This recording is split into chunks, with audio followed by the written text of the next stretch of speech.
Ah, it's you, Cass. I finished the anthology of poems you lent me. Here it is. I thought you'd be too preoccupied to find time for reading. Precisely because of these obligations, I felt compelled to read it swiftly. Wouldn't all these preoccupations slow your pace? On the contrary, knowing that time is limited can push one to overcome their limitations. The weight of these responsibilities seems to have enhanced my reading efficiency. I understand completely. During my time at the Grove, the closer exams drew, the more efficient I became at tackling everyday mundane tasks. Anything but my actual studies. Precisely. As I remember, you and Phainon were both disciples of the new Sporists. I assume that Anaxa's exams were as unreasonable as the man himself, correct? The courses Professor Anaxa taught were Introduction to Alchemy and History of Mythology. And to be perfectly honest, those two courses were the students' greatest nightmares. The history of mythology, taught by the blasphemous great performer himself. I can imagine their fear. Now that I think about it, students would often rush to the podium during class to challenge him on those blasphemous ideas.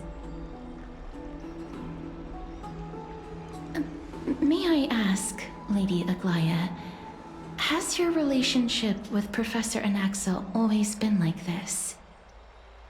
He openly dismisses people's faith and questions the very justification of the flame chase journey. Our positions have been destined to be at odds. While you were studying there, I assume you must have heard of his nickname. A Dromus draped in finery? As I see it, this nickname is more of an insult to the Dromas. Despite his insufferable arrogance, I do hold a certain respect for his nature as a scholar. To remain true to his principles, he is unafraid to stand opposed to the world, and that requires considerable resolve. Anaxagoras' life is almost like a satire. As a Chrysos heir, he refuses to heed the prophecy, while he disrespects the gods. The gods have chosen him. He was indeed chosen by Cerces. Is something weighing on you, Cass? The golden thread is quivering. I sense there's more to this exchange than idle chatter. With all due respect, I'd like to know what you plan to do with him. In light of his assistance in the battle against the Flame Reaver, I am willing to grant him some time to find a way to remove the Coreflame. However, if Anaxa decides to make any move that places us in danger, I will not hesitate to take extreme measures. Just as I feared. The Flame Chase journey is the destined path for the Chrysos Heirs. Yet he now seems more like an empty shell.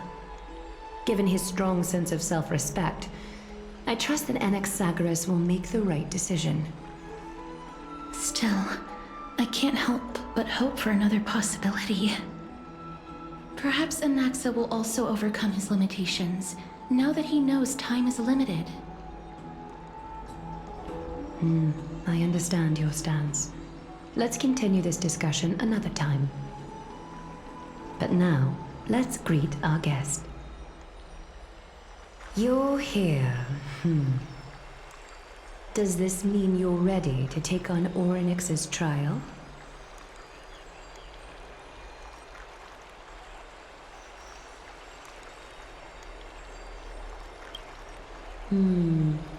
It seems that this sacred beast is just as indispensable, given their intricate ties to the Titan. Memmy mem, memmy mem mem mem mem, memmy mem memmy mem. Surrendering the Coreflame is a Chrysos Heirs' duty. Your selfless assistance is deeply appreciated. However, I urge you to carefully consider the risks of accepting the trial. Becoming a demigod means forsaking your humanity. You will inherit Oronyx's divinity and bear the time of Amphoreus, all on your own. From that point onward, your fate will be forever intertwined with ours, never to be separated again, until the end of Genesis.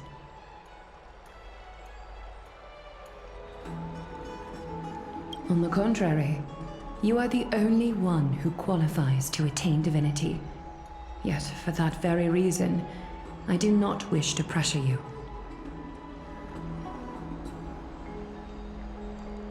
It's exceedingly rare to find a capable Chrysos heir.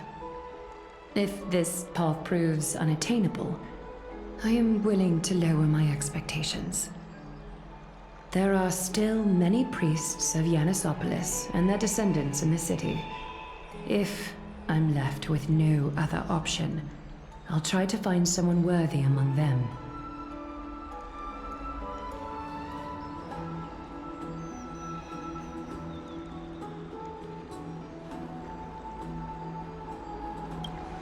Mem worry. Memmy memmy mem, memmy mem mem mem, memmy mem mem mem. Mem memmy mem, mem memmy mem mem mem hero. Memmy mem mem, mem mem mem mem mem mem, memmy mem mem mem mem mem, mem mem memmy mem mem. Mem memmy mem mem mem mem mem mem, mem mem mem, memmy mem mem mem mem. It looks like you know that Titan rather well. Memmy mem mem, memmy mem mem mem, memmy mem mem mem mem, mem memmy mem mem mem, memmy mem mem mem. Memories that exist outside of your own experiences. I can't explain why, but I can vouch for Mem's words. When I was in the abyss, I heard the Titan's groans, full of pain and grievances, yet without any ill will.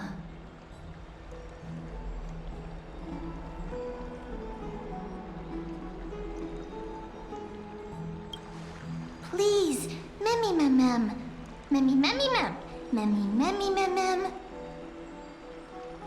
Mem memmy memmy mem mem, mem memmy mem mem mem mem, memmy mem mem mem mem huge.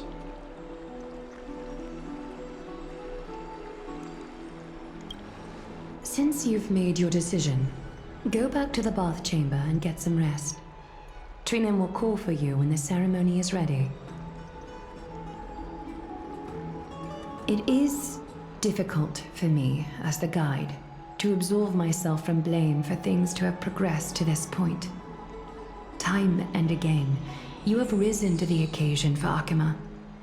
Nearly rewarding you with some honeydew is no longer able to express the extent of our gratitude. When the dust settles, I hope that we'll have the chance to have a long chat regarding your return journey and the curse of the sky. It's about time that we lift the taboo and discuss things openly.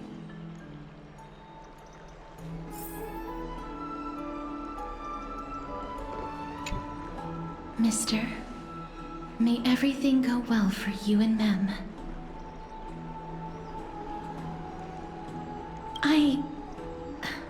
It's nothing. I only came to discuss some matters with Lady Aglaia. Previously, I lent her an anthology of poems that Lady Trianne had gifted to me. Tracing back, this anthology was something left for Lady Trianne by a bard before their passing. Although personal properties should be cleared out once their owner has passed on, Lady Trianne gave this book to me since she knew how much I like to read.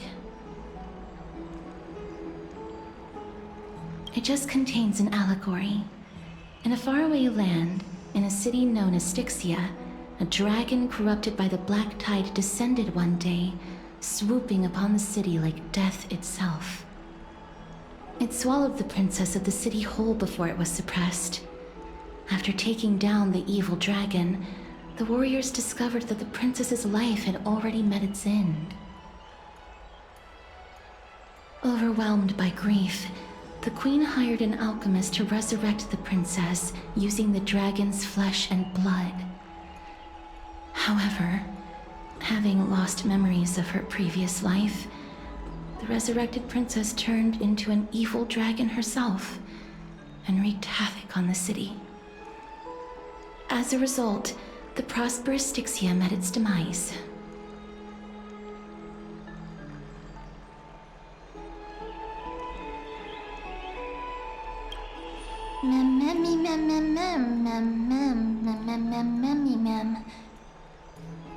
The author of this book is Archepia, a wandering bard who traveled to many cities.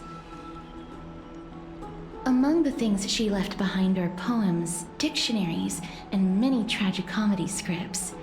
She even clearly underlined and took notes in books that covered myths with her elegant handwriting. While flipping through these books, I felt like I was afforded a glimpse into the life of Archepia. It felt just like I was traveling with someone that I'd never met before. It was as if she had yet to pass on and was still alive.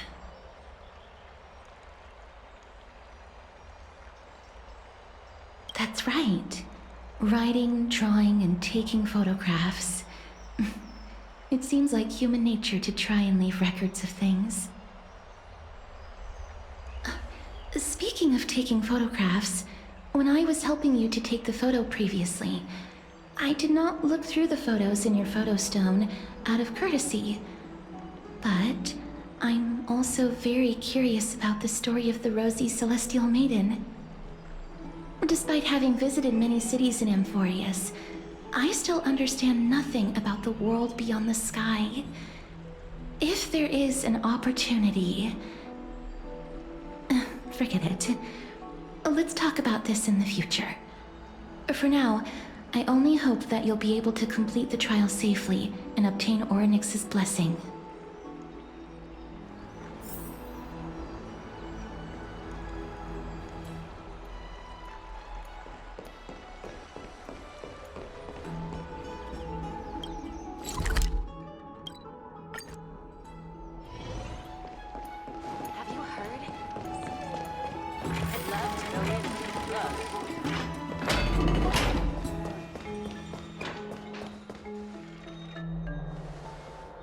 That's right. Oh, partner, you're back just in time. This is something that the both of you should probably know.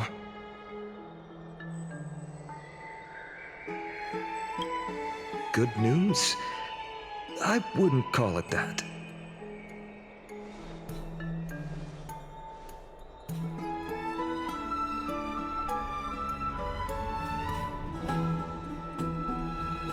Some background information for you. The Council of Elders is an authoritative body in Amphoreus, made up of different city representatives. They hold legislative power over the Holy City, and are in charge of presiding over the Citizens' Assembly held once every few years. This is the most important social event of Akima. It is highly influential, and can even affect what happens to the Flame Chase journey.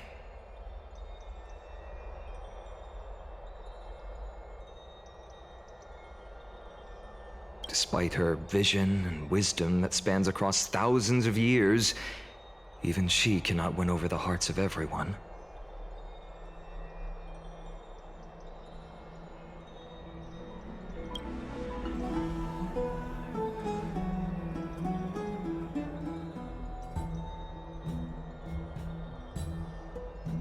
Every 5 to 10 years, the Council of Elders organizes a citizens' assembly at Dawncloud. During the assembly, the representatives will vote on major issues, such as whether the Chrysos Heirs, led by Aglaia, should still hold the right to govern the Holy City, and whether the Titan's conquest should continue.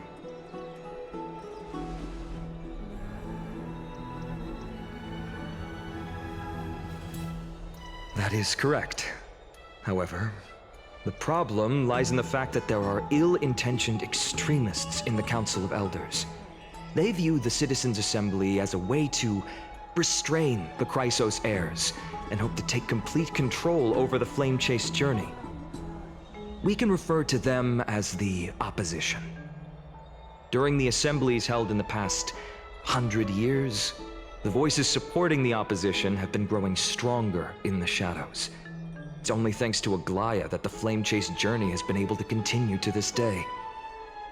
The Citizens' Assembly is just around the corner, but this time, there seems to be a new variable to the situation.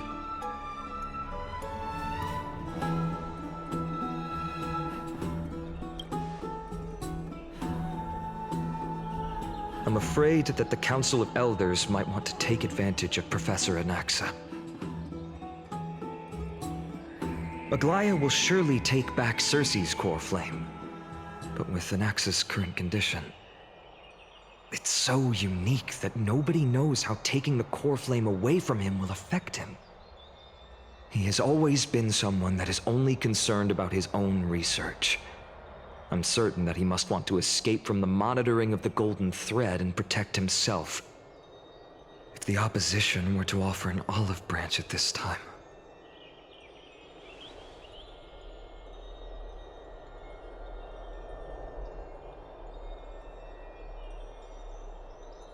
Anaxa has never believed in the prophecy, so technically it cannot be considered a betrayal. However, he has taught many Chrysos Heirs, and has long been considered an important ally of Akama. I truly do not wish to see comrades turning on one another.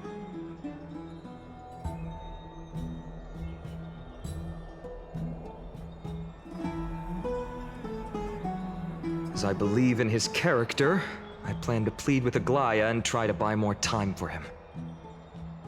Then, the greatest way in which you can help is for you to know what I am fighting for.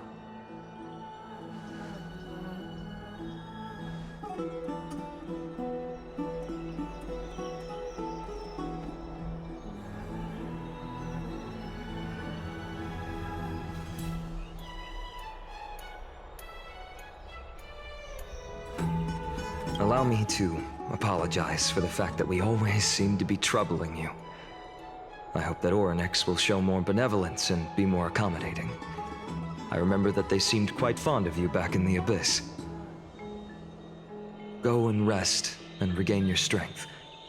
We'll meet at the Vortex in a few days. Oh, right. You can read this scroll if you want to find out more about the Council of Elders and the Citizens' Assembly.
nervous.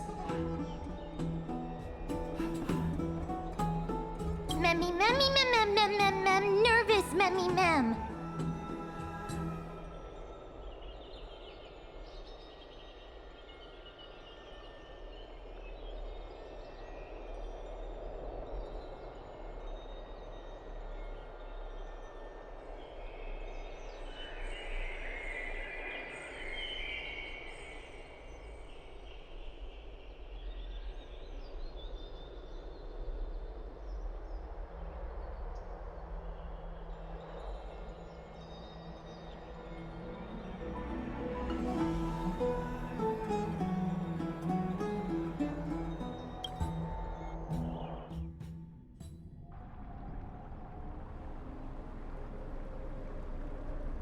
Esteemed one, Oronyx's vacant totem awaits.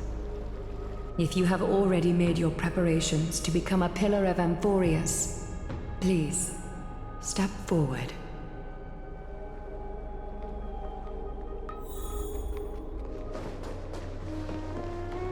Mister, I'm sorry, but I'm not sure what I should say to help calm your nerves. Right.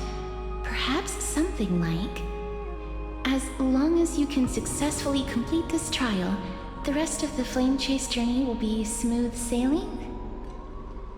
No, that sounds a little strange. Don't worry, it won't take up too much of your time.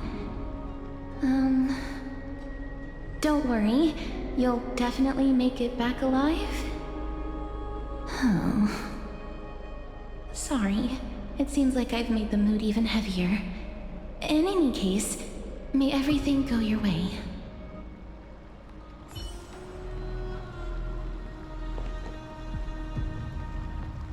Accepting a Titan's trial is a very peculiar experience. I'm afraid that I'm not able to accurately describe it. You can only go and experience it for yourself. I believe that you'll be able to pull it off.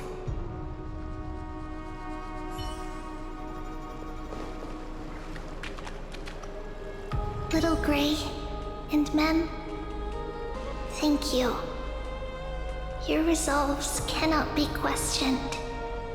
We praise your pure selflessness and courage. May Kefali light your path forward.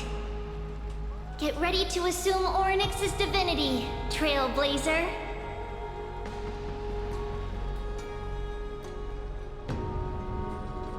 The divine position of Oronyx has already been vacant for some time. We can feel the space of the trial closing. As there isn't much of their soul left, we'll have to complete the ceremony before their soul completely dissipates.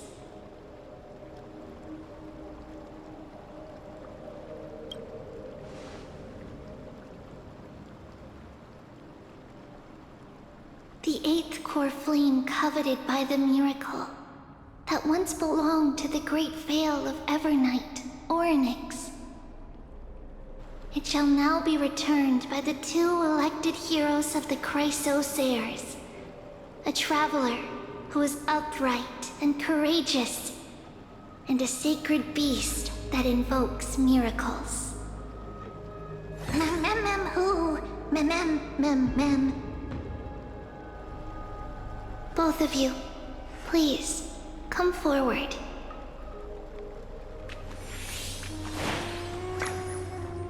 Recite along with us. O Majesty of the 12 Titans, pillars of the world, we seek your divinity to mend the rifts of the world. Fill our bodies with blood of gold, till we wither in willing service to the prophecy.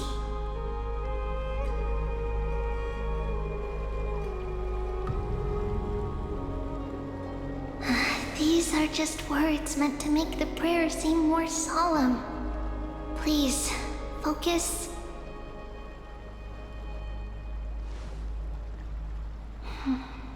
And surrender the core flame.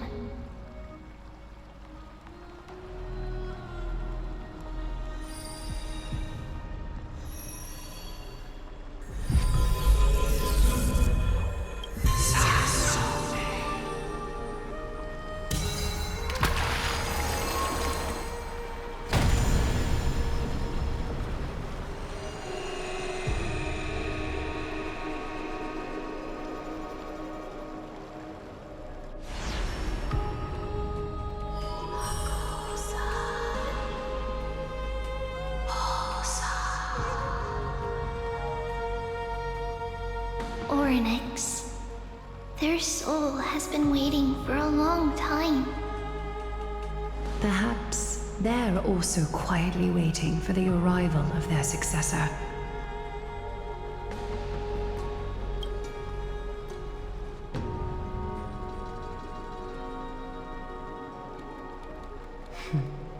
The last time I heard this, things didn't turn out that well. Don't worry, Aglaia. He's tougher than I am, right?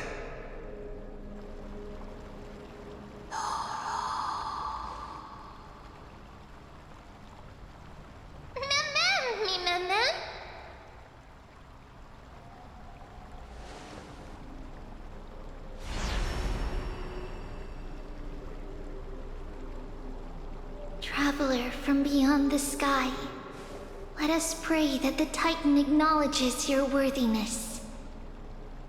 Although he loves cracking jokes at inopportune times, his determination is as strong as the Chrysos Heirs. He will definitely succeed.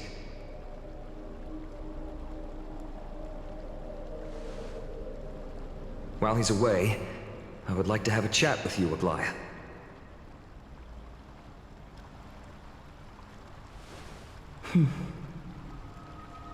Speak. I'm listening.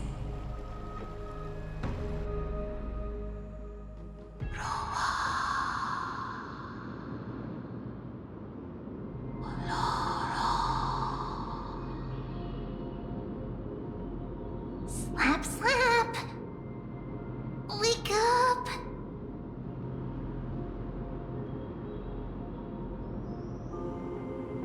How is it? How do you feel? Right? I think that it's amazing, too! Testing, testing, 1, 2, 3! Testing, testing, 1, 2, 3! I have such a cute voice! It must be because of all the memories that I collected. They allowed me to grow beyond expectations. Also, listen. The words of the Titan are becoming clearer. Mother.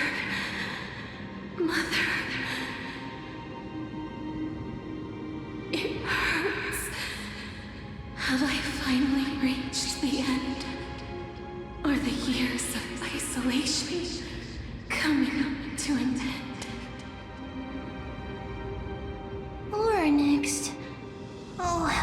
heartbreaking. Ever since the figure draped in the black cloak robbed them of their Coreflame, they have been relegated to waiting in isolation in such a confined space. We are going to help alleviate their pain, right? Memories broken.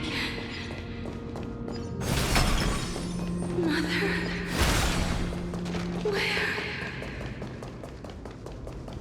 Mother? Who are they calling out for?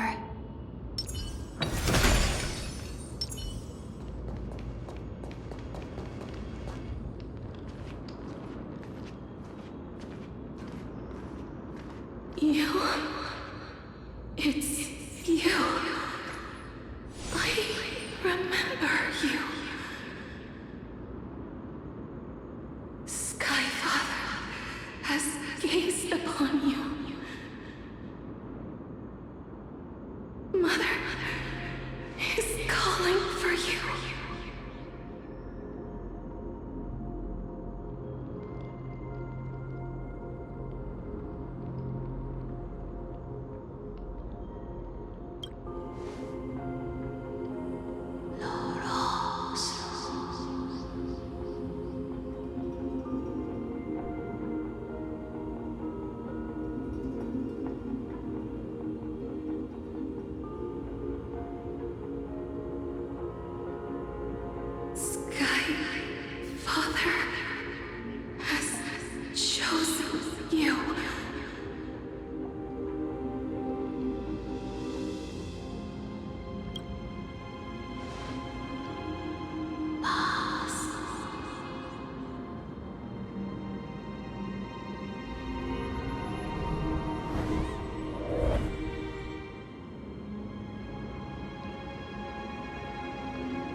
Mother is no longer responding.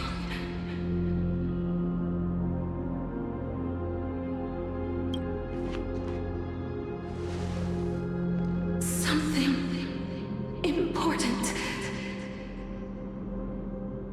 An important matter. Oronyx, listen to me. Aren't you tired? Throughout the long years, you have always been protecting the fate of Amphoreus. Each time people draw strength from within their memories, every single ripple falls onto your shoulders. There's no need for you to bear this any longer, Oronyx. From today onwards, someone else will bear time on your behalf. This is why we have come. Freedom. Freedom. I want freedom. Oh, poor child. Everything will be fine. Let us help you. You can have a good rest now.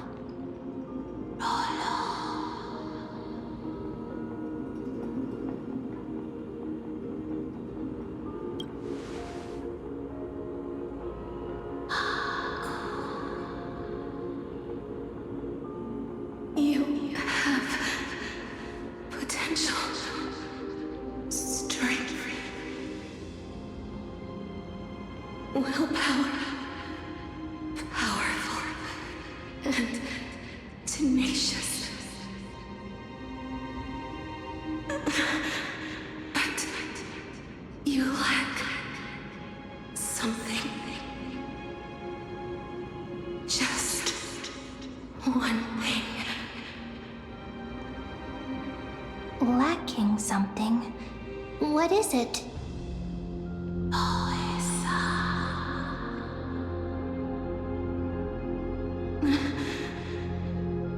What you lack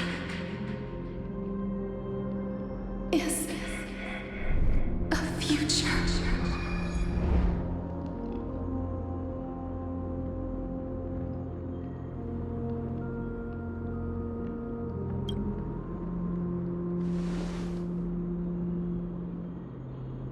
future? Traveler from the sky, you should have dissipated already. The gaze from Sky Father stabilize your form. Because from the moment you crossed the sky, your life was cast away.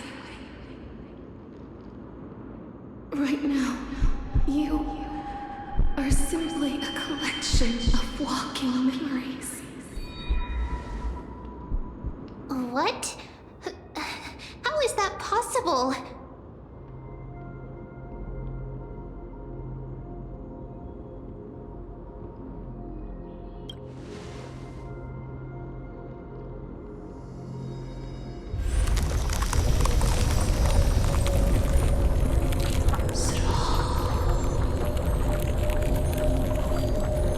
The space is collapsing. Someone must inherit the authority of time. If the pillar is lost, the laws of time will collapse. Amphoreus, you'll succumb to eternal disorder.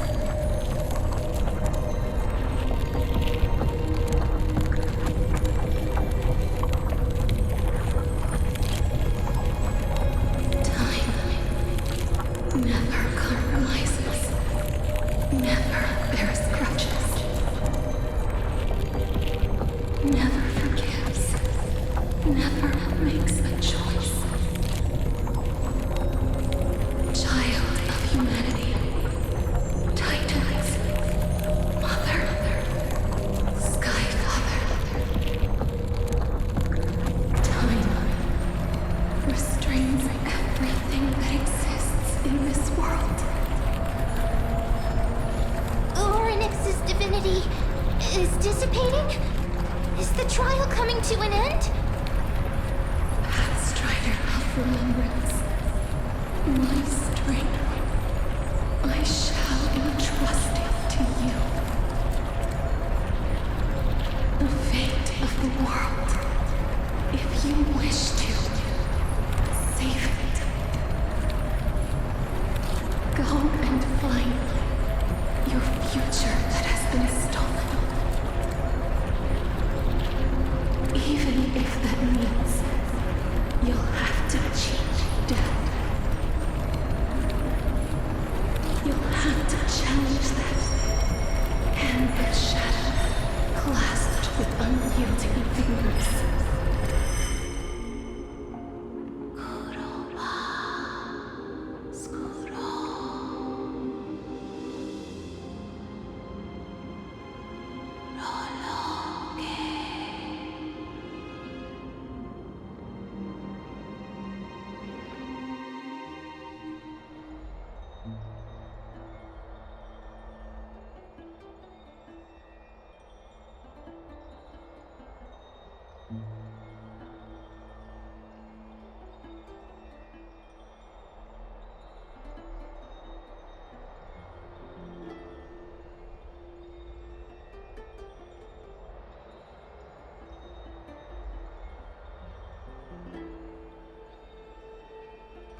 Hey, are you alright? I heard you two talking about Thanatos. Cass is also very concerned about the warning. She has left the vortex and returned to the garden. Shall we go and look for her? Thanatos is the titan that Cass has always been looking for. Regardless of whether there are any clues, there's probably no one else that understands death better than her. Oh, right. There's something that I have to tell you. The Chrysos Heirs already know everything that has happened to you. I was too worried, so I told them everything. Please don't hate me, okay?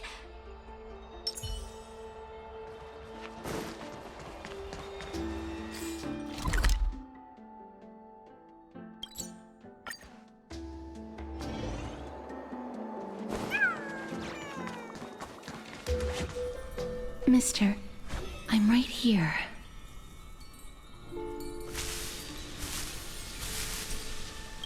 Please stay there and slowly turn around.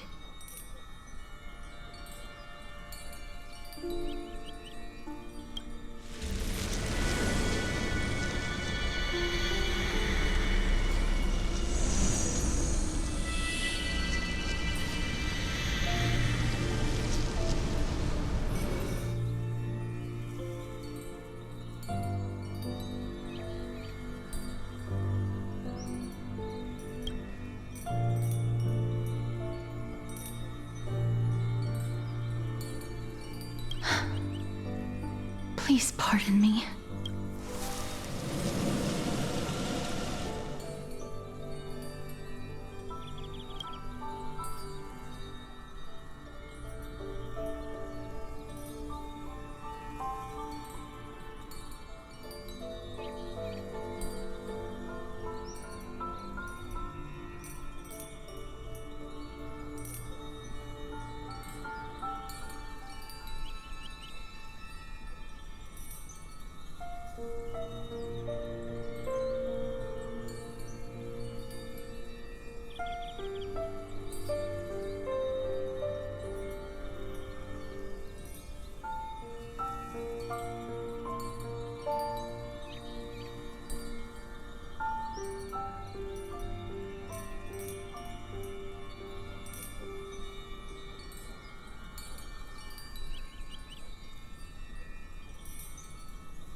Just as I expected.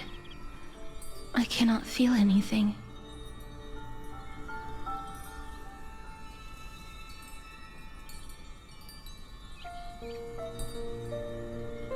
Back at the Grove, I was puzzled as to why you were not affected by my curse.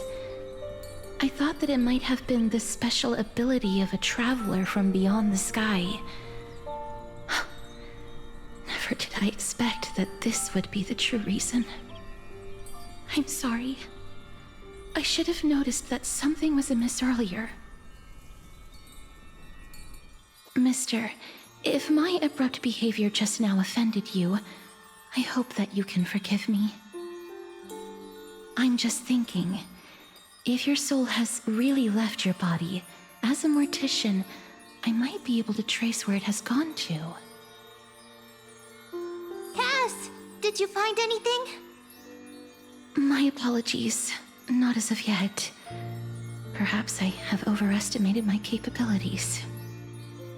But, Mister, would you be willing to let me try again? This time, I'll increase the area of contact slightly. Perhaps the result might be different this time. I have never touched the living in this way before. If my actions are in any way disrespectful, I hope that you can forgive me.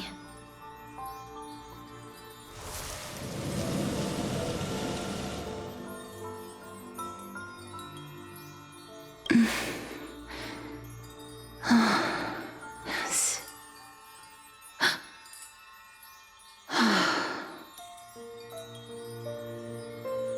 I seem to have caught a glimpse of something. Your soul is currently roaming someplace and cannot find a way to escape. But perhaps it might not be a bad thing. If your soul is still wandering around, it means that we still have time. We have a chance to find it before the fingers of Thanatos sweep everything away. Clues. Just a few more. I need more guidance. The connection has been severed. With my strength, I'm not able to trace it. It was me. I was a little too hasty. Don't worry, mister. Although we currently have no leads, I will do my best to search for the whereabouts of Thanatos, bring back their Coreflame, and personally return to you the life that you have lost too soon. I know that I'm lacking in confidence, but I hope that you can keep this promise of mine in mind. Before I manage to deliver on this promise, please do your best to hang on. Amphoreus needs you.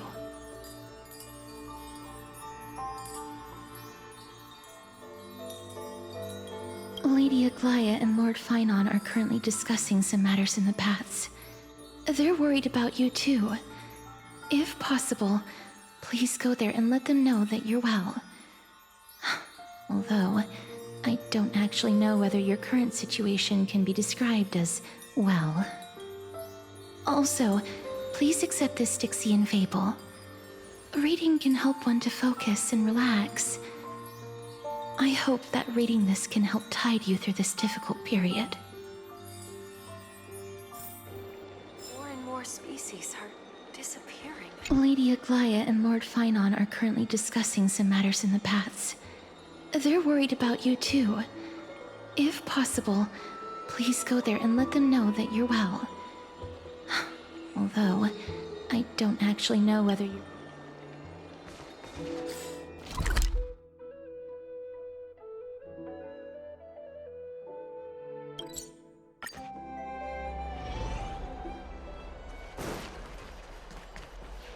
They're here. That partner! Hyacinth said you definitely wake up. How do you feel?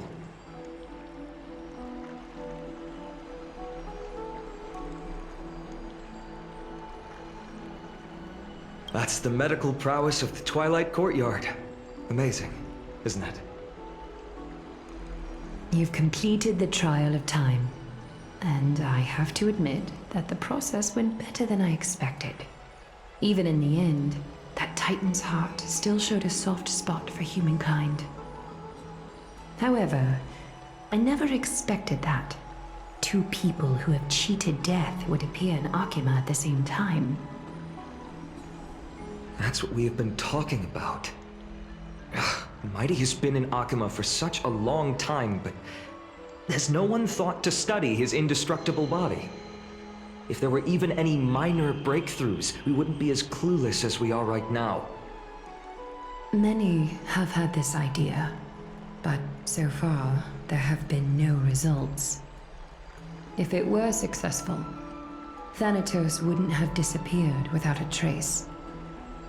Nevertheless, now is not the time for us to give up. At the very least, we can still see a glimmer of hope. Cipher. If anyone in this world knows the whereabouts of death, it would be her.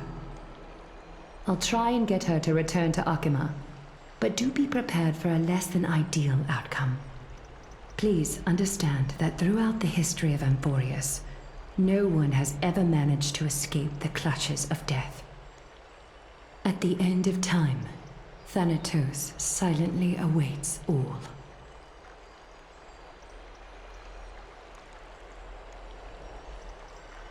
It is my duty. We too require you to bear the divine position of time. But before that, just... What's wrong, Aglaya? Omens always come in pairs. A tiny air current will eventually brew into a storm that tears the sky apart. It's Anaxagoras. He has initiated contact with the Council of Elders. In the end, it has still come down to this. I earnestly hope that your assessment of him is accurate, Finan. Otherwise, the efforts of my teacher and I of the past millennium might be reduced to dust because of that great performer.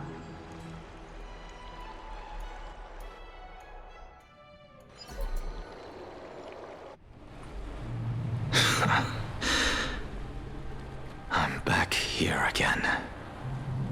I remember this dream. This realm is covered in a silk-like fog, and the land is barren and harsh. The crowd of travelers leaves tracks everywhere. Hey! Excuse me! What is this place? Where in Amphoreus are we?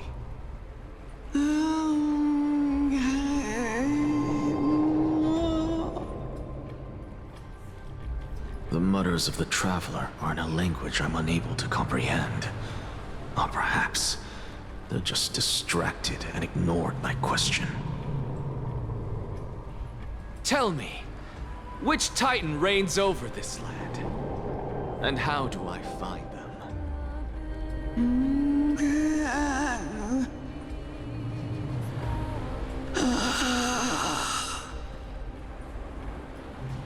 Hand of Shadow.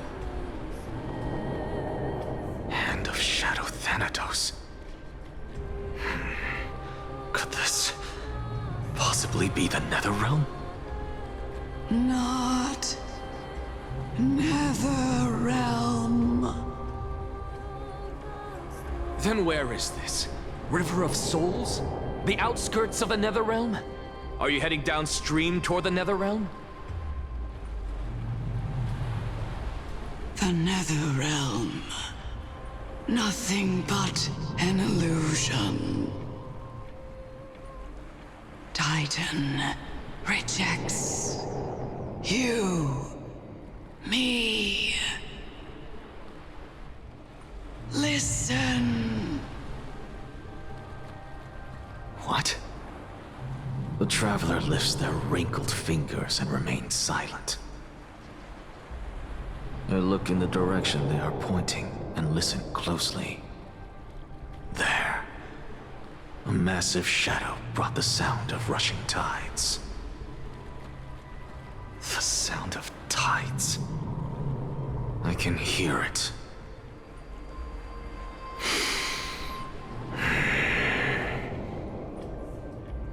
I hear it, deep within the tides, beyond the closed gates of the Void World. A voice, about to recount something. Child of humanity. Is it death's embrace you yearn for with such urgency? Oh, you have awoken. Welcome back to the mortal realm. Your consciousness is dissipating much faster than I expected. Ultimately, it seems like the Titan's core flame is incompatible with a mortal body. How much longer can my consciousness remain in the mortal realm? In my estimation, at best, you'll see 15 more entry hours. 15 days and nights. What is it? Are you finally starting to become attached to the mortal world now? On the contrary, 15 days feels a little too long for solving a singular problem.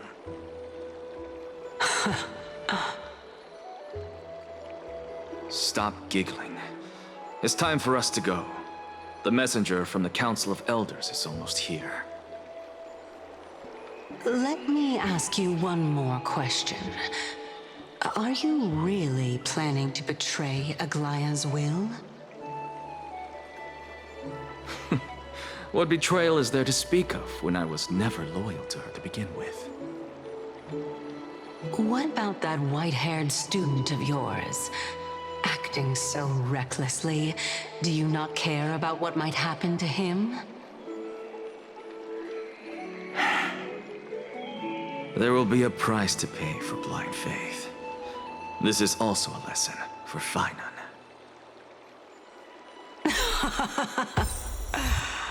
You truly are a strict teacher. Of course. This is how I've always been.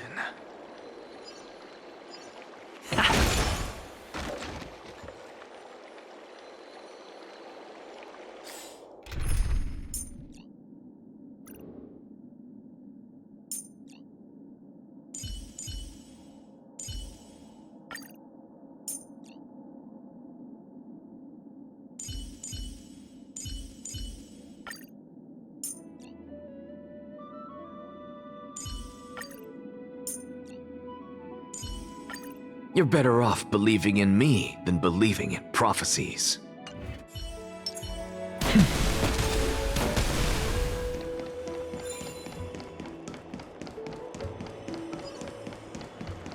Watch this magic trick.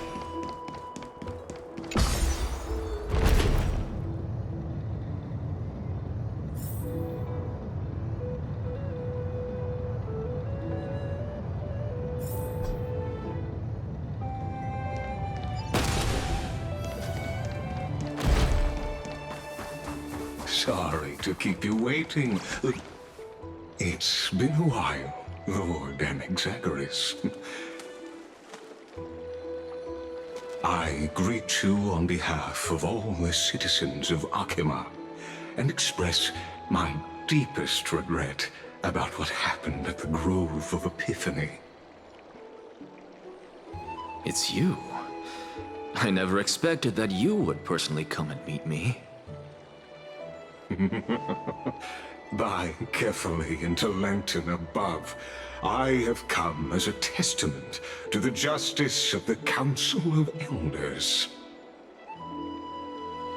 There are anti-Catherans here? They have been a rare sight ever since the Chrysos War. I extend to you my utmost respect, revered Titan.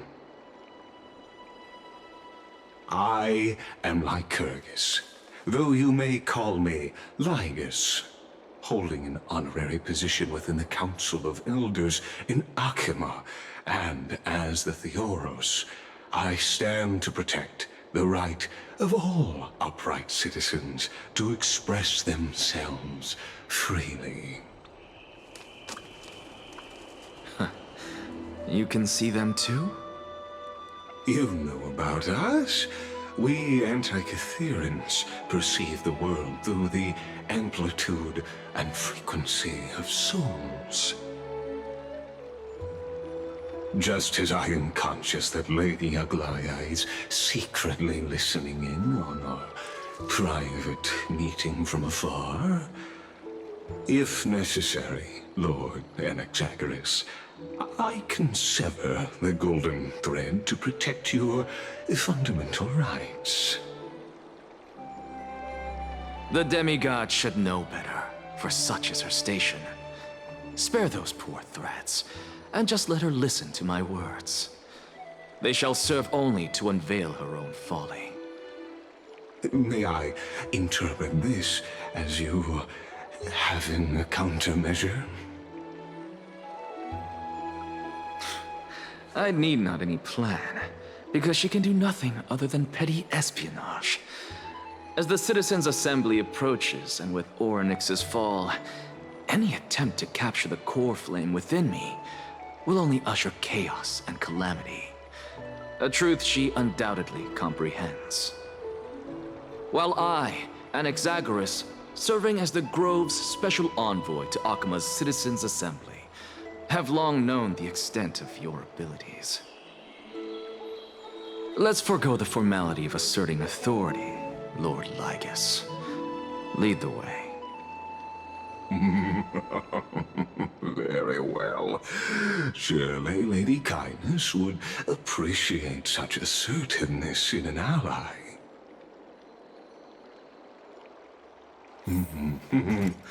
She's been waiting. Follow me, please. Is there something on your mind, Lord Anaxagoras?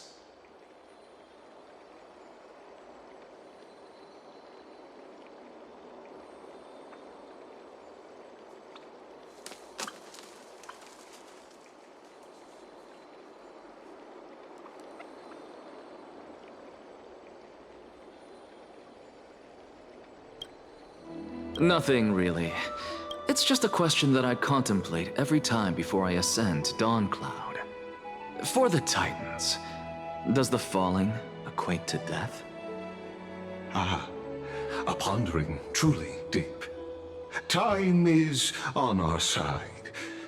Do you mind sharing your reflections with me? While all living beings must ultimately face their demise, Kefali has yet to meet theirs. Their journey continues unhurriedly along this long path. Are you suggesting that Kefali may not have truly passed? Yes. For dying implies an ongoing process, an action, whereas death signifies a static state, a definitive termination. In contrast to mortals, Titans exist on a grander scale of space and time, thus elongating their passage into death.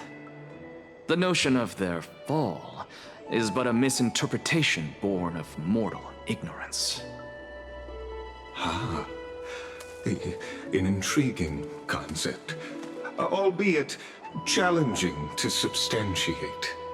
After all, Kefali has maintained a profound silence ever since the era Arasa, while scholars and priests alike have conveyed the message of the gods' imminent fall. Perhaps the gods, in their arrogance, deemed it beneath them to reveal their perspectives to mortals. Could you elaborate on your statement? Cerces, the kin of the Sky Father as recounted in myths, now resides within my brain. Were I to inquire, Kefali would have no cause to refuse. Oh. That very well could be true. But what if the world-bearing Titan still chooses to remain silent? In that case, the myths crafted by the people of Amphoreus are nothing more than pitiful jests. It's worth a try. I believe, and I'd love to witness the fruits of your theory and the change it may bring to this imperiled world. Because I completely concur with you on this aspect. If the Titan has indeed met their end, any response from them would be impossible.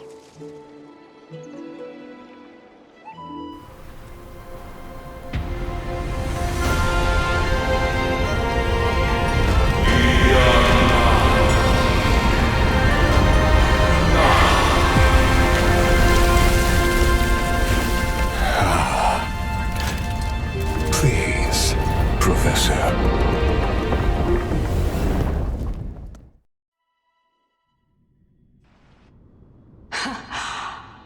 Children of humanity have indeed created a spectacle. Welcome to Dawncloud. The atmosphere here carries a greater sense of solemnity than the mundane clamor of the Marmoreal Palace, with entry permitted only to the invited. Only esteemed beings grace this place. And among them, I've received priests, scholars, warriors, and now we even have the honor to be in the presence of a Titan. Oh, what a joyous occasion. Once deemed a blasphemer, now a surrogate for revered divinity. The honor should rightfully be mine, shouldn't it? I'll notify Kindness and the others of your arrival. Kindly wait for a moment. A soldier will be here to guide you shortly. In the meanwhile, you're welcome to explore the vicinity, but kindly remain within the guard's view. Delaying the crucial meeting is something none of us wish to see, I presume. I'm well aware of Kindness's methods. There's no need to emphasize that. As you wish. Your cooperation is much appreciated.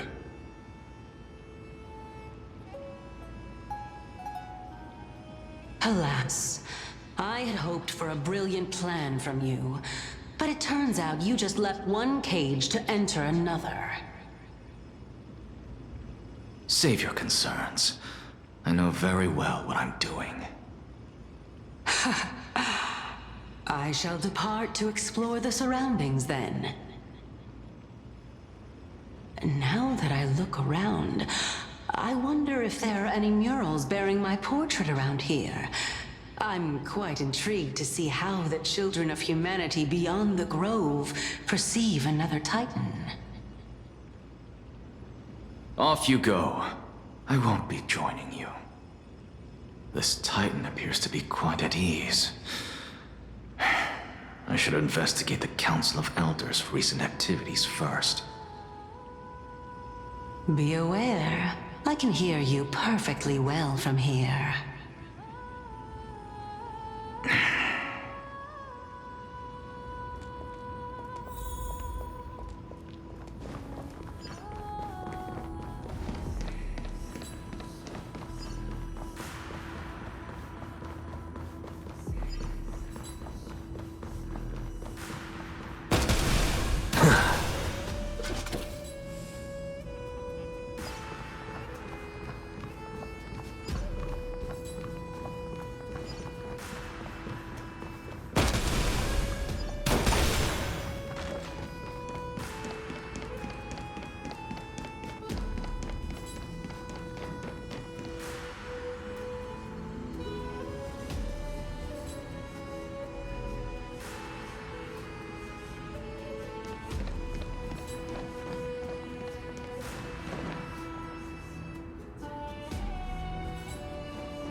Even blasphemous scholars can come here, it seems. Looks like my presence here is quite unwelcome.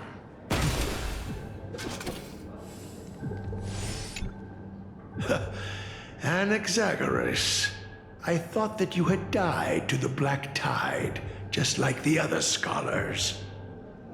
As Kephales's priest, are you not aware of the decorum of respecting the dead? Surely you jest. You blasphemous heretics are not worthy of respect from the Supreme Being. Let me remind you that you're currently in Dawncloud, so you'd better keep your deranged language to yourself. I am no longer that altar servant from years ago, who could only acquiesce to the commands of others. Now, I have plenty of ways to deal with people like you. I'm not sure whether I should laugh or cry right now. I can't believe that a follower such as you could have been made by a creation titan. As I see it, a dead titan can't provide you with this level of confidence, right? Then who is it exactly? Could it be kindness? You. Seeing how fond of you Elder Caelus is, I shall let that slide for now. Leave immediately, and don't impede us from receiving the Supreme Being's blessings. Seeing as we were able to hear of this matter from the mouths of others, it seems that Caelus is indeed quite sincere toward us. Perhaps this affair will proceed smoother than I had anticipated. Oh my, what a thrilling confrontation. As expected of one of Kephales's followers. Are you praising or insulting him? Praising him, of course. As a believer of the God of Deliverance, it is only natural that he detests evil. Didn't you hear me? I asked you to leave. Go as far away from here as possible. Don't mutter to yourself like some sort of madman and disturb my meditation.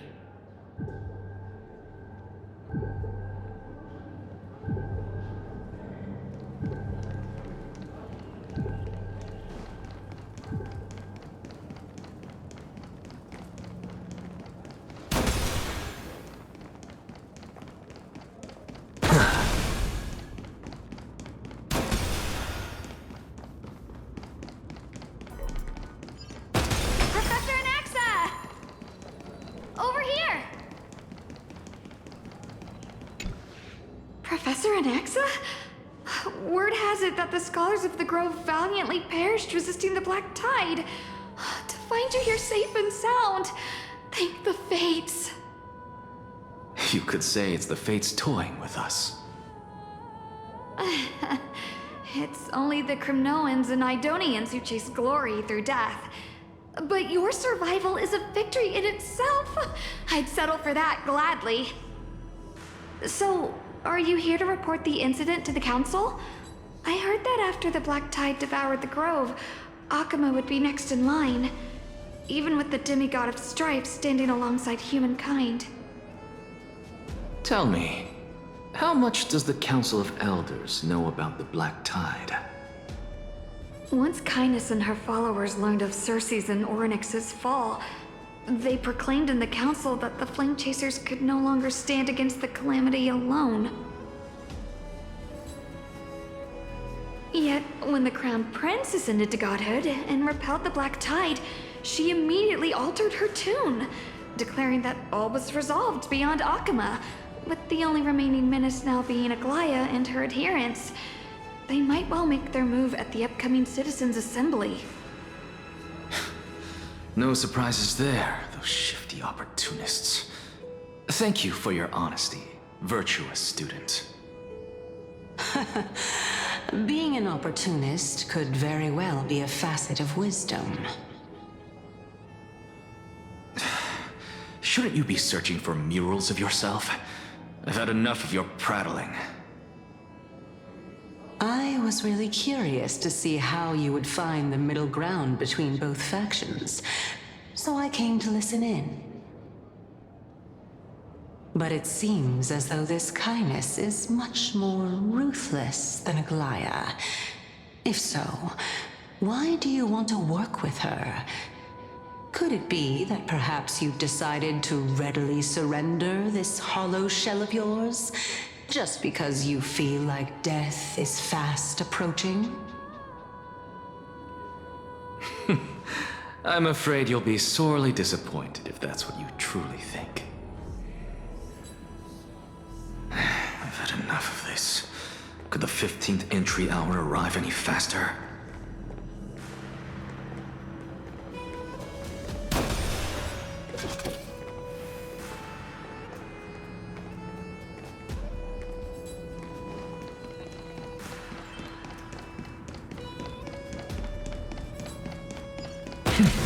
Oh!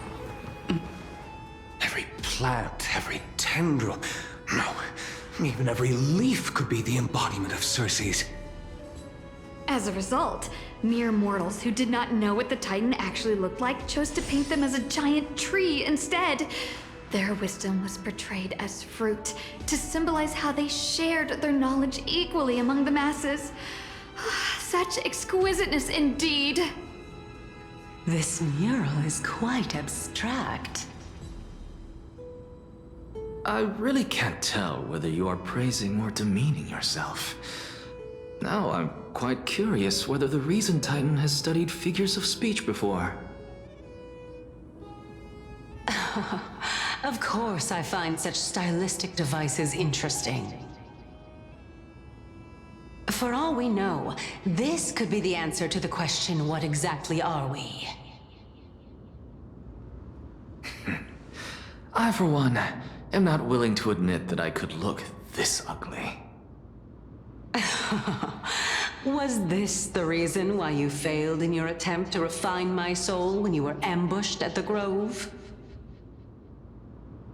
Since you are aware of this, why did you save me back then?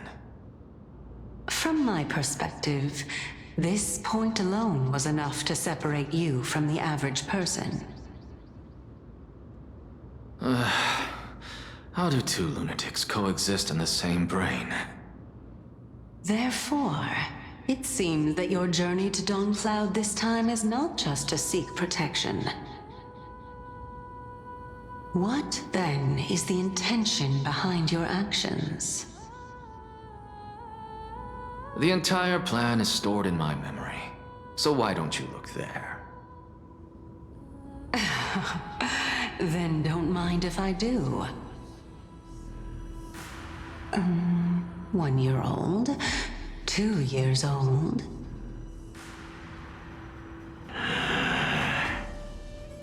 Oh my! Even a member of the preeminent 7 sages must hug his dromastol to sleep? How interesting. That's enough. How unusual. Your soul is actually trembling. This must mean that behind this toy hides a secret that nobody knows, right?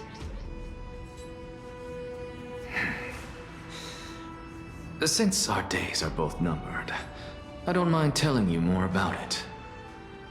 This is a present that my sister gave to me. It's a doll that was made to look like our family pet. So there are other members in your family, eh? Are they also living in Akama? Don't you just love to pick through my brain? Go on, continue flipping through my memories. It won't take long. You'll discover the answer when you reach the memories of when I was 5. Oh, the black tide is everywhere. I can't bear to look. When I was young, I couldn't accept this outcome either. Georios, Aquila, Kefali, and you, of course. Although I prayed to every titan that I could think of for help, my efforts were ultimately futile. This...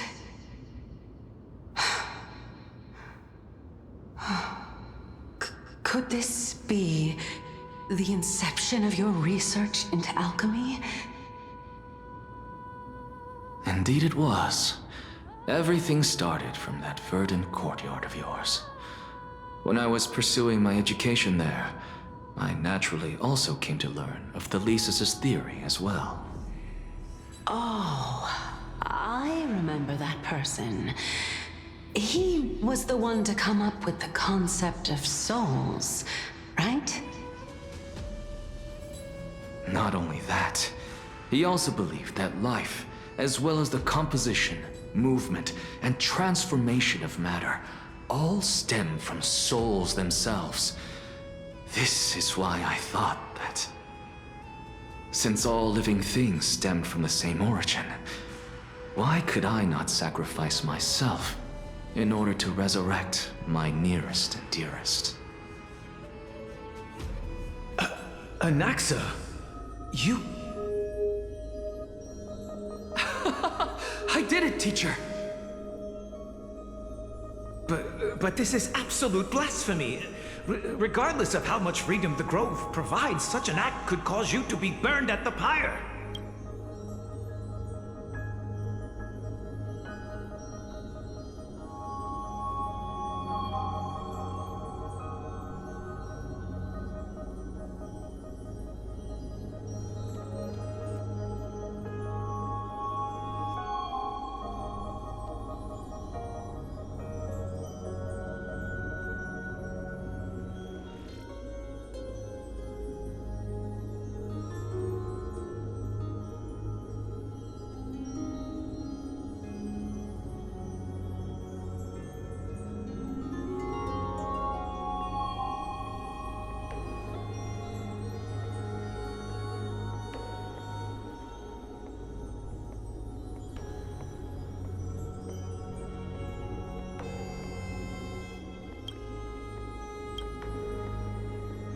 Your beloved, where is she now?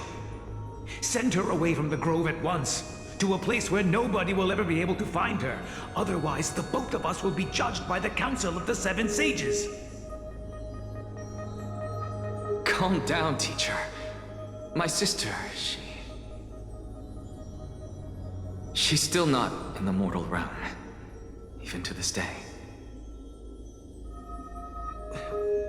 What do you mean? It was naive of me to think that I could snatch the deceased from Thanatos' grip by merely sacrificing one eye. Equivalent exchange. All I received for that price was but an opportunity to see her for one final time. Nothing more.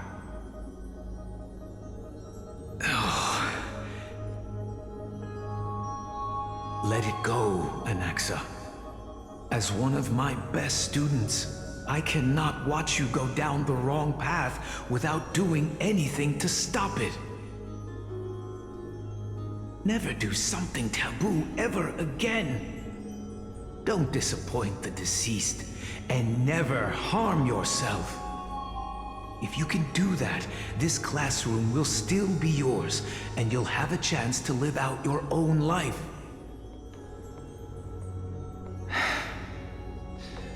Since I was able to see her one last time, I have no other desires. You're right, teacher. It's time for me to start a new life. I am sincerely glad for you, child. Now then, what topic would you like to study? I wish to continue Lycurgus' research. Continue the research into souls, but you know that the Grove has long since understood his philosophy like the back of their hands. Even if you continue digging into this subject, your efforts will likely be futile. No, teacher. After my fleeting glimpse of the deathly fog, I finally understood a single truth. Since ancient days, our understanding of the souls is but the tip of the iceberg. I may have lost an eye, but my view of the world has become clearer than ever. I have grasped the truth with my bare hands.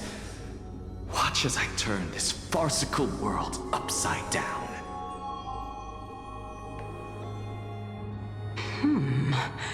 Who would have thought such a secret lay concealed beneath that hefty eye patch of yours?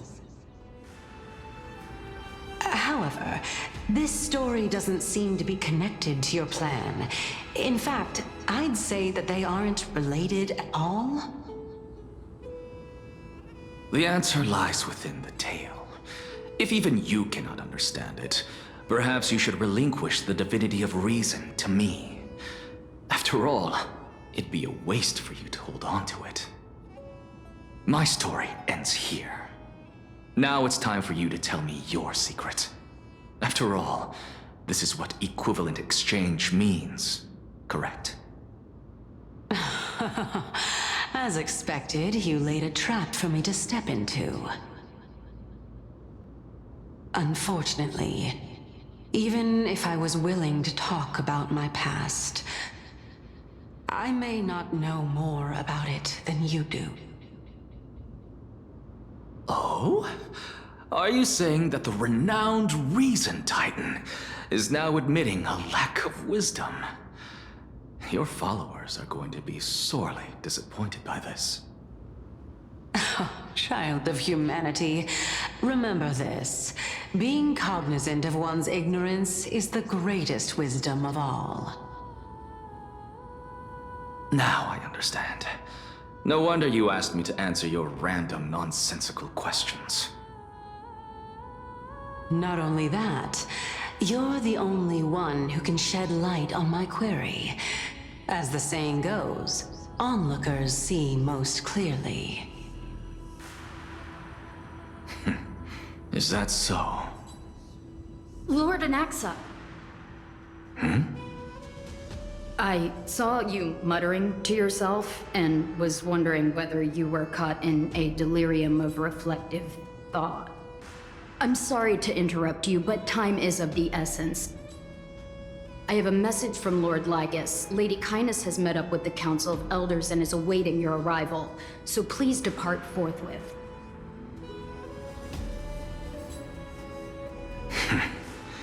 It's finally time.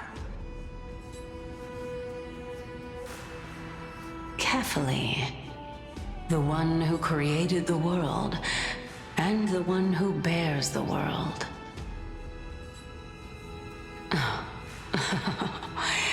If you truly have not met your end, how will you answer the challenges of those who defy you?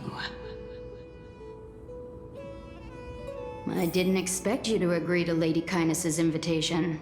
What a wonderful turn of events. To tell you the truth, there are many people who hold grudges against that Lady Goldweaver. Isn't that the dromas draped in finery? Avoid his gaze. I don't acquaint myself with blasphemers. Don't worry. He's too full of pride to pay us any attention. Your nickname is Dromus as well? You must really like those creatures. And are made of the same essence.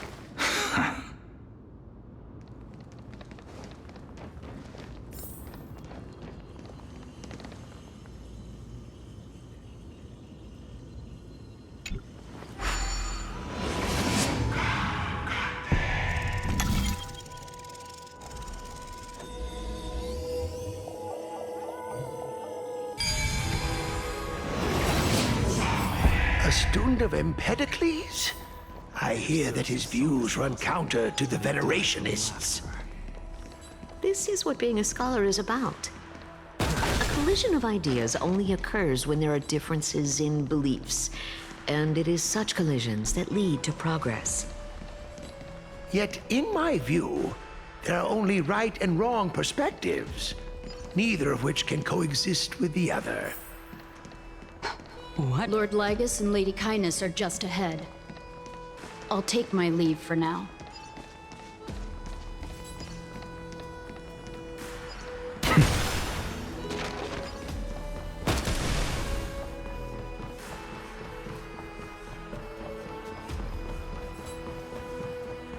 Welcome to the Demigod Council, esteemed guests.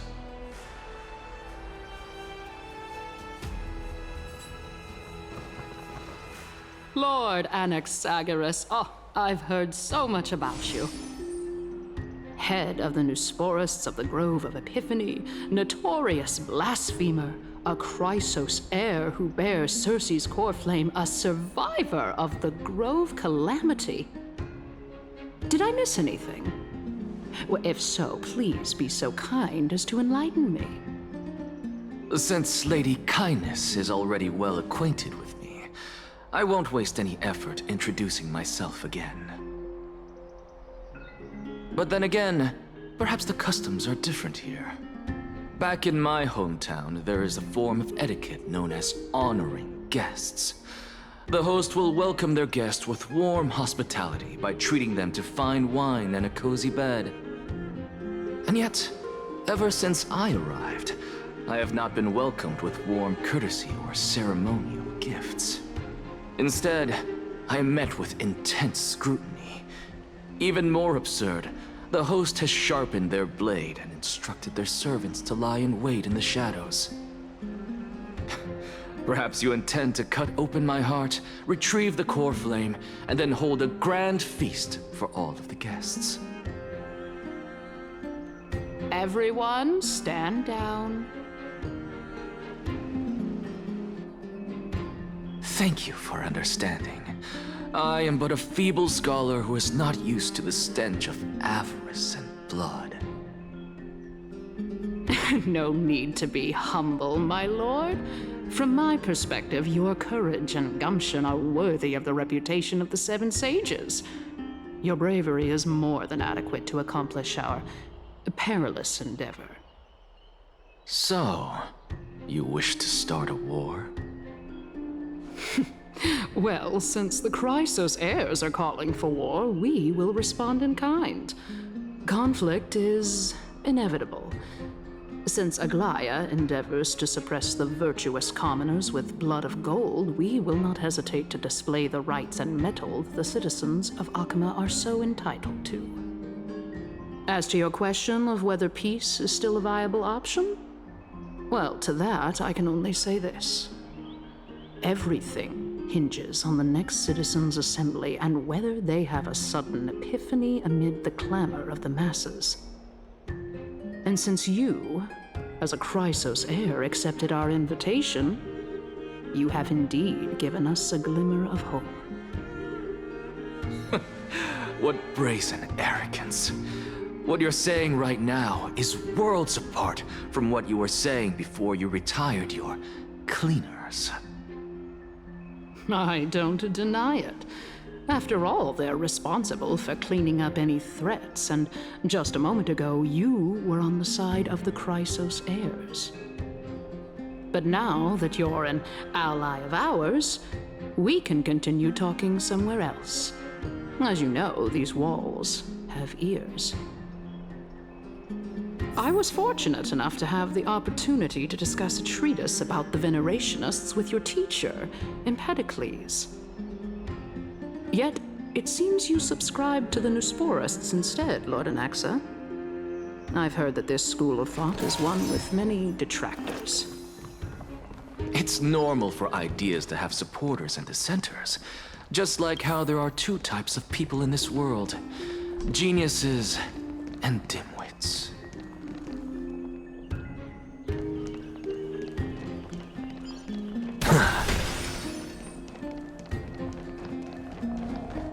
Welcome back to the hub of the Demigod Council, Lord Anaxagoras. Surely you remember that countless eloquent orators have stood in this spot before and emerged victorious by stoking public sentiment with their words. And yet there have also been innumerable blasphemous philosophers who set themselves up for failure because they refused to defend their actions. This tiny stage is the most profound embodiment of Akama in centuries. In 15 days, this site shall also become the most important, as well as the final turning point in Akama's history. May the both of us carry out our duties with honor and lead the masses back toward the Era Chrysia, a golden age with no death, strife, or trickery. Oh my, 15 days and nights. That aligns perfectly with the date of your demise. Could such a coincidence truly exist? Using death to prove myself fits my intentions perfectly. What strong conviction you have, as expected of the hero who dared to stand up to the Gold Weaver. As expected, she misunderstands you. That's enough, Lady Kindness. Dispense with the niceties. I only accepted your invitation so that I can serve the commoners alongside the members of the Council of Elders. Don't test my patience with such superfluous formalities. Well, you say that now, but surely you also require my aid as well, so that you can stay alive even when being pursued by the Golden Thread? You worry too much. She won't show her hand too freely, as she still needs to garner support from the masses at the Citizens' Assembly. Even someone like me can tell that only a sliver of her humanity remains. Surely you're not asserting that she will definitely act in a rational manner. As you're no doubt aware, Aglaia covets the Coreflame that I possess, which makes it the bargaining chip that allows me and the rest of you to negotiate with her. However, in return, I'll need the Council of Elders to support me as much as possible. Naturally, this includes the guards as well. You're well aware how valuable Cerces Coreflame will be in the Era Chrysia that you are desperately pursuing. Talk is cheap, so you'd better act prudently as well. I understand. After all, this battle of wits is just a means for each party to acquire what they need. As long as your request is reasonable, the Council of Elders never shortchanges its allies. Since we're both intent on mutual cooperation, let's not mince words and just speak plainly to each other. Let us decide how much we can secure for ourselves and how much we're willing to sacrifice, like true philosophers, with our words and wisdom. Continuing from the earlier topic, let us discuss our common enemy, Aglaia.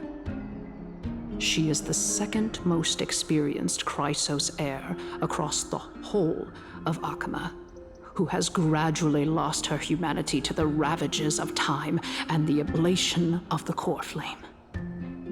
A formidable opponent indeed. Admittedly, there is ample reason for her to take your life. Yet your previous reasoning is quite sound. As a seasoned political animal, it's unclear whether she will actually cross that irreversible boundary. Moreover, she still needs you alive so that the Titan's trial can be completed.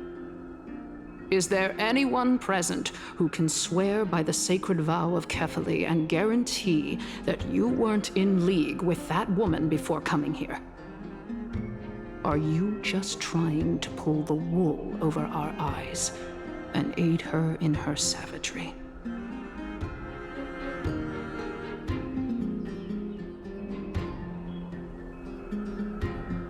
If Aglaia required a suitably intelligent Chrysos heir, then I'm the best fit for her needs.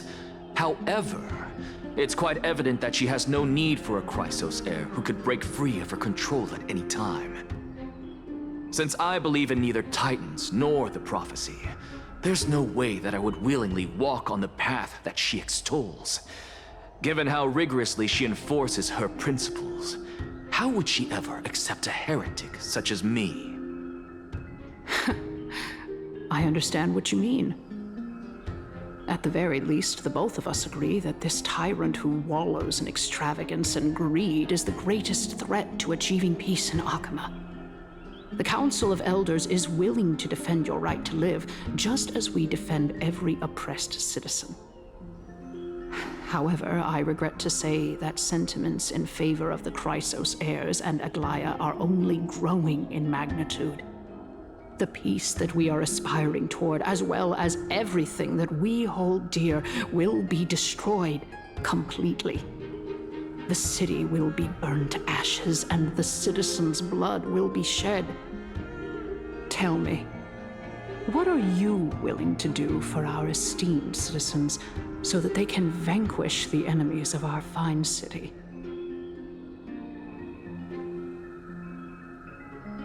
Although the circumstances are rather unfortunate from an objective point of view, it is an undeniable fact that ever since the Grove was attacked, I have become the de facto leader of the Grove. The Council of Elders needs more backing if it wishes to topple Aglaia, and it's evident that the Academy wields considerable influence. At the very least, I have served as the Grove's special envoy to Akima for a significant amount of time. Of course, this also means that I will hold a crucial vote at the Citizens' Assembly. In the name of Kefali, Akima thanks you for your sincere and valuable thoughts. At this stage, it's clear that you and I understand the benefits to be won from this discussion. Let me put it plainly. The Council of Elders has always been renowned for its fairness, and that fairness is built on a foundation of sincerity. The Council of Elders has vowed to all citizens of Akima that it will always remain loyal to them. As for you, my lord, how will you guarantee that you will be able to live up to such earnestness and will not betray Akima's indomitable citizens when the opportunity presents itself? Just as you now betray Aglaia when it suits you.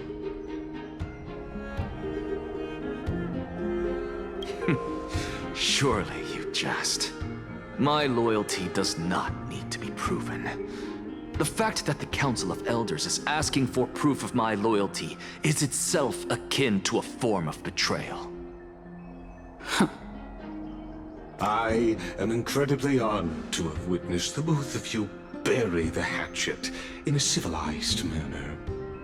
However, I am afraid that I must interrupt for a brief moment. As the Theoros, I have observed the following. Lady Aglaia, the Goldweaver, is currently on her way to Dawncloud. Oh. Well, I do believe that we might have a slight overabundance of guests today. Feeling dissatisfied, Lady Kindness? Despite the Council of Elders' lofty residence on Dawncloud, it must still tolerate the whims of the Chrysos Heirs. So you were holding back just now. Seems like you are better at playing this game than I. In any case, I'm glad that she's arriving here. So tell me, Anaxagoras, now that you're an ally of mine, if Aglaia were to demand that I hand you over, what should I do?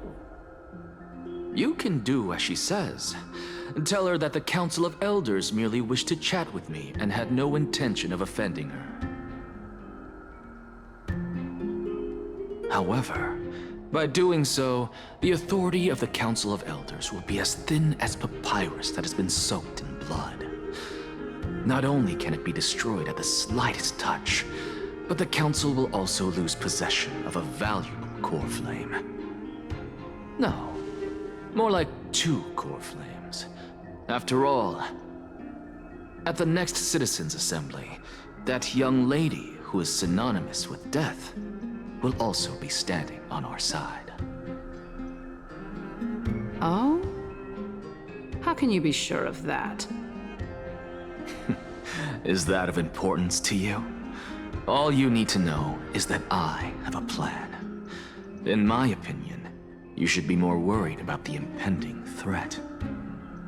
If Aglaia can seize me in full view of the masses today, she could also dismiss the entire Council of Elders in one fell swoop tomorrow. If that happens, the discussion that we've just had will turn into an utter joke instead. Is this the outcome that you wish to see, Lady Caelus? Fine. I will handle this matter appropriately. But you do best to remember this. Fool the people, and karma will be on your tail. I'll overlook it this time, but don't count on there being a next time. Unless, of course, you crave cruel punishment and consider suffering the perfect state to ponder the true nature of souls.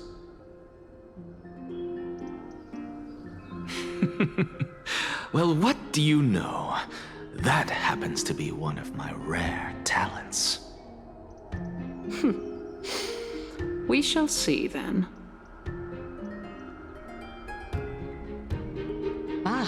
I've got to say that you've managed to really impress me again. But shouldn't you be going after more? Dying to know what I'm after, hmm? I mean, I'm the reason Titan after all. It is in me to ask and seek answers. Easy there. You'll learn the answers soon enough. I didn't bring it up with her purely because she doesn't have the means to give me what I truly want. It's as they say, onlookers see most clearly. The true masters of Dawncloud have always been the Theoros, who watches over everything.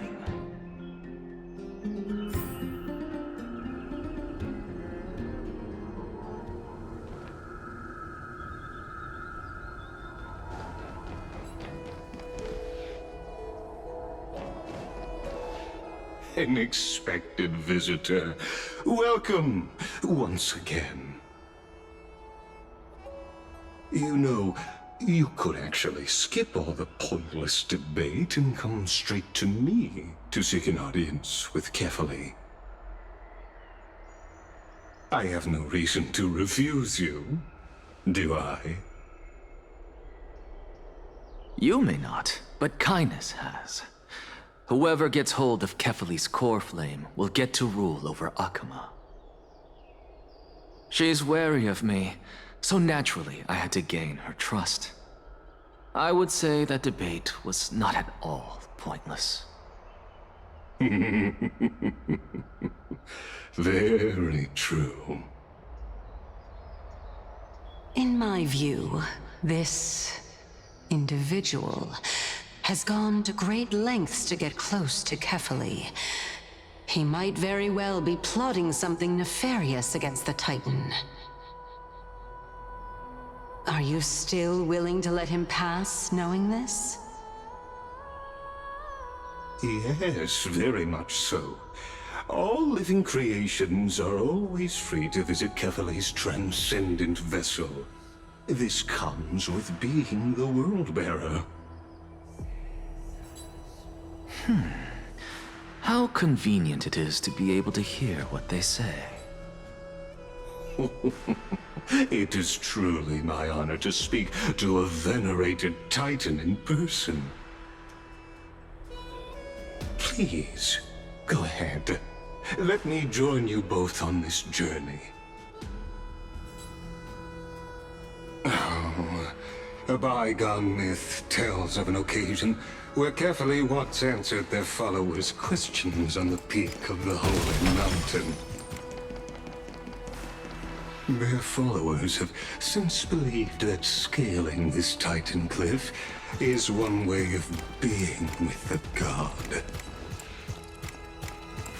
Hear that? It's not every day that you get to climb a mountain with Cerces. You should sing me a hymn of praise. Titan hymns are beyond me. Hmm.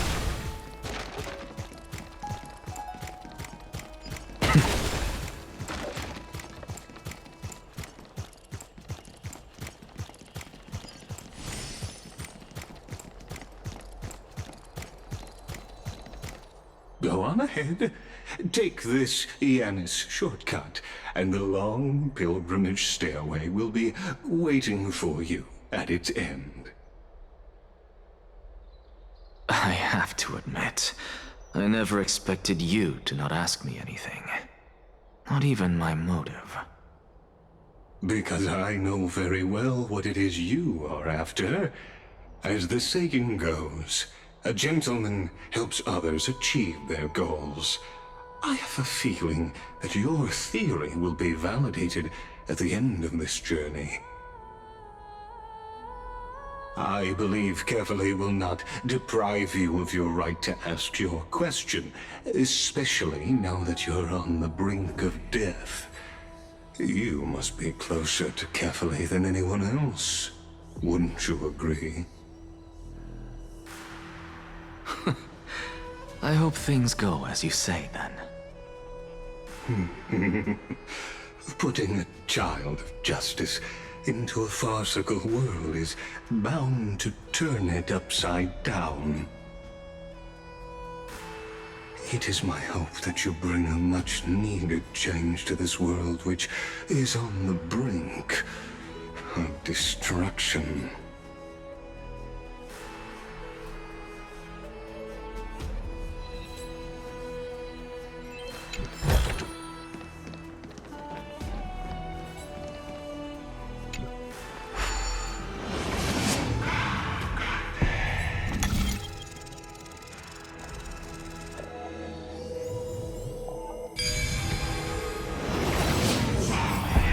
Honestly, this is my first time going up to Dawncloud's peak.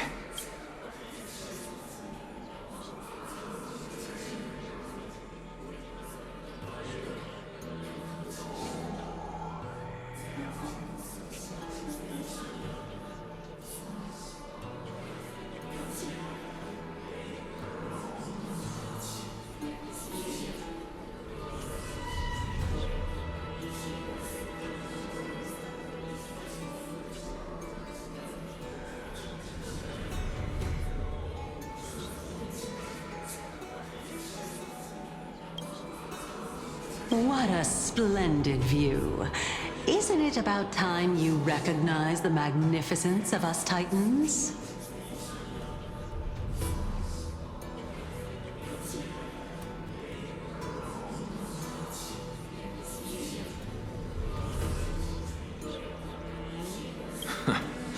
Well, I don't see how this place is different from those temples in the city. All they have are magnificent facades. And even though I've come this far, I'm still doubtful about getting useful clues from him. I must be getting ahead of myself to be expecting to hear something nice from you. Oh? Haven't you been in my head for some time now? It's high time you get used to how I feel about things. Alright, we're just a short hike away from Kefali. No time to waste here.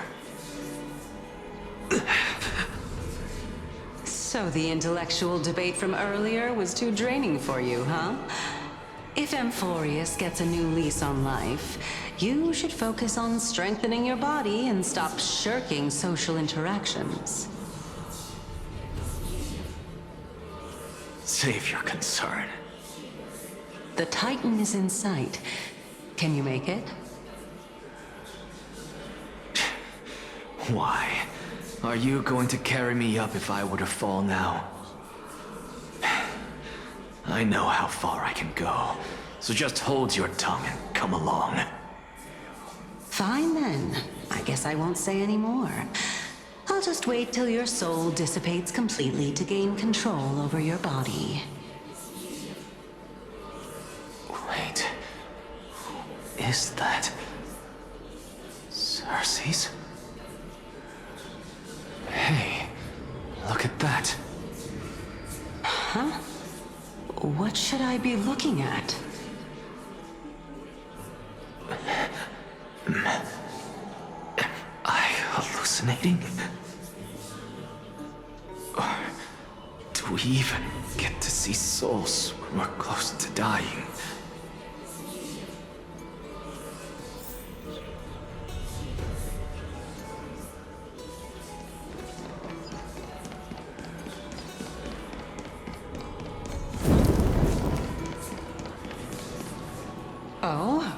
why didn't you bring your favorite spear with you on this trip, Nias? Nias? I know I've heard this name somewhere. It's unfortunate. The Black Tide destroyed every last inch of my calyx. How could that be? Even a creation of Georios, from their prized ores and molten fire, couldn't escape the fate of destruction? Hey, Cerces. Do you know a certain Nias? Nias? No, not that I remember. How did you even think up such a strange name? I just saw him. Nias. A warrior-like figure who was just chatting with you here. No, I have no such memory. Could you be hallucinating?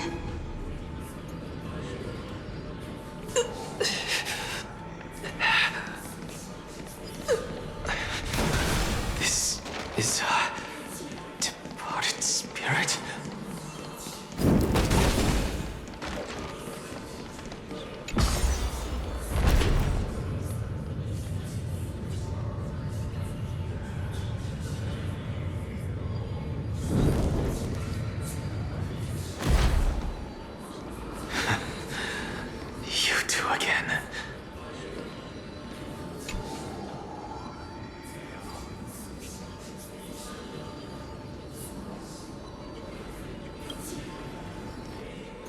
Enough about me. Did Khaos ever reply to you? Well, regrettably. Seems like the price of becoming a demigod is a lot heftier than we thought. Khaos. Demigod. I've never heard of this person. Which Titan's authority did he inherit? Look on the bright side, Nias. Since we've come all this way, I doubt he'd snub his old friends, would he?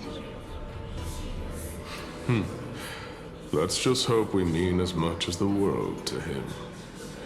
Hey! Are you seeing that same hallucination again? Yes. It's still you and Nias, but you're now talking about a certain Khaos. I'm guessing he's one of your companions? Khaos? This name sounds just as strange to me. Never mind. I think I know what this is about. If things are as I thought, then they aren't hallucinations, but the souls of people. What? But if those are the souls of the dead, then what am I? Beats me. For all I know, you're just an illusion I conjured up in my dying moments. Let's just keep going. As long as I take in more sights and hear more stories. Know your limits. Wander too far among the dead, and even I might not be able to save you.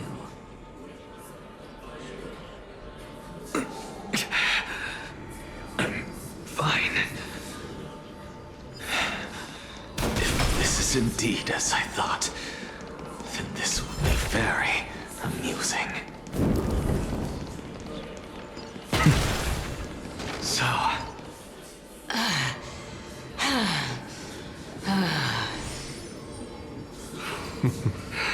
Can you keep going?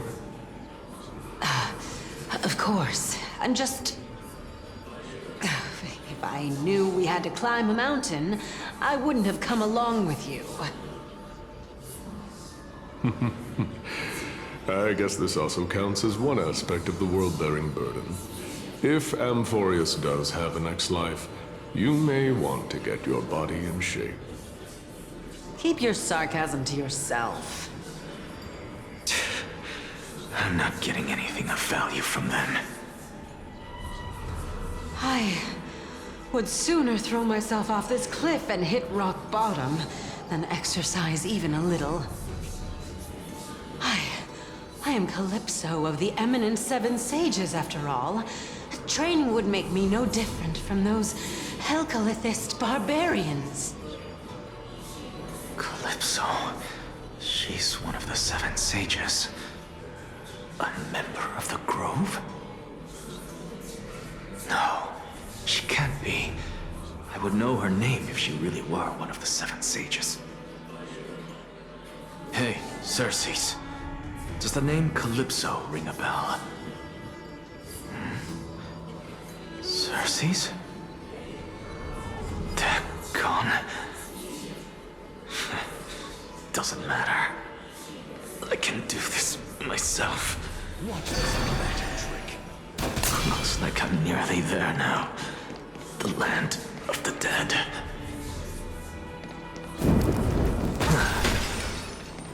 Oh, beautiful old world. Where are you now?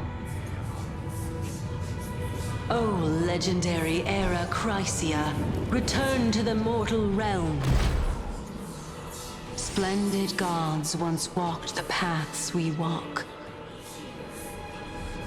Alas, all that's left of that warmth is a hazy mirage. Why are you chanting that too?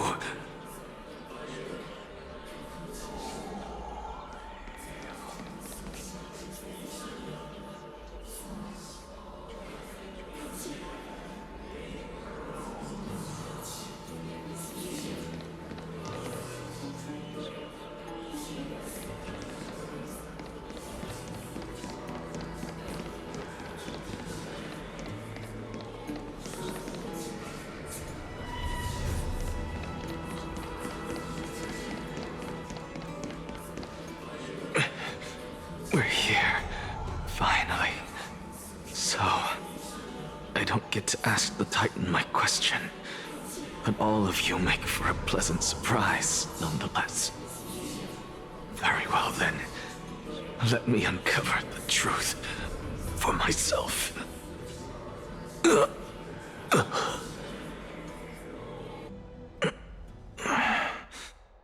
I still fail to make it in time? Huh? So, I'm back here again.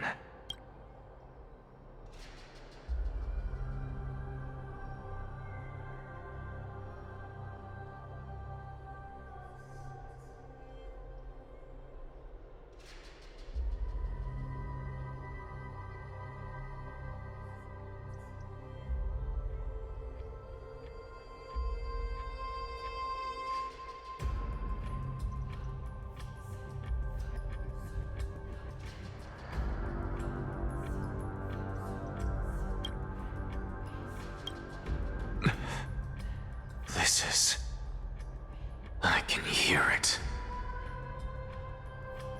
I hear it from the depths of the tides, behind the closed doors of the Void World. A voice ready to tell me something. This time, the voice is a lot clearer than before.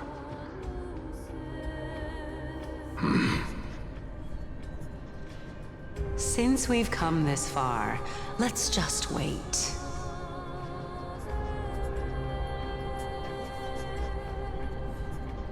Lord Nias and Miss Calypso, are you both here to visit Khaos too? Yes, and we've been waiting for quite some time now.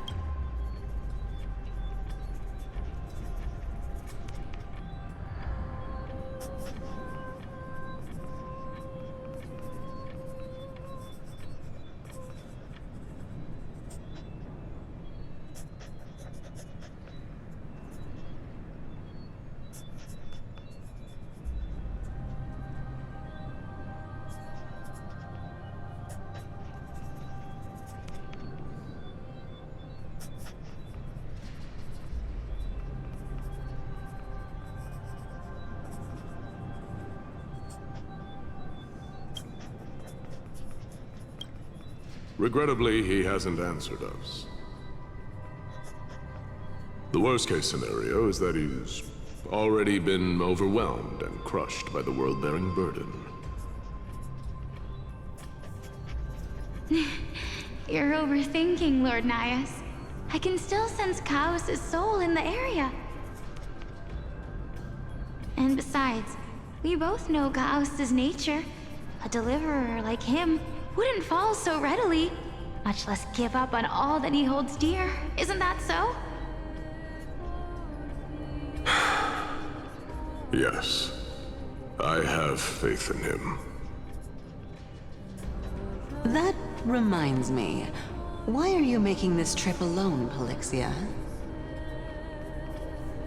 Oh, my sister needs more time to make sure the flowers are fine.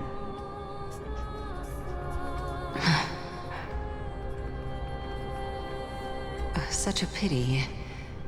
Both of you have hearts kinder than anyone else. Yet you are born only to take over Thanatos' divinity. Everything that I see and hear this time has left me shaken to the core. What may seem like a mundane conversation is in truth a once-in-a-lifetime exchange that has revealed the ultimate answer to Cerces' question. The conjecture has taken shape and must now be solidified into a theorem. Next, I only need to seek verification from Fuli. By doing so, I can answer Cerces' question and reclaim my body. But no, I will not do that. That isn't important.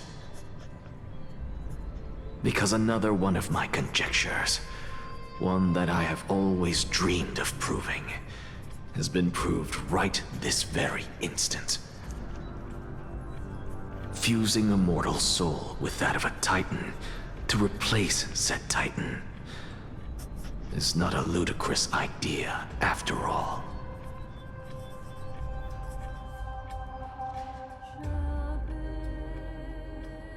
What are you thinking about?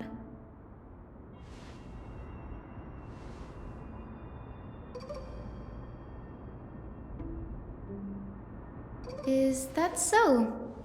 You don't look the slightest bit amazed, though. Plus, you seem to be strangely familiar with the city around the Great Tree.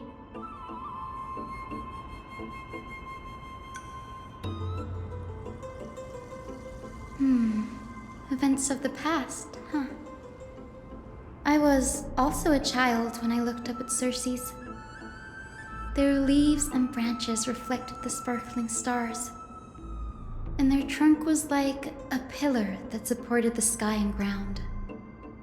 I stood at this very spot back then, imagining the day when I could climb to the top of this tree, because I would be the closest I can be to the sky at that spot.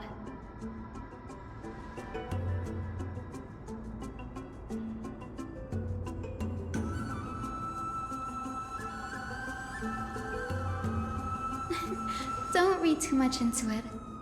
I mean, can mortals even hope to reach Aquila's realm? They're a strict and draconian god.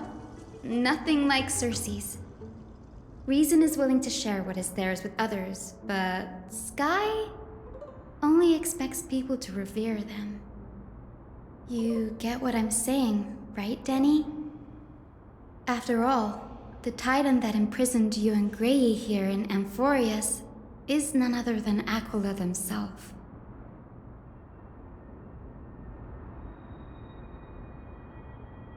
But there will always be people who dream of soaring towards the sky.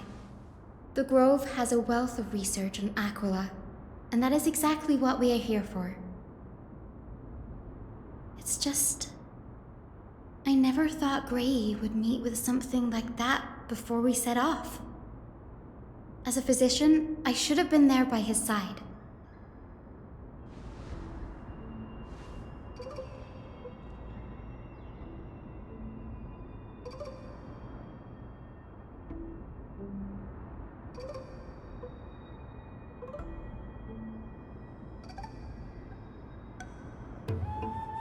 Yeah, there's no rest for the weary, huh? In any case, what we're looking for could be anywhere in this enormous grove. Let's split up to cover more ground. Danny, with your skills, I'm sure those monsters born of the Black Tide will pose no threat to you anyway.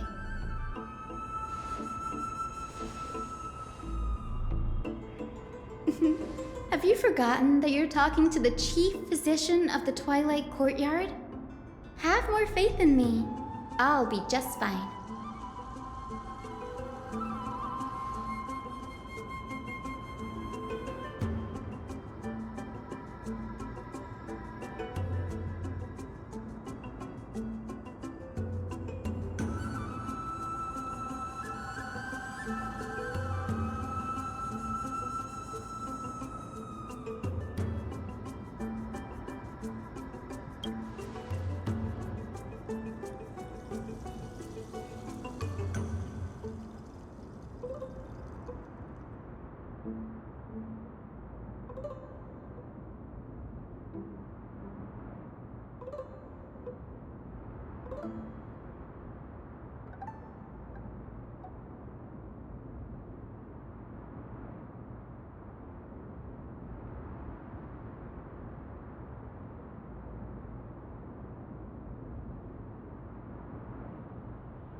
Really now?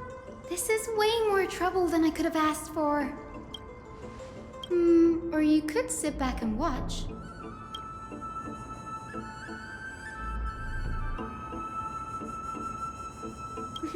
I'm kidding, Danny. Lend me a hand, pretty please. All right, now let's get him!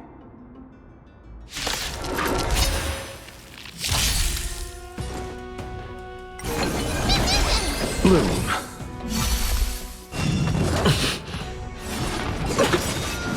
The dead return!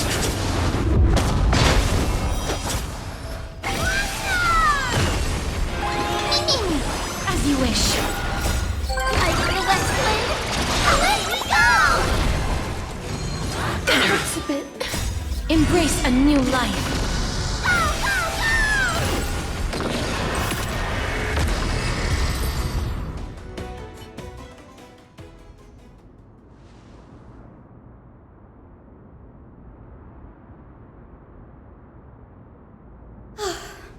The Black Tide is remarkably quick to detect the light of Amphoreus. So or rather, the blessings of the Sky Priest in me, might have unknowingly called them to me. Anyway, never mind that for now. Here, you might want to have a look at this. I found it around here and thought it might be of interest to you.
This is new. I didn't know Professor Anaxagoras was researching the sky. He's never mentioned anything about it.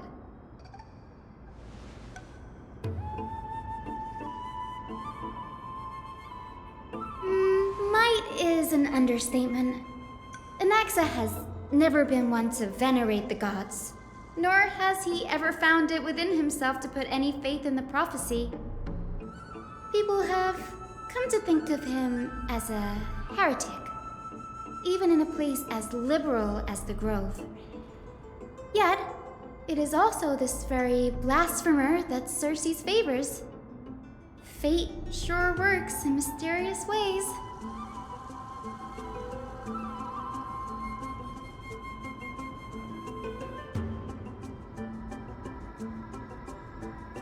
Oh, let me have a look.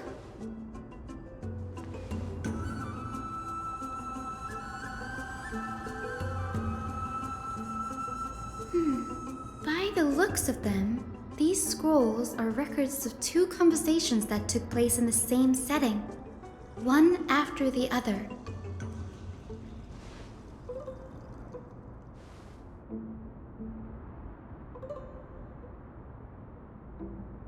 Sure, go ahead. The Grove of Epiphany is home to 7 schools of thought. While all 7 schools are founded on the ideologies of Thalesis, the first scholar, each is unique in its own way. Among them, the Venerationists revere and worship the Titans the most.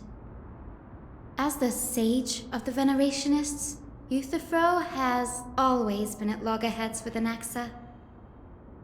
If we were to place the 7 sages on the scales of Talanton, Anaxa and Euthyphro would be placed on opposite sides to achieve balance.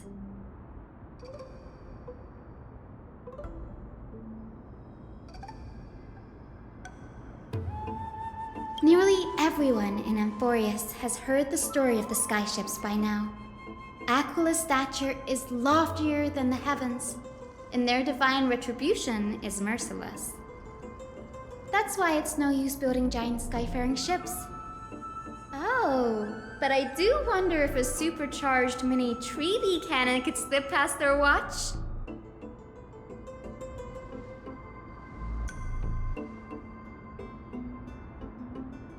Newsporists primarily study the application of alchemy in soul repair.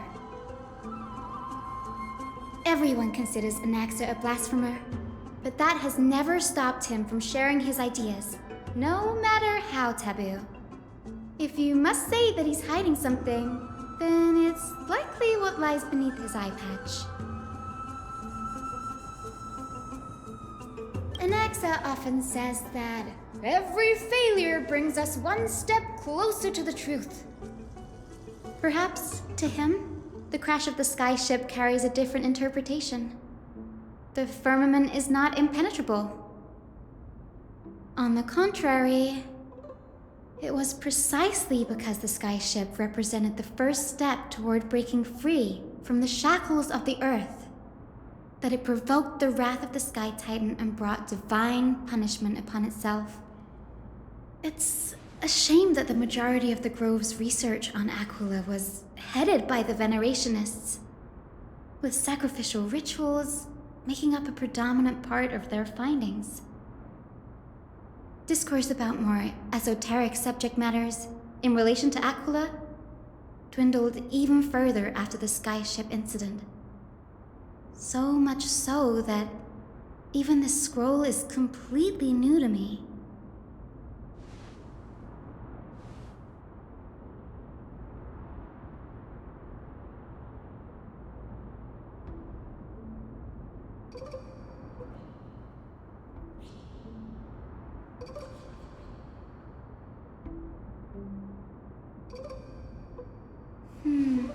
That's what I'd like to know. What are these experiments he's involved in? Even I, the assistant lecturer, know next to nothing about them. I have a bad feeling about this. Could there be more to what happened at the Grove?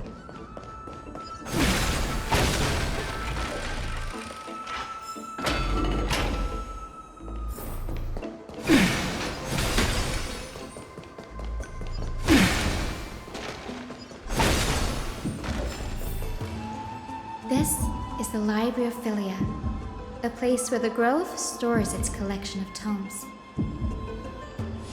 Other than books written by the 7 schools, you can also find philosophical texts, ballads, and religious writings from the Outlands here.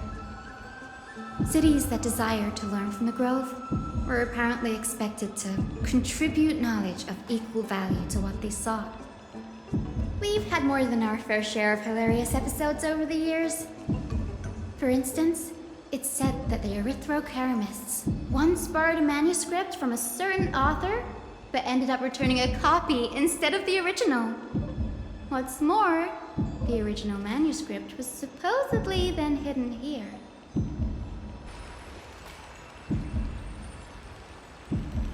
Nice, No need to hold yourself back, Danny. You can just tell it like it is. Their behavior was no different from bandits.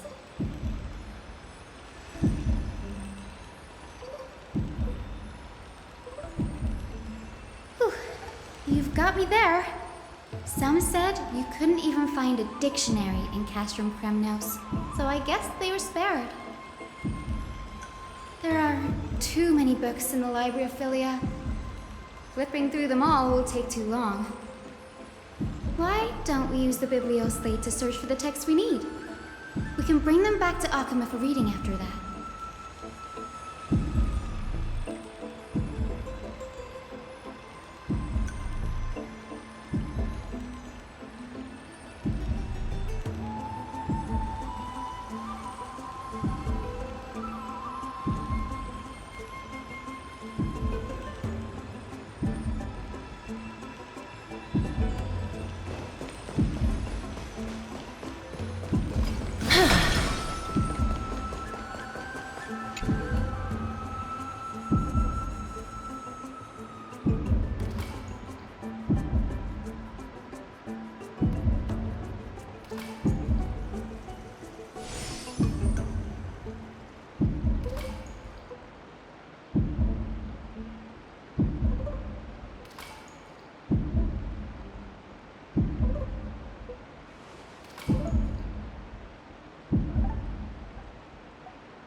In here.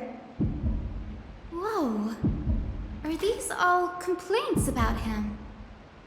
I can already see what they must have written. Anaxa has no respect for the gods. His very existence undermines order in our society.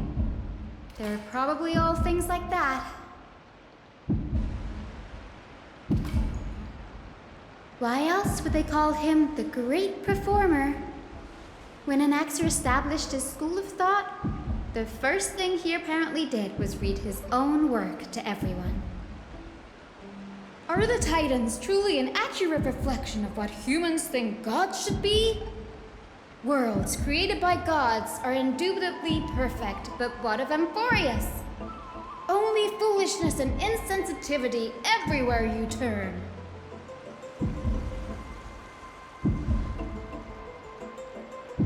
They marched him straight to the seat of judgment before he could finish.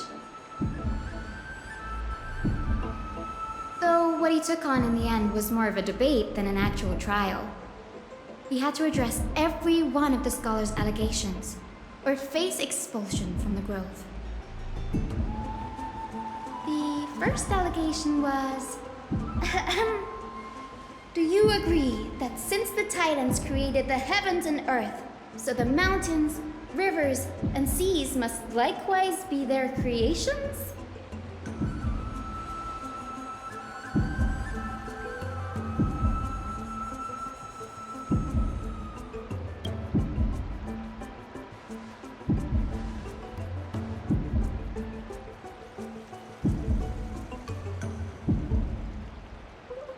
Anaxa would have probably been spared a lot of trouble if he had answered this way. Instead, he quoted past instances of the Flame Chase journey and posited that humans have the potential to take over the divinity of Titans. Needless to say, his critics didn't take kindly to his answer, so they followed up with a second allegation. You claim to be studying souls, yet you are, in fact, defiling them and committing acts condemned by the gods. Do you admit it?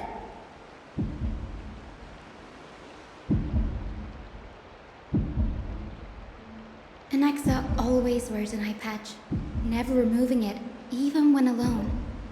Some say he used one of his eyes as an alchemical ingredient. Every being in the world owes their safekeeping to Kifuli, and this is even more so for the Chrysos Heirs who have divine blood coursing through them. If he has really done something of that nature, then it'd indeed be sacrilegious. Thankfully, they had no way to prove it, so it amounted to nothing more than an allegation in the end. One by one, Anaxa engaged in wars of words against those who would challenge him. Toward the end, a scholar asked him, "Anaxagoras, have you any respect for the gods?" It was only after a brief silence that he answered, "I have never denied that titans are meant to be noble constructs."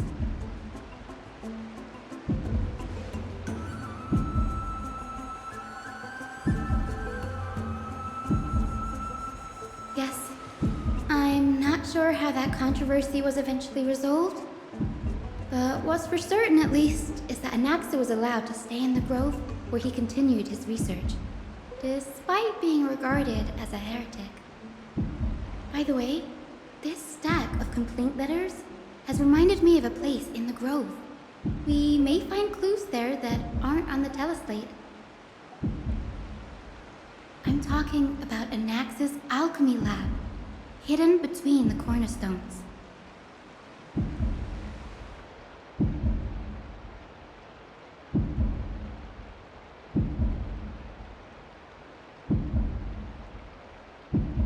It's a well-kept secret. Among the 7 sages, excluding the nominal chief sage, each has a private sanctuary where they can conduct research undisturbed in their free time. Even the administrators of the Library of Philia are restricted from accessing those places and documenting the sage's research. But with the grove in this state, I'm sure Anaxa won't be mad even if we sneak into the lab for a short while, right?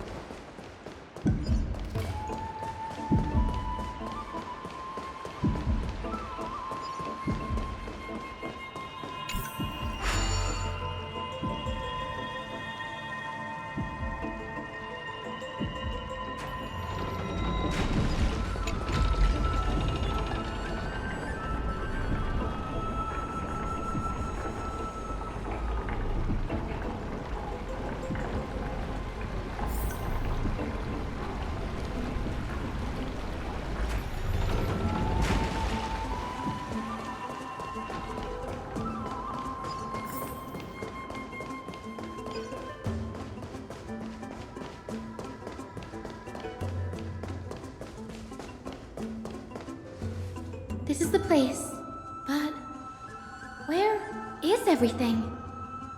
Materials for alchemical experiments, matrix diagrams, and even the seal to the lab. They're all gone. The black tide destroyed it all.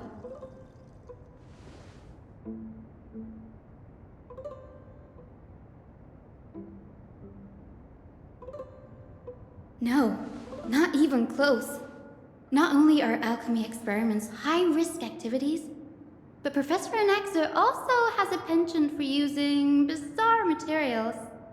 Students often saw him walk in looking right as rain, but come out covered in soot with his hair singed. Naturally, no one dared to come near this place. Huh? That bookshelf over there seems to be the only thing still intact.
What's going on?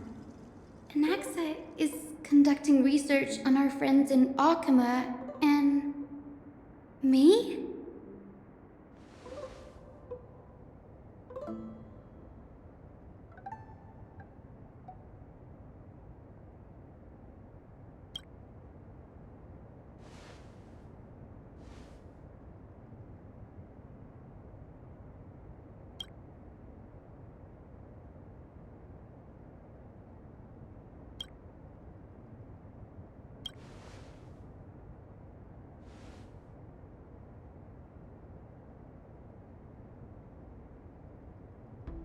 It wouldn't have been so strange if he had focused only on Cassie, given her own curiosity about her origins.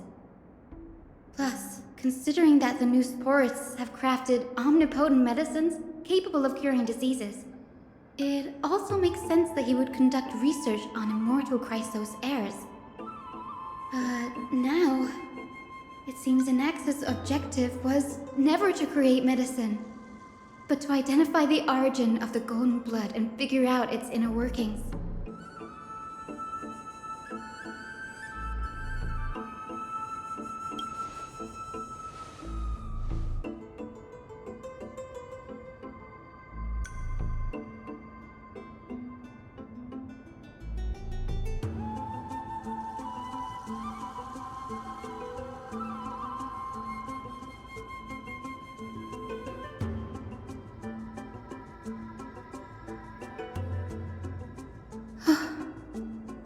Danny, look at this.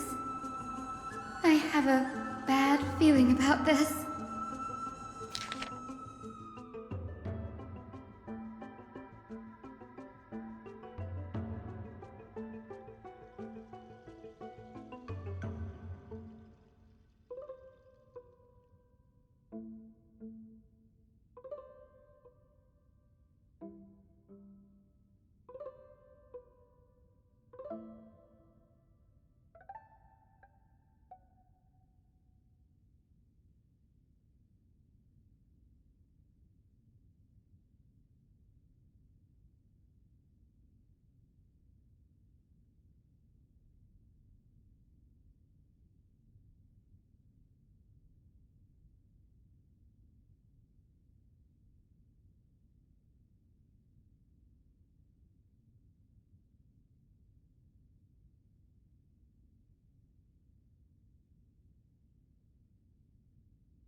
My biggest fear. It's come true. After going through his notes, I think I can piece it all together now. Anaxa was carrying out experiments on soul transmutation.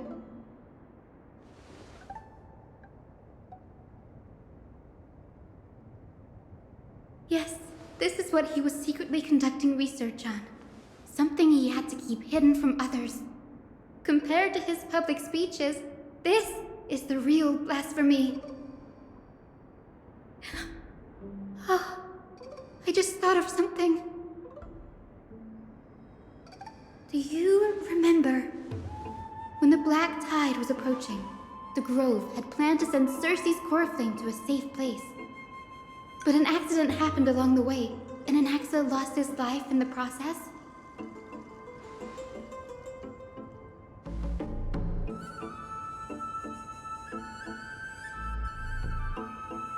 That's right. But what if Professor Anaxa's fusion with the core flame of reason wasn't an accident? Put yourself in his shoes. Knowing that the Black Tide was closing in and your time was running out, what would you have done?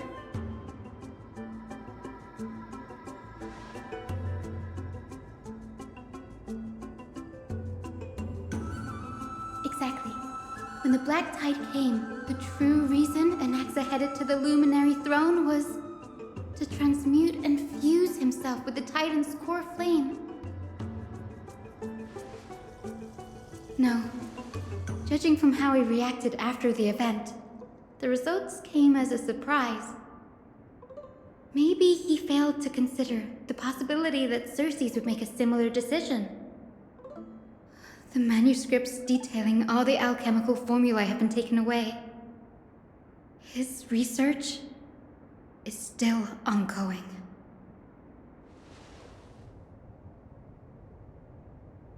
Like what? There's only one Titan left in the world now. No. No way.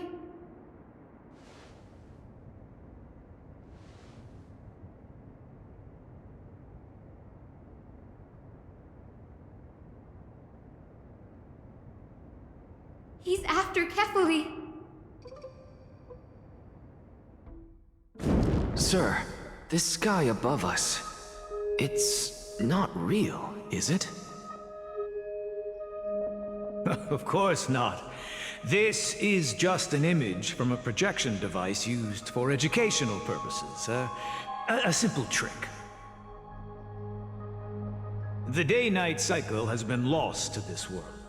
So that students like you may still learn about the night sky, astronomers have harnessed the Titan's miraculous power to manipulate the light, projecting the nights of the past here for you. Much like how the sky above the Holy City is also illuminated by Kefuli's dawn device. So, the skies of Akama are fake too. You mustn't conclude that, Anaxa. You should know that only a child would expose a trick and be proud of it. Often people know more than they let on. They simply choose to feign ignorance because they have no other choice. Then they're just deluding themselves. People believe in Kefuli's tale of Genesis, accepting wholesale whatever the priests preach. But we're different. We've already walked out of the firelit cave of ignorance. We have already realized that we live in a world where Titans make the rules. Even when we look at the sky, we're only seeing what they allow us to see. Rather than gazing at this mockery of a night sky fabricated by them for the rest of my life, why shouldn't I be the one to take control of the projection device instead? So much time has passed since you sowed the seeds of doubt in my heart, child. Many a night, I find myself penning down all my theories and wild ideas, only to burn them to ashes when I open my eyes in the day. Why? Because we'll face death by burning if word gets out? As a sage of the Venerationists, my soul has already become inextricably linked to the great tree. Every word I say and every move I make is certain to influence every leaf, every branch, even the tree itself. But above all else, my days are numbered. Instinctively, I have my doubts about the golden blood and the human soul, yet I have no means of verifying them. The golden blood in my veins is woefully thin, and I am loath to waste what little time I have left obsessing over a hypothesis that cannot even be proven in the first place. But I can, sir. I can do it for us. The time is right. Give me all that I need, and I shall accomplish this grand feat on your behalf.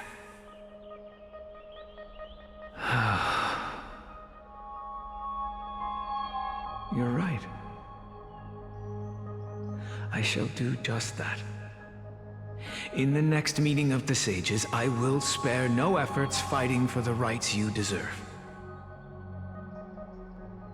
Go. Establish your own school of thought. Find out what we are. Become the one who conquers the ultimate truths of the world. Child of humanity. You didn't go to such lengths for an audience with Kefali. Just ask him a few questions, did you? So, you figured it out. If I were as foolish as a Dromus, perhaps I'd throw myself down and prostrate before their greatness, begging for the gods' prophetic wisdom. Well, sorry to disappoint, but I'm no Dromus. Alas, I am a human, standing tall on 2 feet, possessing both intellect and pride. Before such power, does it make any difference whether you're a human or a Dromus? I'm sure you're familiar with the story of the Styxians. When the raging waves threatened to swallow them, they didn't just give up and become sitting ducks. No. They constructed a dam that kept the roaring tide at bay, chaining down the mad Fagusa. They call me a blasphemer, Cerces. But that doesn't mean I deny the existence of gods. It's just, as I see it, Titans are simply a force that mankind has yet to find a way to tame. Oh? If power that rivals the Titans is what you crave, why not conform to the prophecy and brave the trial? Why stop at harnessing the power of the Titans when I can do so much more? The source of life is what I wish to grasp, to understand what makes up the soul, and to learn what we really are. Thanks to you, I've had the chance to personally verify, in more ways than one, that the soul indeed ceases to exist in death. But where there is death, there is life. And where there is an end, there must also be a beginning. How then is a soul born? That was the only unknown variable left in my calculations. And by the sound of it, you have already formed a conjecture. No, I have already drawn a conclusion. In my journey unto death just now, I finally saw the answer with my own eyes. Professor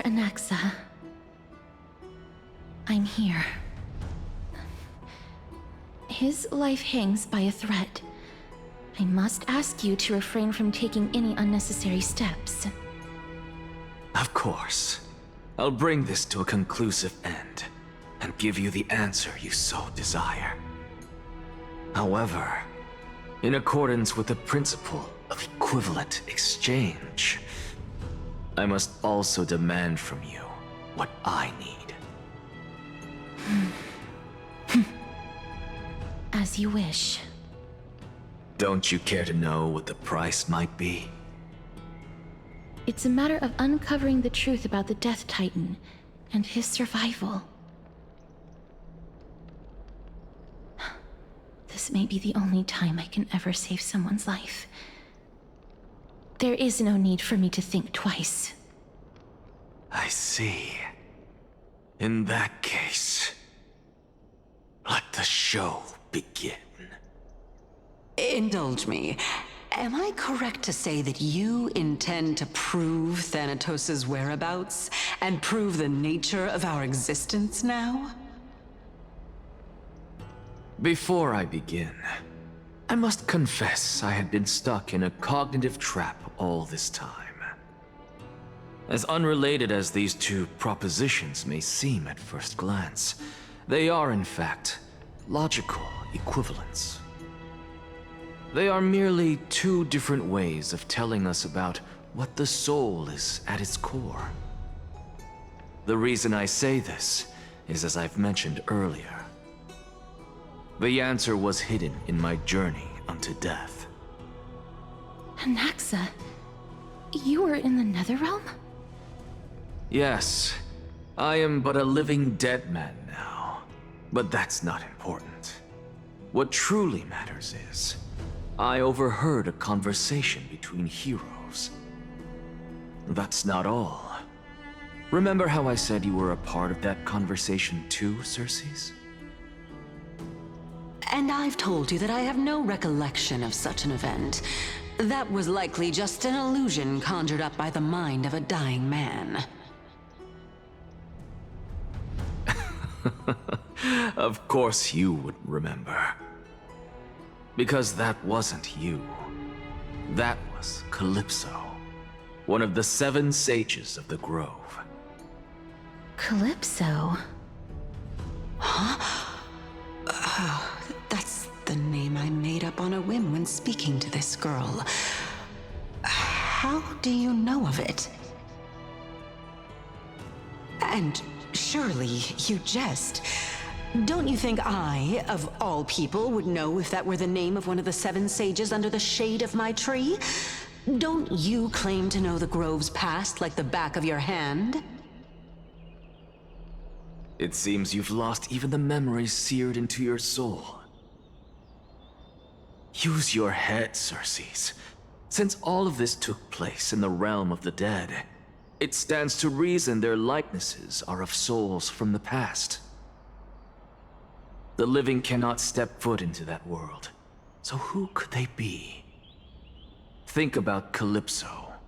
Why does she share your likeness, yet you have no idea who she is? The answer is evident, is it not? Those fallen heroes are the mortal incarnations of the Titans before their ascensions to godhood. The gods aren't master creators born out of thin air, and they are no different from humans, because they all evolved from one.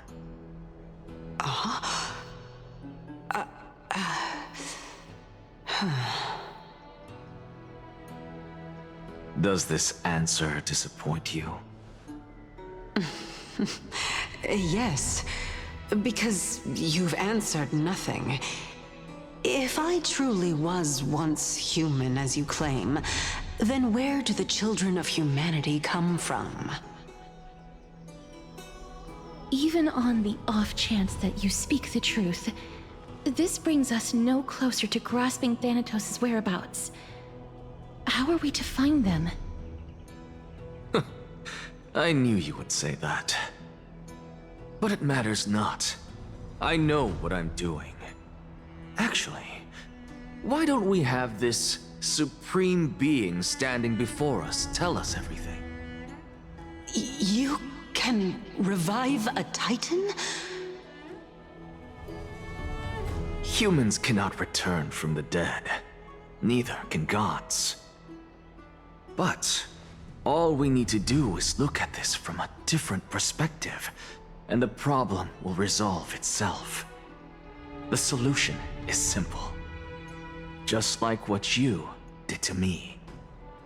If I'm reborn as Kefali, I can rebuild the world and all within it as they once did.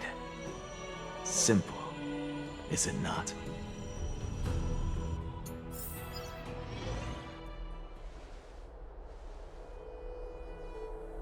I have news from Hyacinth and Danhung.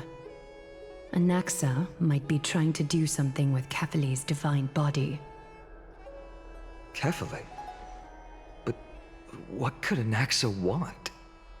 Is the Council of Elders going to sit around and let such a sacrilegious act unfold?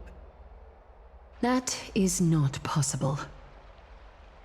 He is indeed the great performer, capable of fooling anyone and everyone with his tricks. I'm sorry. No need for guilt, for this is good news to us. The Council of Elders has found themselves a traitorous ally. Anaxa's ambitious desires will be something we can exploit. What we should be doing now is to keep our eyes peeled for whichever trickery Caelus is up to, and react accordingly to thwart her plans. Being Akima's political center, the Demigod Council holds just as much significance as the Vortex of Genesis. Someday, after my duty is over, this site will take the place of the battlefield where you hunt gods, become the next challenge you ought to overcome. Till then, it's best to get used to this place as soon as possible.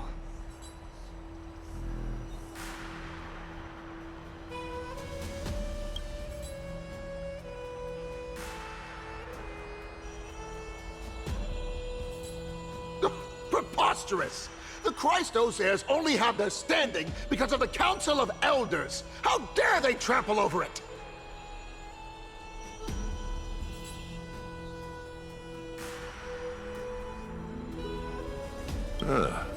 It's been a while. What is that supposed to mean? Is this really the sort of person that the young lord praised as a ferocious warrior? It has indeed been some time, Lord Grateros. What brings you here in such haste? Shh, keep it down. Be more vigilant. See those duplicitous dogs over there? They do the dirty work for Caelus. I've already ordered my people to hold them back, but we should still lay low. Unless you're itching for a bloody fight to get a workout in. My bad. So, did something happen? Did you hear thunderclaps last night?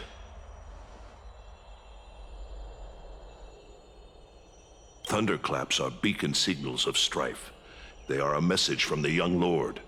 He threw a spear bearing several words at Akama. Watch out. The Flame Reaver is back. I guessed as much. We didn't actually kill them back at the Kremnos Arena. I figured this is something you would want to know. We Kremnoans never back down from a fight. So if you plan to take that thing down in a battle, reach out to me anytime. You have my gratitude. I will let Aglaya know about this right away.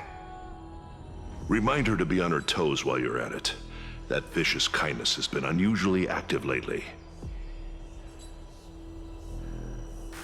Those lackeys she keeps undercover have been going in and out of the city a lot more frequently these days. Some even seem to be getting Kremnoans to defect to the Council.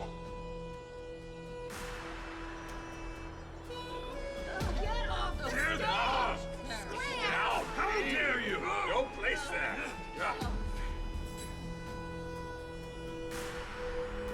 That's... Looks like you can see it for yourself. We should get back. Thank you for the intel, Lord Crateros.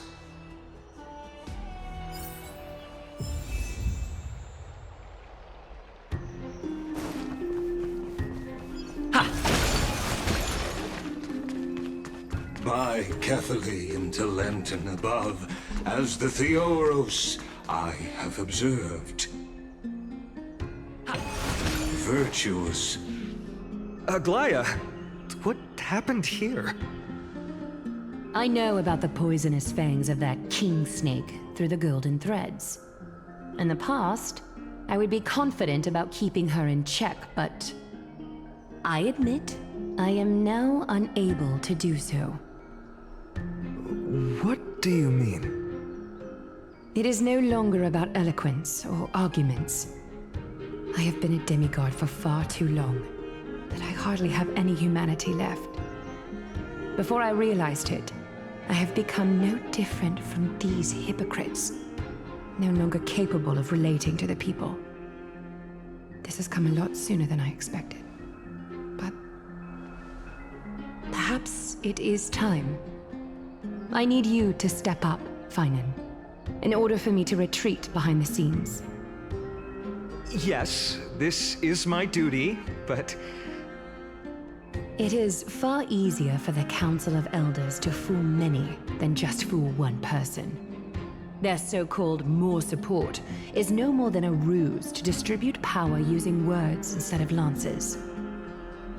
There is no glory in winning this debate, but that makes having respect for humans so much more priceless. Finan, you are a Chrysos heir without flaw, capable of relating deeply with humans. I appreciate what you've taught me, Aglaya. I hope we'll live up to your expectations and win this debate.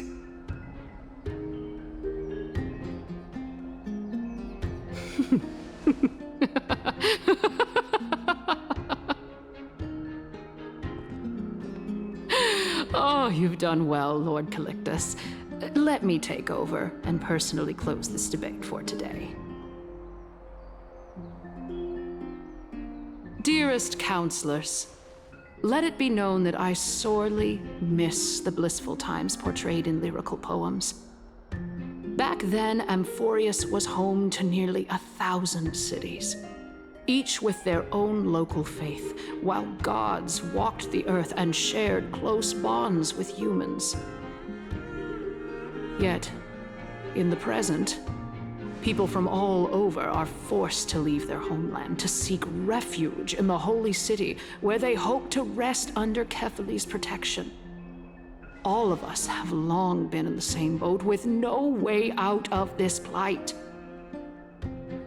We didn't have a choice in the past, but now, the Council of Elders brings to the table a new possibility. All I have left is one question for you.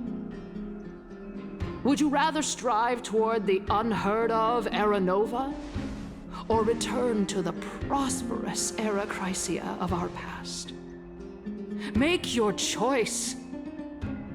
Now, which of the two would lead mortals to an ideal future?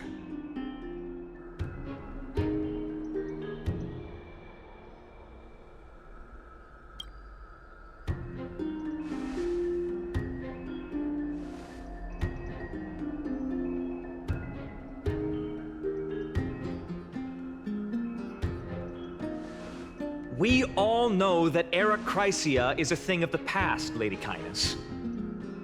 Please, enlighten me.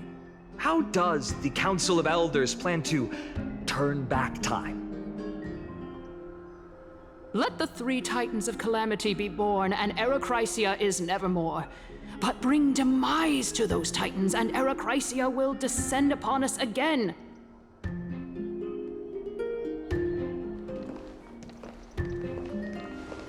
Know that the Council of Elders is never one to make empty promises.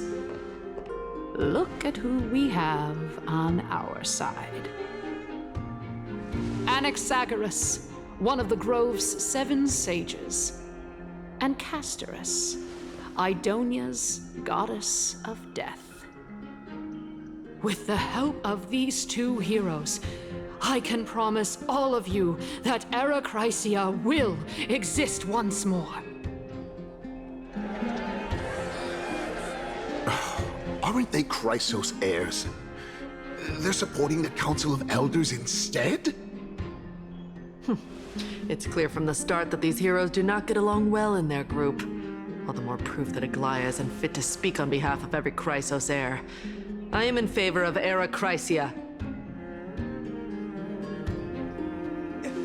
Era Chrysia! Era Chrysia! Era Chrysia! Era Chrysia! Era Chrysia! Era Chrysia! Era Chrysia!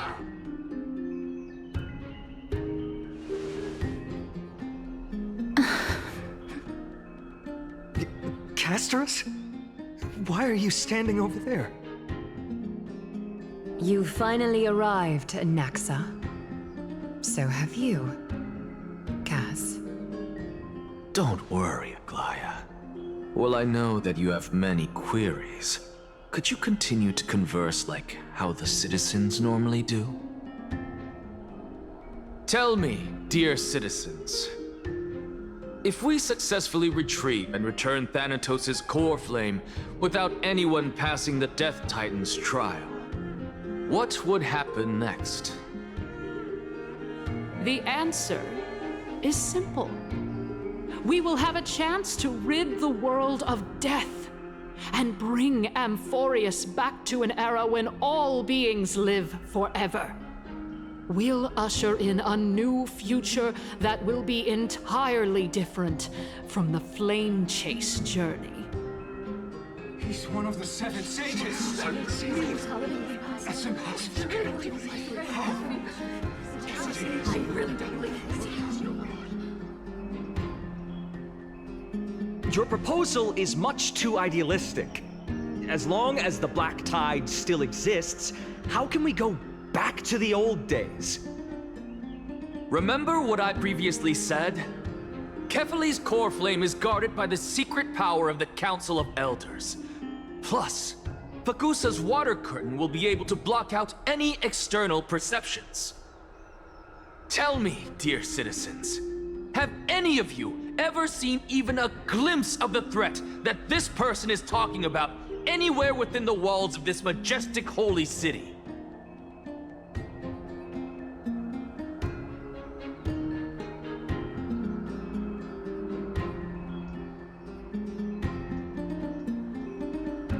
Oh. Could it be that you heard that from the Flame Reaver themselves? Citizens, let's loudly sing the blessed hymn. Oh, beautiful old world, where are you now? Oh, legendary Era Chrysia, return to the mortal realm. After the destruction of the 3 Titans of Calamity, the Flame Chase journey will have to end. Era Chrysia! Yes! Yes! It has to end! It has to end! It has to end! It has to end! This is bad. The masses are now totally riled up. Anaxa, pray tell. Everything that you've mentioned hinges on the premise that we can find Thanatos' existence, right? Thank you, Lady Aglaia, for still caring about this city. However, dear citizens, we are truly fortunate and blessed. For Castorice, Idonia's goddess of death, will surely find Thanatos under my guidance. What? With that, I solemnly promise that the Coreflame Lady Castorice brings back will be personally managed by the Council of Elders. Thereafter, if we are able to garner the support of all of you at the Citizens' Assembly, we shall spare no effort in ensuring that the Era Chrysia will return to our world once again.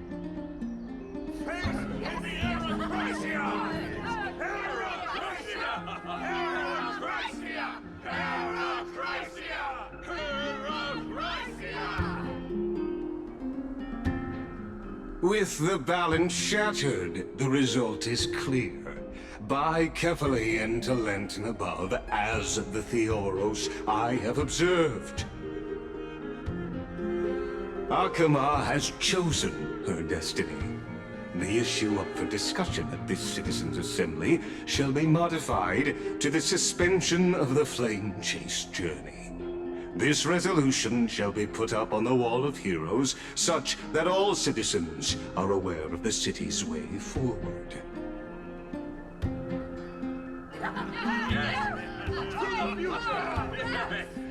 Yeah, I like this. Fantastic. Yes. Aglaya, dear Aglaya. What has caused your heart to soften? You also don't seem to be as quick-witted as before. Wag your tongue as much as you like. Since the Flame Chase journey has been preordained by the prophecy, our failure has never been on the cards. Well then, I guess we'll find out if that's true at the Citizens' Assembly.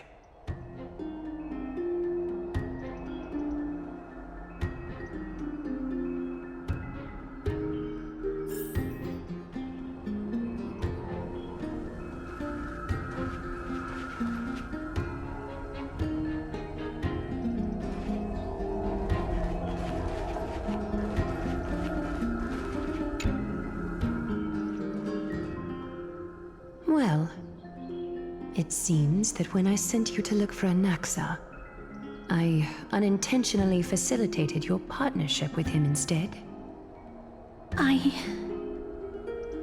My apologies, everyone. I know that you have many questions to ask me. I will answer them to the best of my knowledge. In that case, please tell us as much as you can.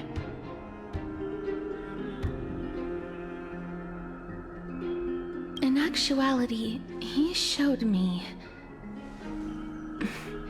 a past that was both long and heavy.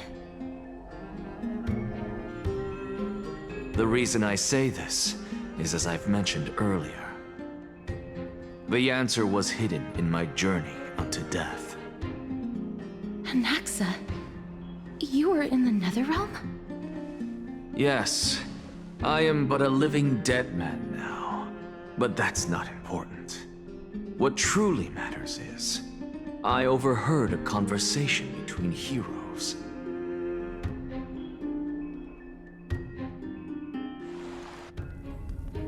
Have you heard of this tale before? A tale about the ocean god's treasured pearl, our hometown. It was a seaside town which enjoyed the ocean breeze and glorious, peaceful times, thanks to the wisdom of its ruling queen. Until one day, an evil dragon descended upon the town. Its wings were large enough to blot out the sun, while its claws were sharp enough to rip the waves apart.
It barged into the tall tower and devoured the queen's beloved daughter.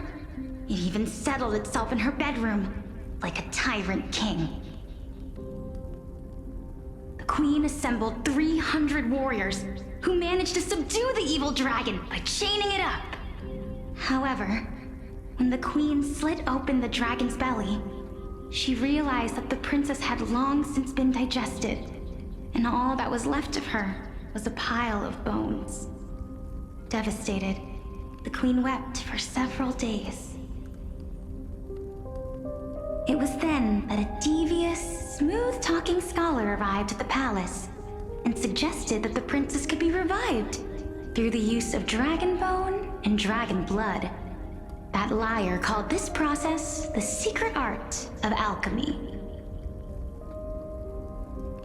The princess was reborn! The queen was overjoyed, blissfully unaware that the evil dragon's soul still lurked within the princess's body. As revenge, the evil dragon swallowed the poor queen, the glib liar, the courageous warriors, and all of the town's innocent civilians in a single gulp.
Worse still, the souls of the deceased refused entry to the Netherrealm because they were filled with regret.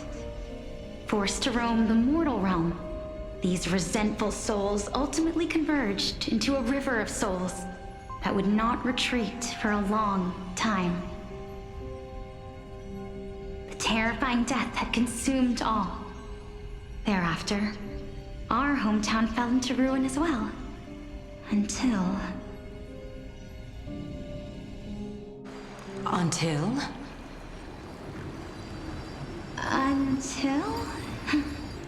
Actually, I don't know what happened next either. Oh my... It seems that you still like to whet people's appetites even after all this time, Polyxia. So, according to your story, this is how I used to look? It's practically a mirror image. And yet, what exactly is this? A miracle that I created with alchemy. As for what it is and how I was able to accomplish it, I'll keep the answers to myself for now. Oh my goodness, is this cliffhanger really necessary?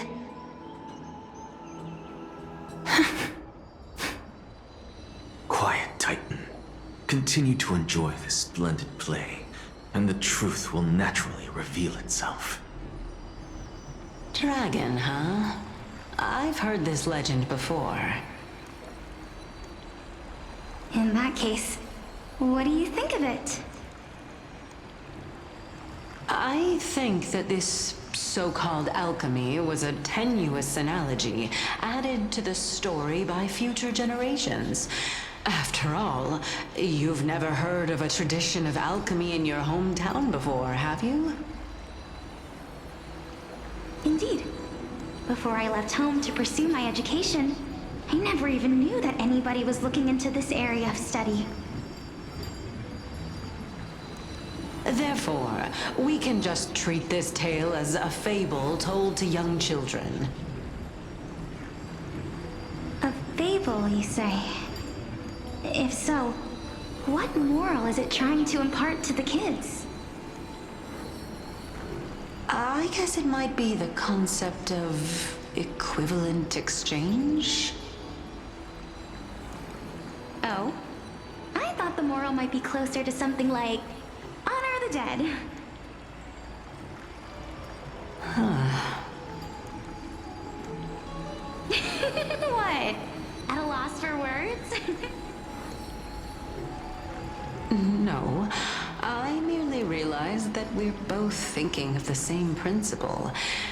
If life is priceless, then there is hardly anything else in this world that is of equal weight to it, right? Indeed. As expected of the wisest scholar in the land. You flatter me. Why don't I ask you a question as well, as a form of equivalent exchange? Of course. What is your question? If I imparted my knowledge of the art of alchemy to you,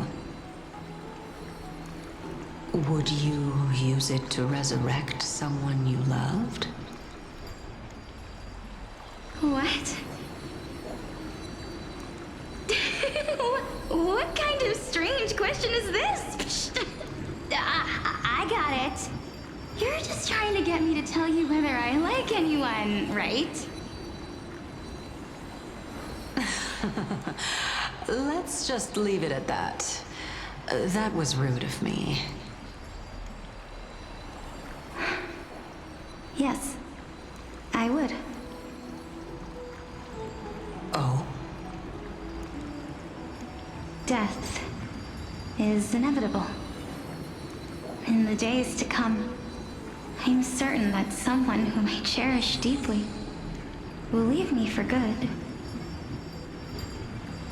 If such a mighty power really existed, I think I would use it without hesitation.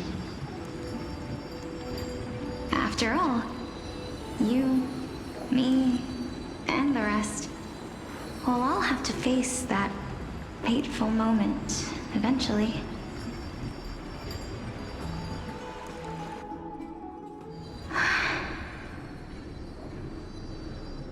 My time is finally here. However, perhaps because of my firm belief in the immeasurable value of life, I am unable to complete the trial. You shall wither, and through that, the dead will sprout again from the remains, and be reborn with the dead flame. It is a pity that fate is such a cruel mistress. Is there no other way of interpreting those words? I'm afraid that the meaning is clear. Between my sister and me, one must pay the price. Our trial can only be completed when the one chosen sacrifices her life.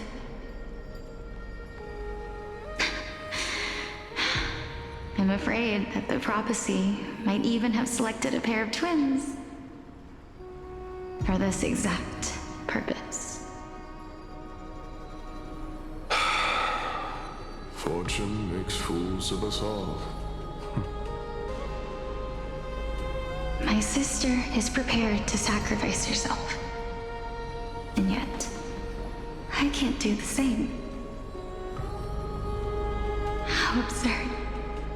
My time is almost up, but I'm still afraid to welcome death.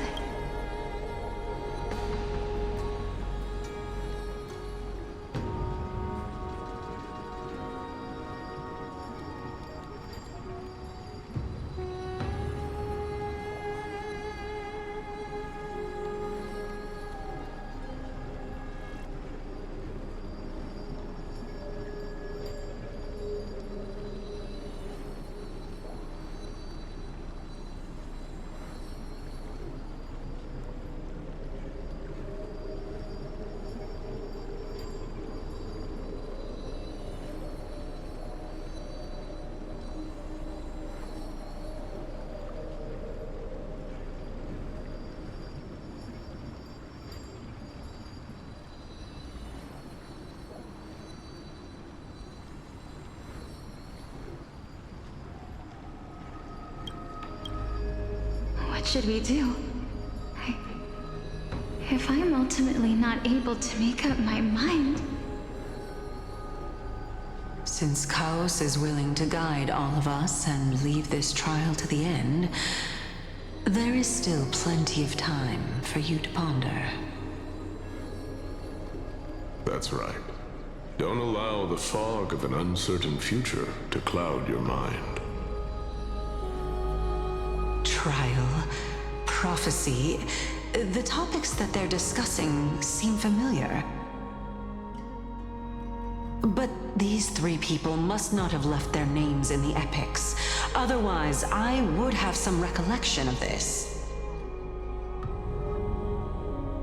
Amphoreus' history before the Titans were born was complete chaos. Is that not strange by itself?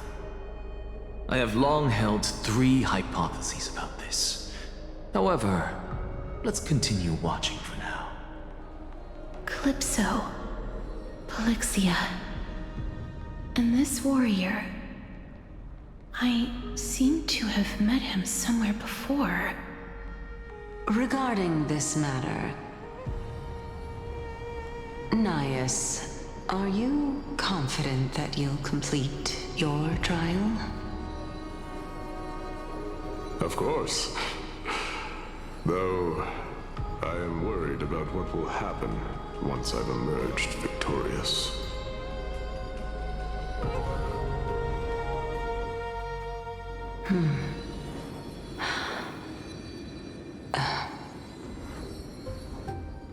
Looks like you have made up your mind.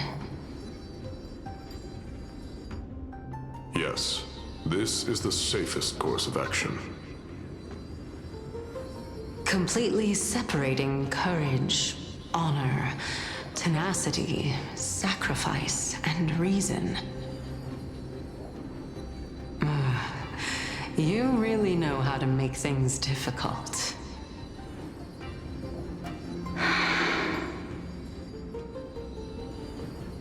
Please, young lady, witness my fall and demise. Lady Calypso, you shall host the soul-rending ceremony. I do not understand. Why would you dare to sacrifice yourself for a future that you won't get to witness? Because this is our destiny. The power that resides within me is so intense that I will one day be engulfed by it. Furthermore, a valorous death before glorious return has always been the path I chose to walk. A journey I began long ago. If your sister or Khaos were in my position, I believe they would make the same choice as well.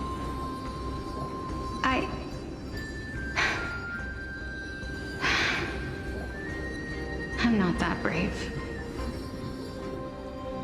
I don't know how I'm supposed to face such a serious affair.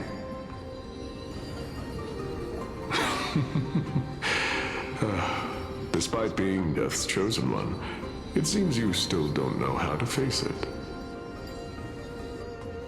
Let's chat, young lady. Perhaps I shouldn't end my journey so hastily. Since there's still time, I'm not worried about letting fate wait a little longer. Of course. This warrior is Lord Nias. As the embodiment of Nicodor's divinity, he entrusted his life to us and allowed humankind to end his madness. That means that what I'm currently seeing before my eyes is, in fact... Looks like one hypothesis of mine has already been proven true. These heroes are the true forms of the Titans, before they attain their divinity. If so, the chosen one of death that he speaks of is actually... Polyxia? Is the previous form of Thanatos?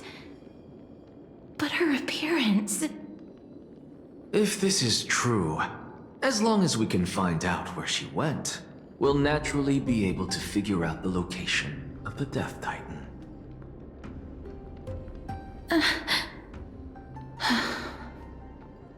But before that, we first need to witness what ultimately happened to Lord Anias.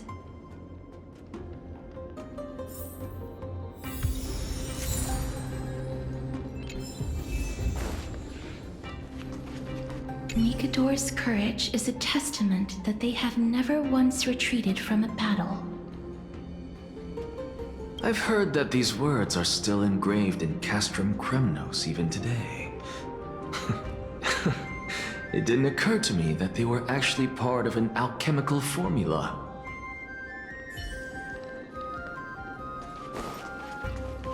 Sealed within this statue is undoubtedly his sacrifice. They use their own body as our city walls, keeping out and protecting us from the pervasive spread of madness. They are acutely aware that if the end times were to arrive, there would be nothing left in this world to conquer.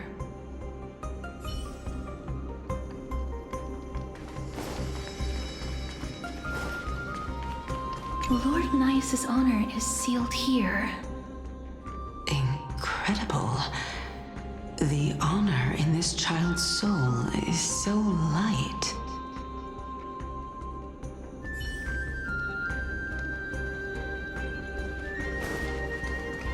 I believe that his tenacity is sealed within this statue. Before we fought Nikador, we also released it from the stone statue.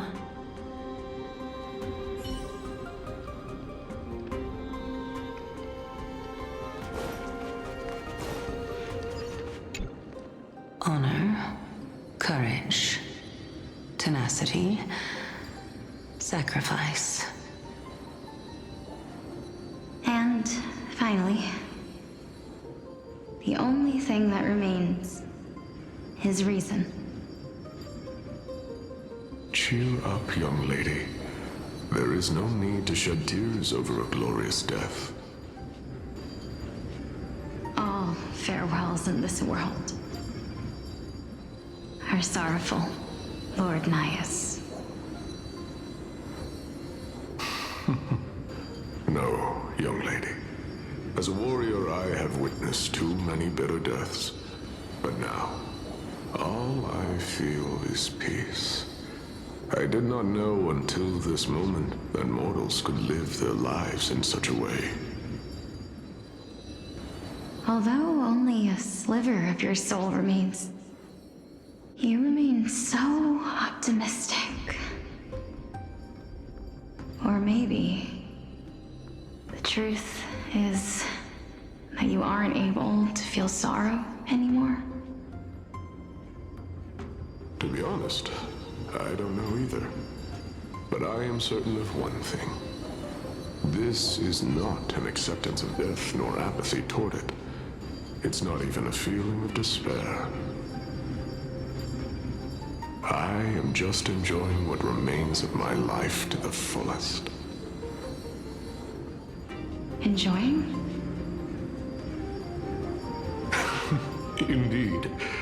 Along this journey that we've taken together, not only have I changed the world, I myself have also changed in the process. And now I have reached the journey's end.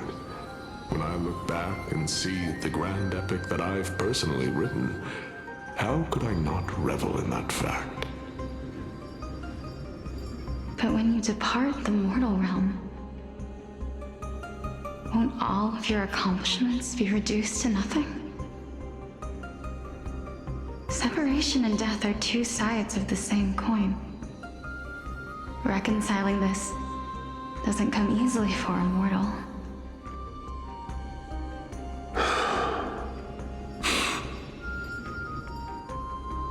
Finally, let me recount to you a story of mine, young lady. The first time I returned from the battlefield, I felt extremely hollow. The calamity had devoured everybody on the battlefield but me. When I returned to the city alone, the citizens held a banquet for me that was far from pleasant. I felt as though I was still on the battlefield, and the person who had returned was nothing but an empty shell. It was late into the night by the time the banquet ended. My head still reeling, I returned alone to the barracks. On the way back, I encountered someone. It was a crazed scholar looking at the night sky and muttering to himself by the side of the road. Although I tripped over him and fell, I wasn't angry in the slightest. And maybe because I saw myself in him, I inexplicably asked him a question. Do you think that it'd be better if we just died on the roadside like a couple of stray dogs? To my surprise, he shrugged his shoulders and sighed. How does someone who is currently experiencing death, dying and living, afford the same amount of bliss? Now please, go away and don't block my starlight.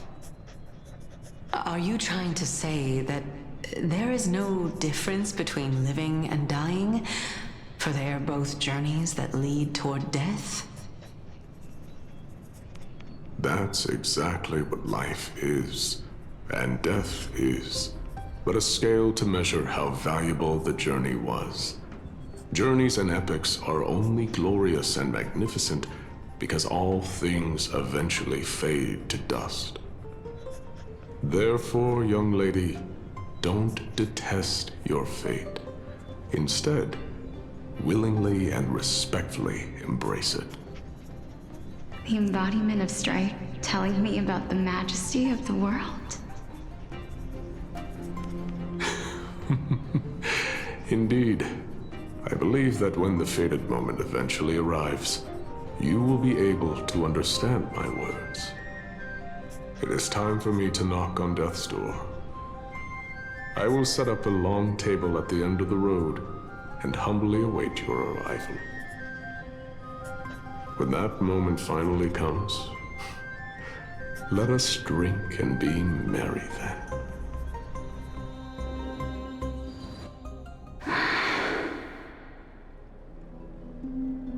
I knew this day would eventually come.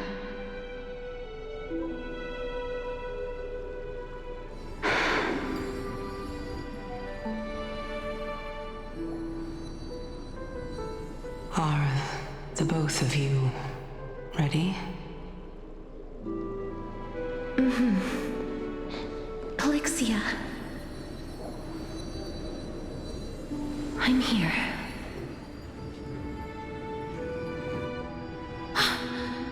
What? This... This is quite interesting indeed. Is this...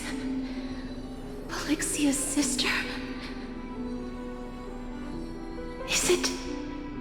me? Now, it's time for us to fulfill our promises.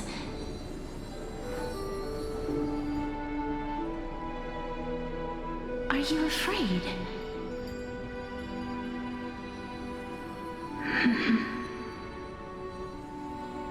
What are you afraid of? That I won't be able to do it.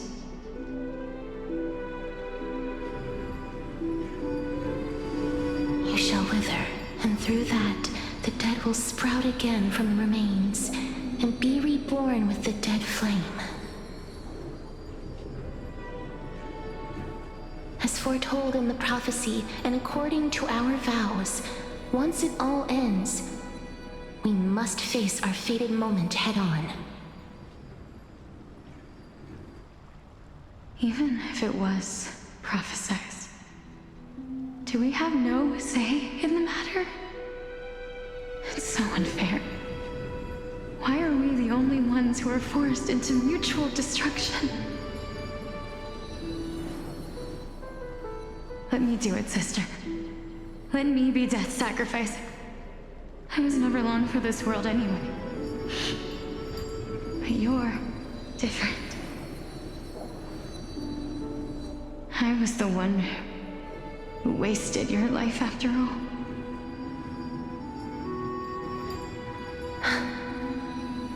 You're wrong, Polyxia.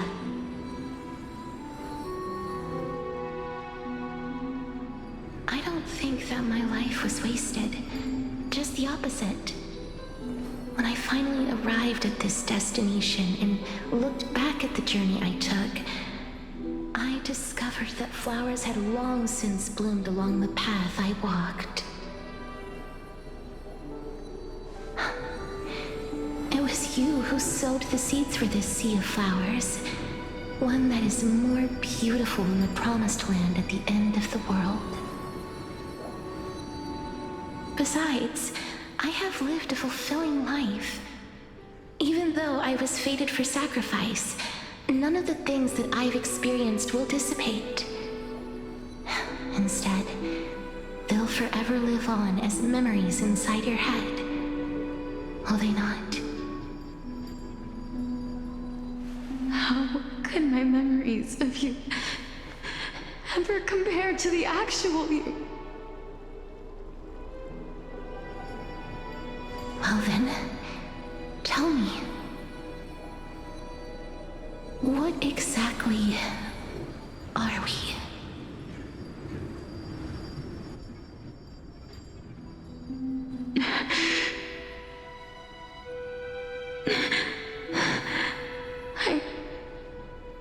I don't know. I don't know either. But regardless of what the answer is, regardless of how we're shaped by others, or even by this world, ever since we were born, the fact that we existed was predestined, and nothing could erase it. This is why I will always, always be by your side. We're twins, after all.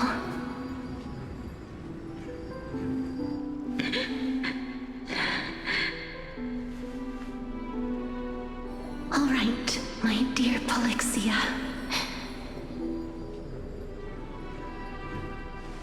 It's time to extract my heart and light the flame of death. After that, use it to plant the first bud in the prophesied new world.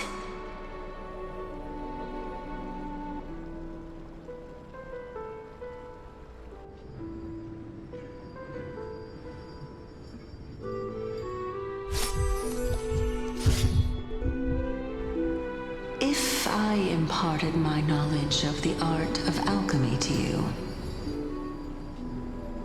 would you use it to resurrect someone you loved?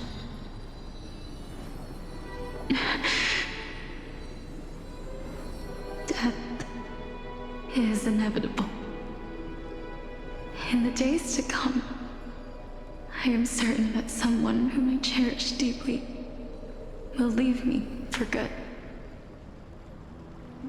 If such a mighty power really existed, I think I would use it without hesitation.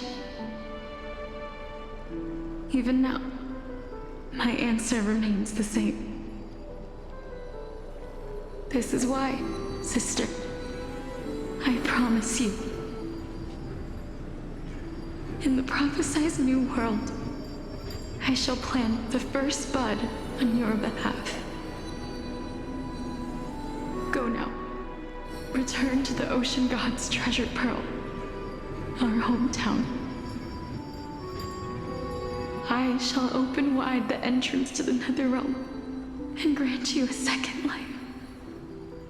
The living beings on this earth shall respond to my call and lead you to the sacred daylight. Remember, do not look back on the land of the dead, and do not stop moving. In the new world promised by the prophecy, march toward your new life.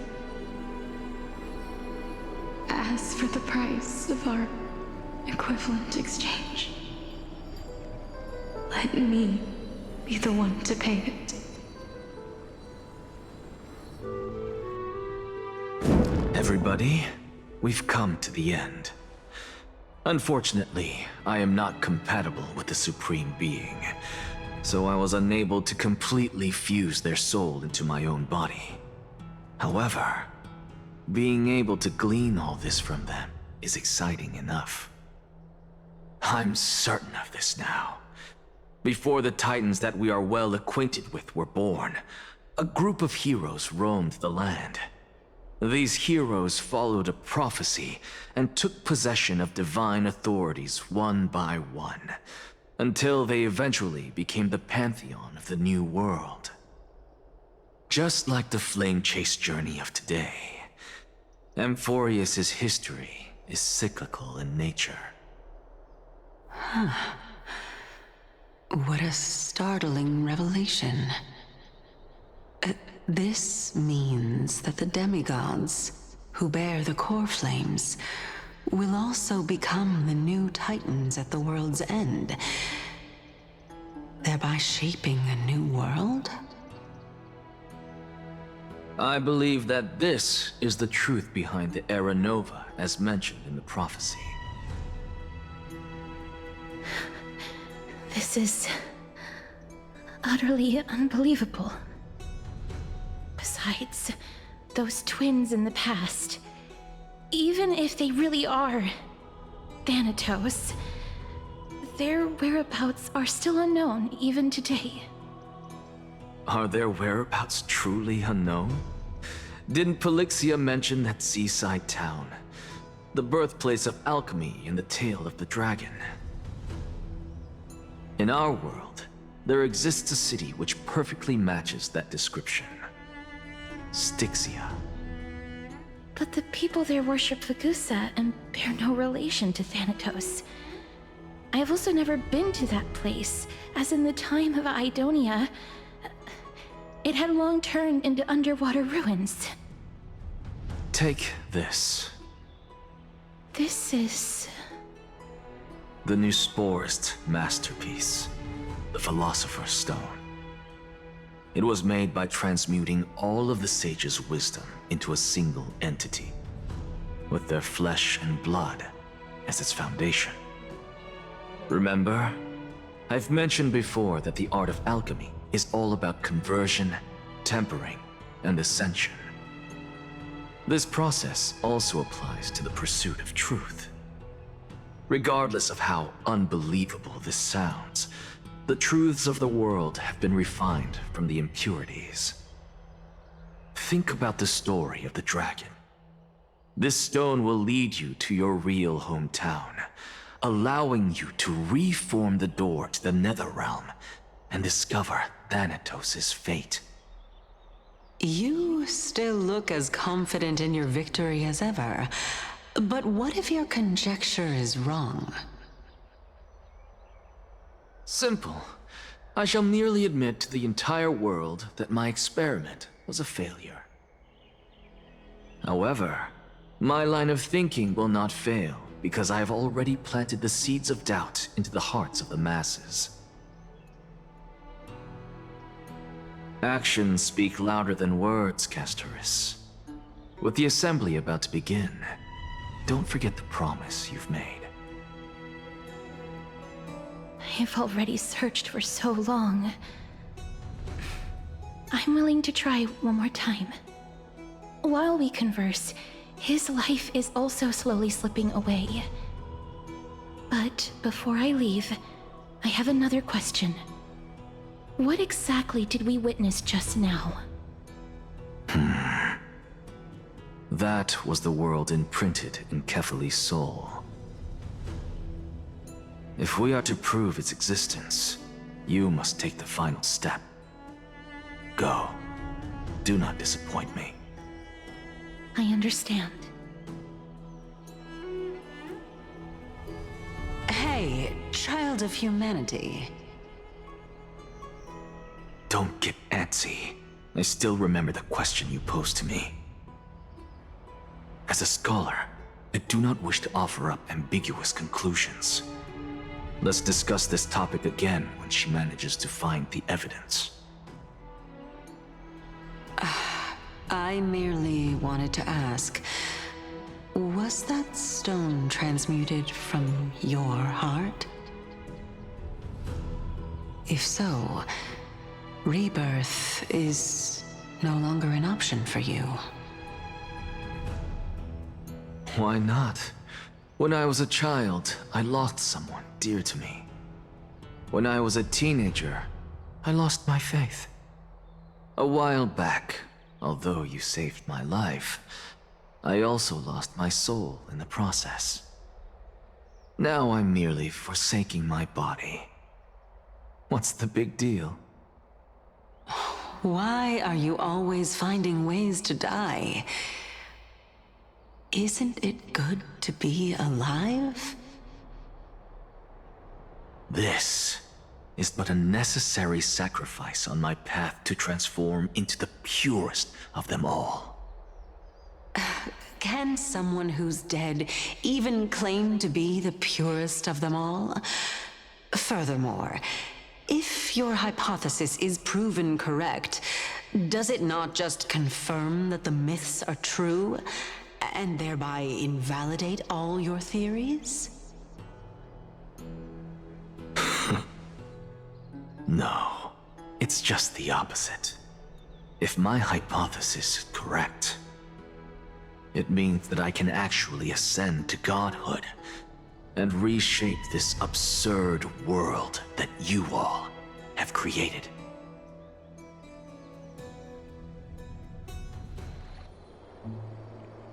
That's a lot to take in at once.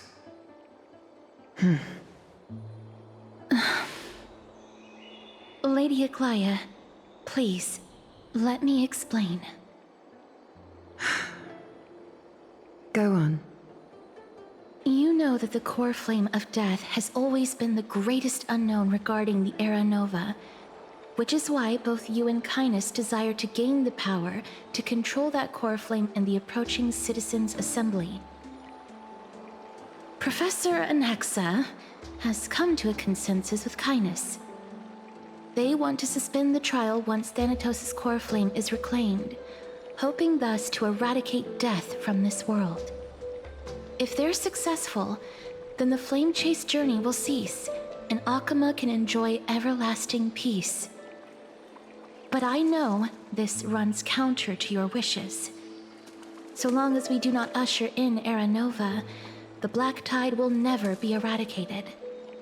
Even with Lord Mighty on the front line, and the Black Tide not posing an immediate risk, the danger nevertheless remains.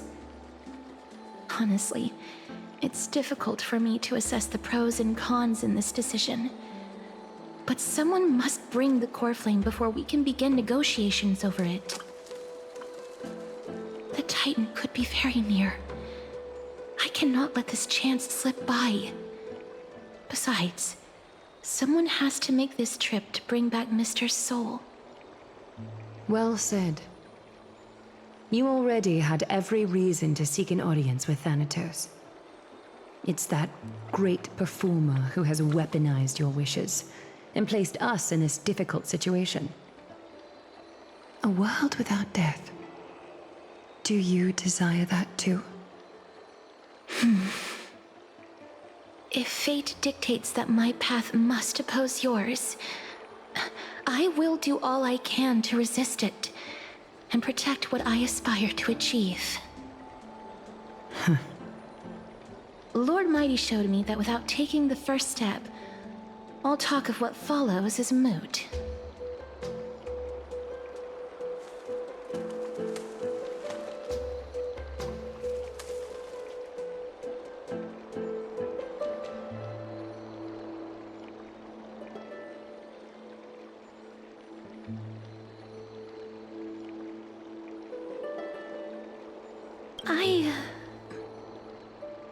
I have always hoped to hear you speak your mind, Cass. And I am glad to have heard your true thoughts. Styxia. I visited that place in the past. Though it is now an island surrounded by the river of Souls torrents, it's not hard to see its former splendor. Go. I will not stand in your way. As for you, you are someone who has cheated death. I believe you have more than enough reason to make the trip with Castorice and meet the god of death himself.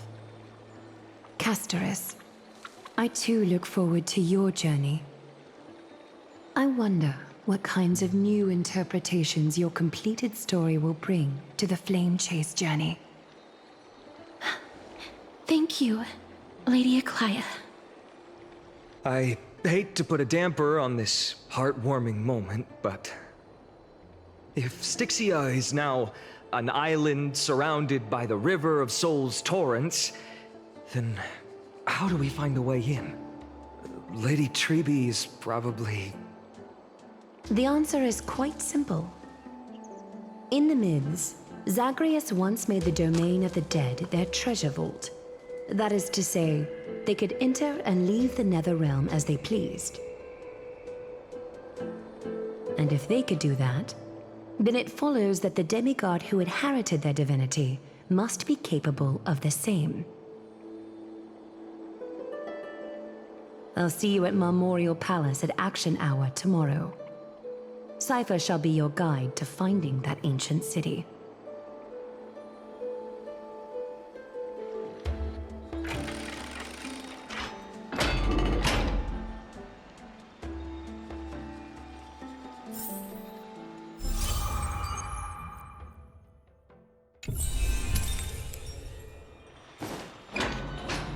Hey, friend!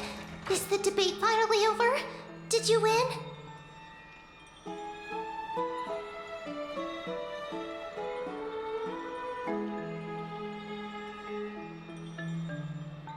What a glorious defeat. You sure know how to look on the bright side. Well, moving on. I was hard at work even while you were at the debate. I borrowed a mountain of books from Cass to see if I could find a way to solve your problem. Let's see. I still have... only 32 books to go. Really? Oh, that's fantastic news. I knew it. Hard work always pays off. Especially if you're as diligent as Mem. I feel like a huge burden has finally been lifted off my shoulders. Why are my eyelids so heavy all of a sudden?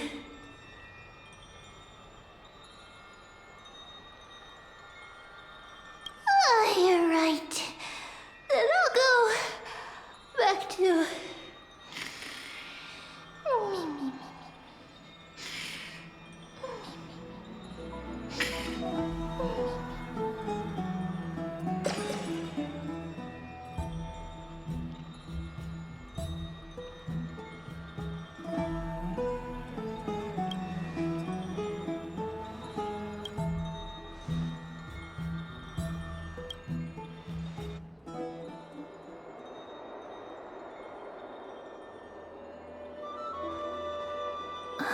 Cass?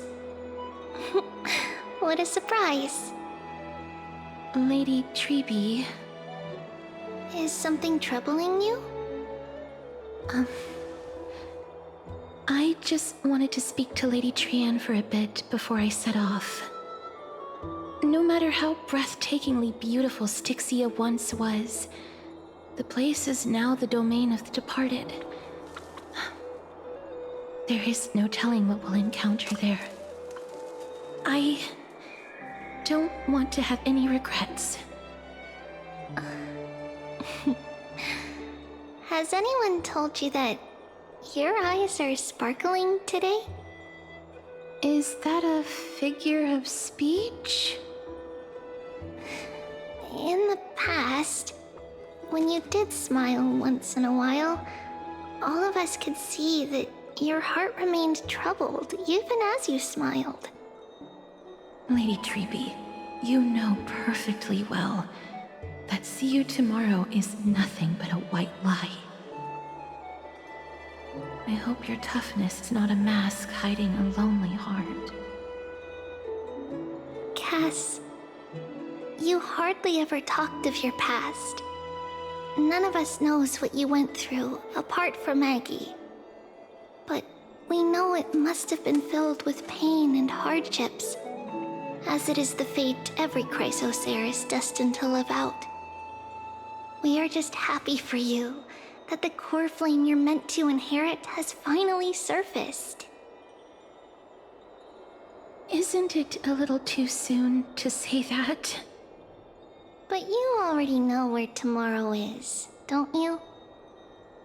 There is no need to rely on anyone else. Just give it your all and leave no regrets. We have always believed that your embrace is just as warm as everyone else's. Because we embrace others to comfort them. And Cass, you're the kindest Chrysos Heir we know. Thank you, Lady Tribbie. This feeling... it's hard to put into words. I suddenly found myself with so many wishes. So much I want to accomplish before setting off. Then go do it, Cass. Trianne was actually working on a surprise gift for you. It's a pity she didn't get to finish it. But now Trianne and I are working on it, and we'll make sure to give it to you. So, let's meet back here when you return from Styxia. Safe travels. See you tomorrow!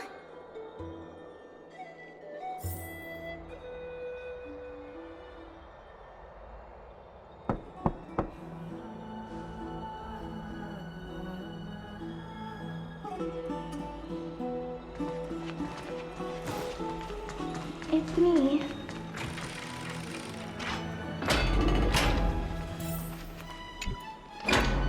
I hope I didn't wake you.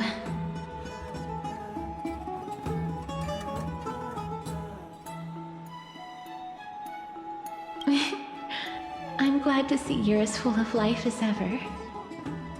I'm here because of private matters, actually. If it isn't too much to ask, I'd really like it if you could come along with me to retrieve something.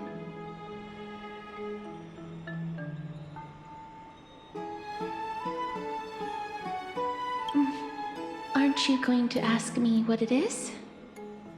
It isn't a long way from here. Shall we?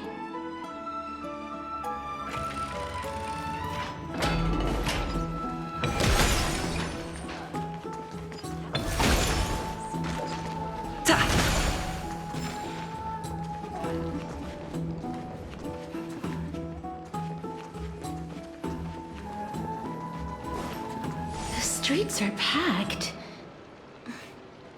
It seems the vote to pause the flame chase journey has begun.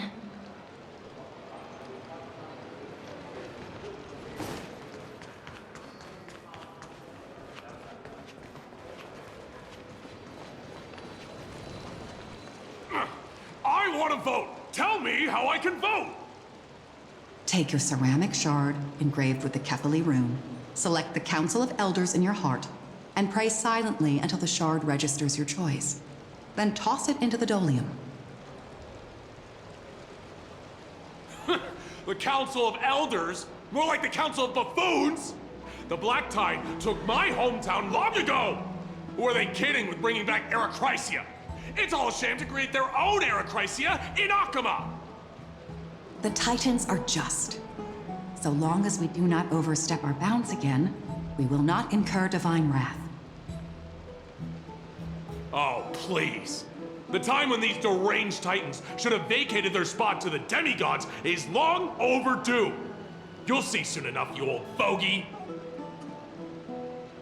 And I pray that Talanton smack some sense into you with their scales. We shall see how this turns out. That was quite a spectacle.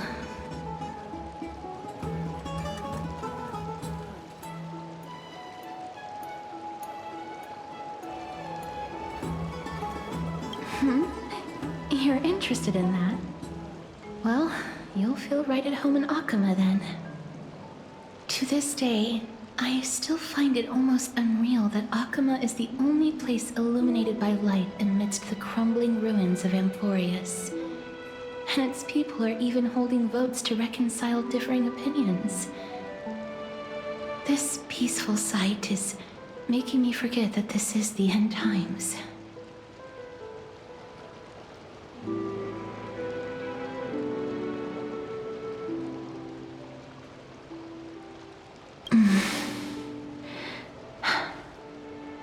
Before coming here, I had lived for many years in Idonia, a city of rime and frost. The people there were devotees of Thanatos, and were well known for their unique burial rites and traditions.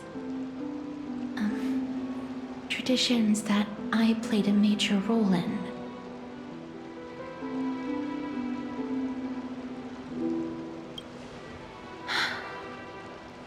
Yes. You now know me as the Mortician of Akama. But back in those days, I was Idonia's Maiden of War. I was trudging across the frosty plains on my own when the Idonians found me. They saw the curse in me as a blessing from Thanatos, and believed that my hands could correct the Arakrysia's mistake and lead them to meet the great god of death. They provided me shelter, but in return, I was expected to grant merciful deaths to war captives, prisoners bound for execution, and heroes alike.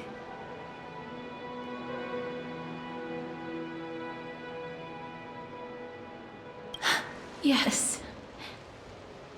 No matter how kind or cruel the means, nothing can change the essence of death. Taking away someone's life is never worthy of religious worship. I can't do it. Their voices, they pierce my ears. The pleading. The thanks.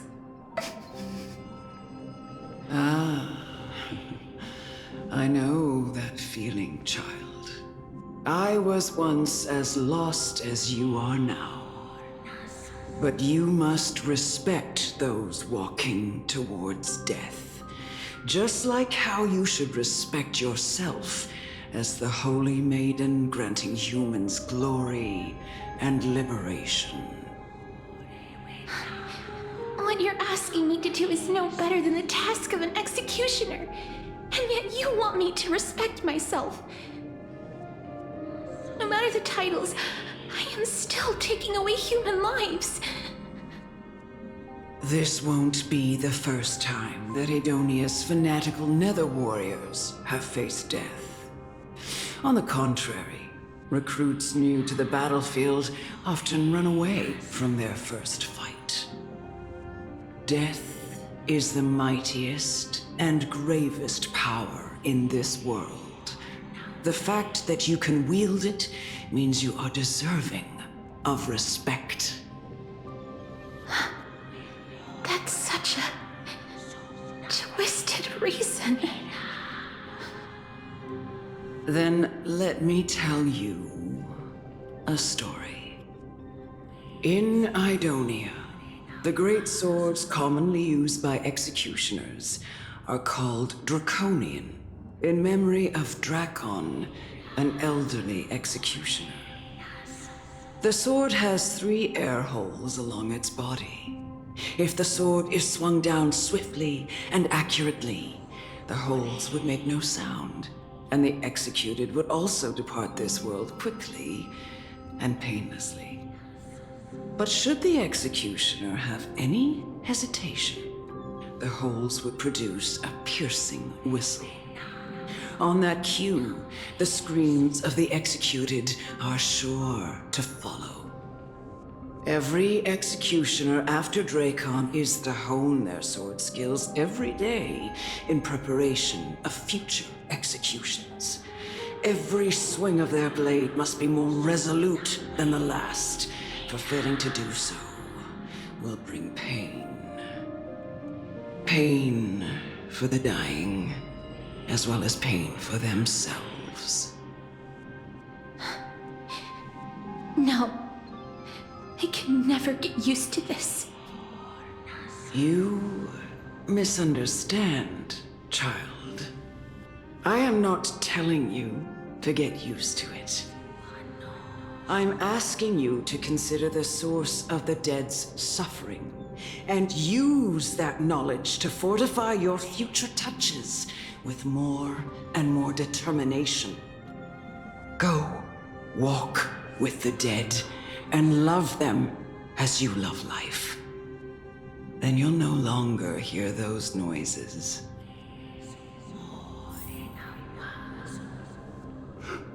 Please, don't kill me. I don't want to die.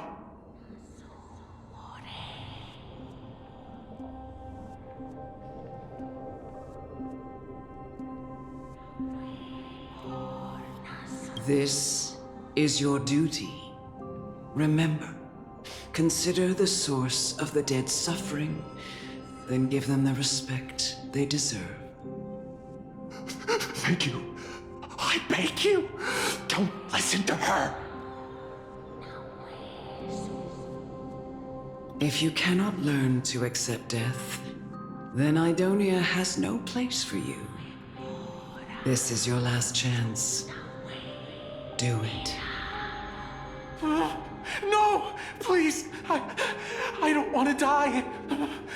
Please, I'm begging you. No!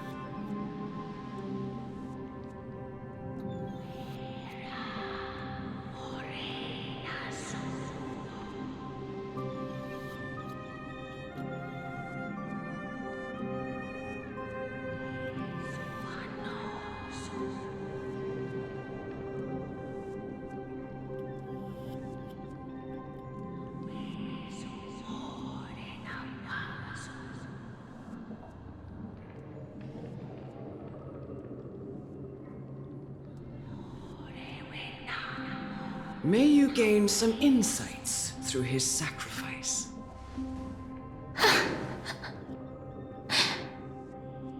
Is this all? No. Come with me. This is just the beginning of your life as the Maiden of War. You executioner!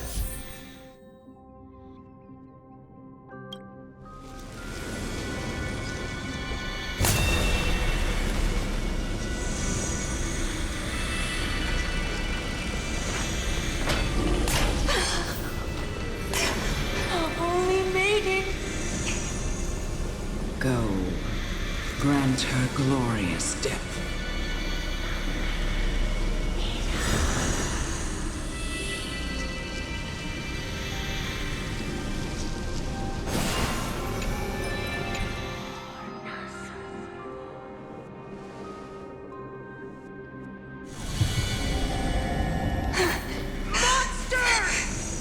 Thank you.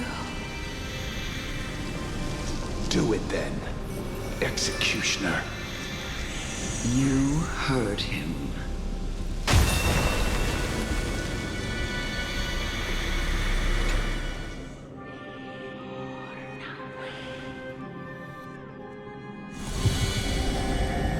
I curse you to live in eternal pain. Please, grant me release. to do.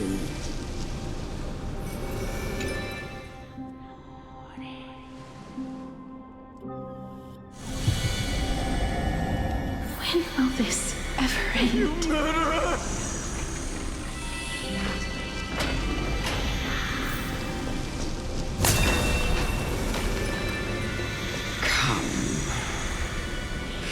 Fulfill your duty. What?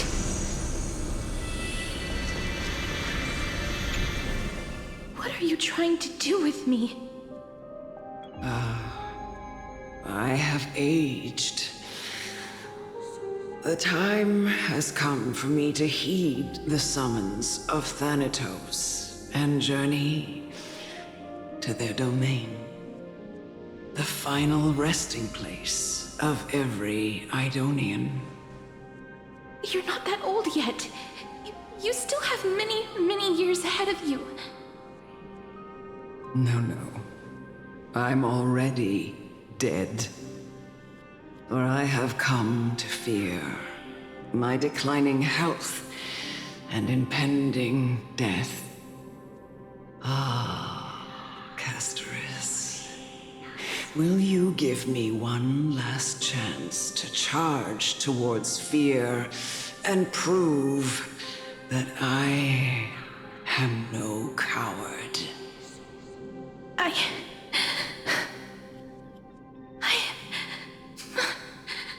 can't take this anymore!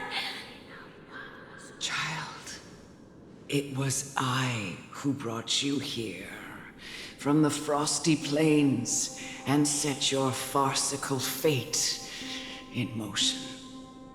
It was also I, Chief Executioner of Idonia, who forced the heavy duty of executing others onto you.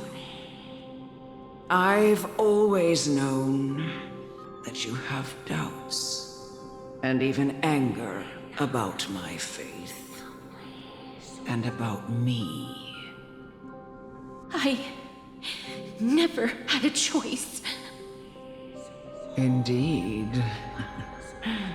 We essentially abducted you.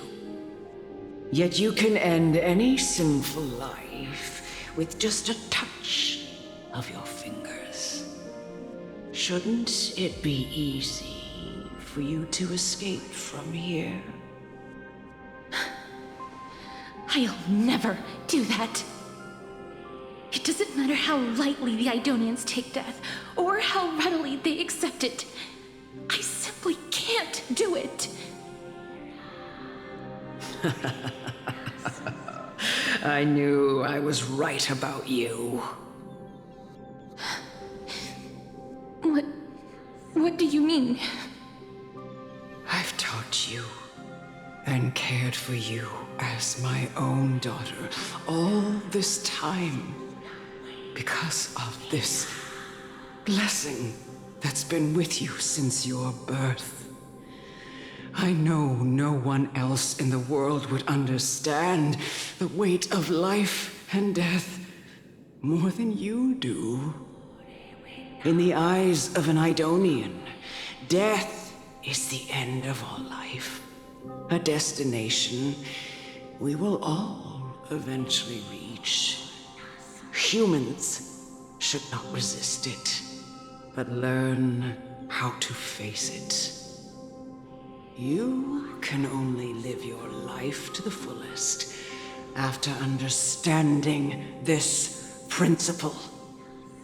And when you do, even if you eventually leave Idonia's protection,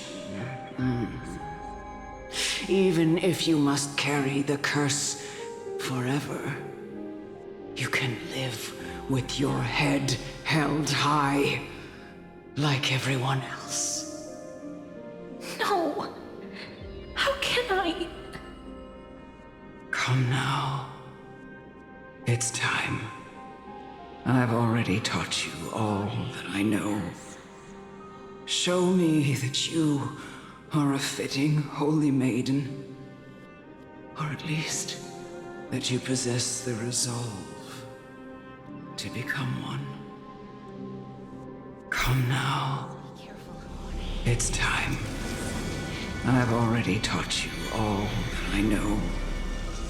Show me that you are a fitting holy maiden, or at least that you possess the resolve to become one.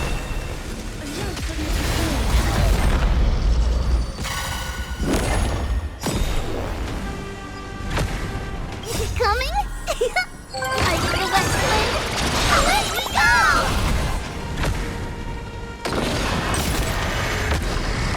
Bloom.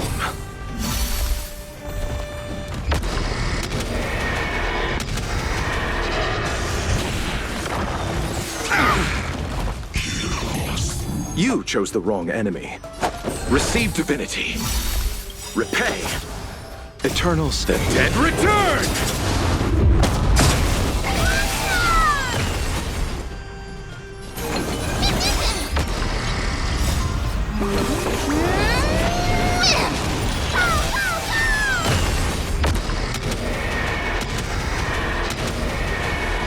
May death protect us!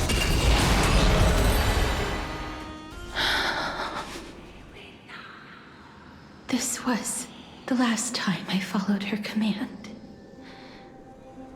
I gently touched the elderly woman before me. The executioner, who had seen too much death, died the same way as everyone else. A gasp for air, a wistful look in her eyes, and a barely perceptible tremor in her fingertips.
Elder Amunet, the person who tried to teach me about death, ultimately vanished like dew in the morning mist.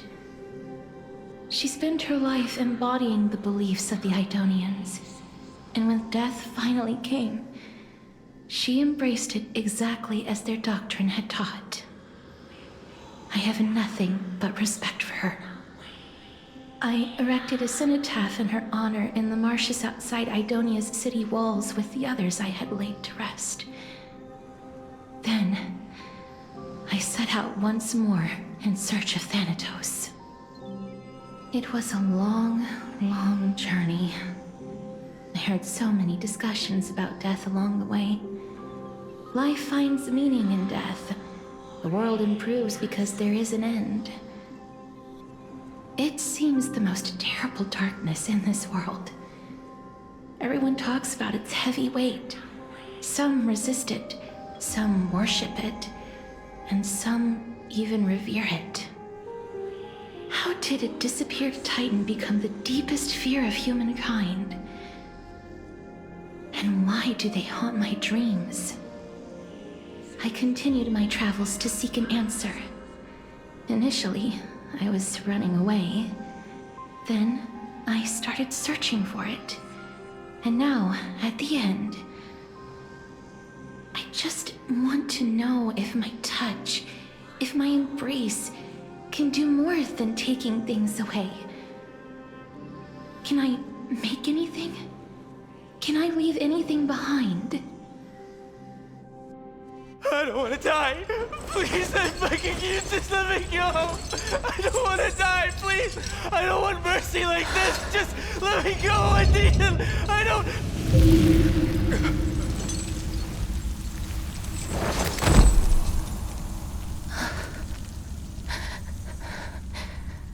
I hate these icy hands.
The Reaper has blessed your hands.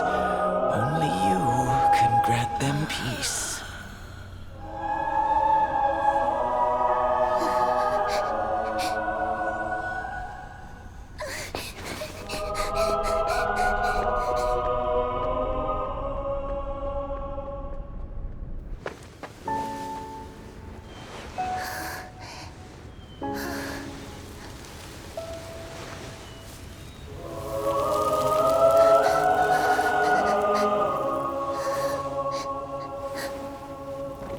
Embrace death. Walk alongside it.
Is that you, Castorice?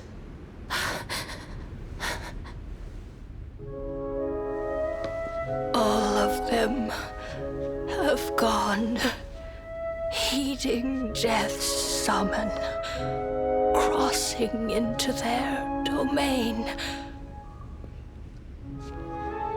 I must go too. I don't fear it, just I have some regrets. Watching people leave this world again and again, it must be lonely for you. You must want to desperately embrace them before they go.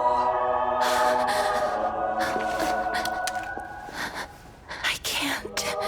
These hands, they're too cold.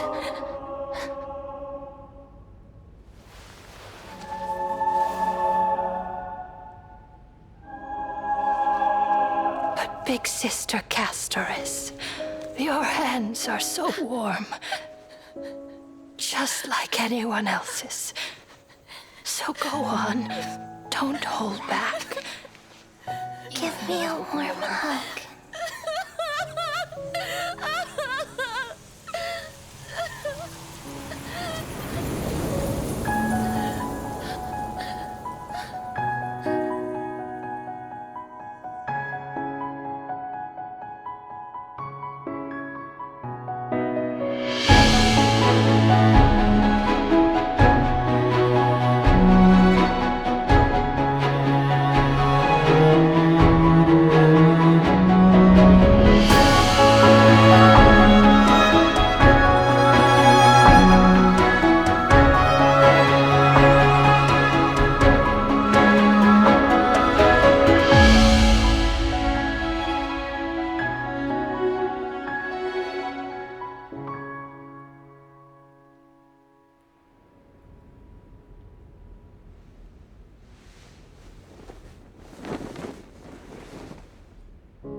Like these really be warm?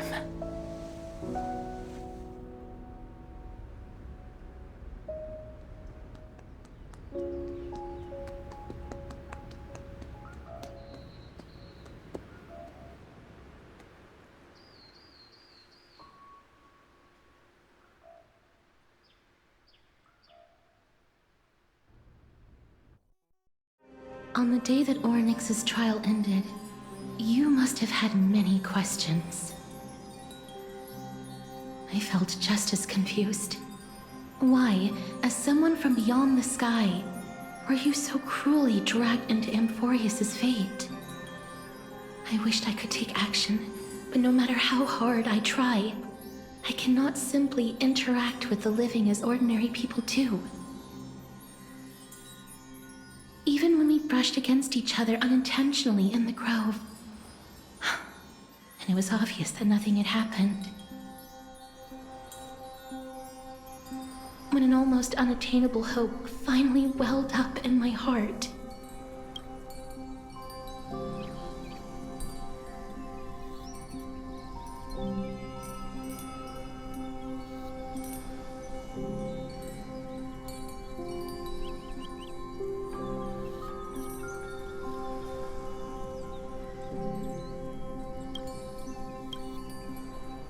When I thought that perhaps my touch would no longer bring sorrow,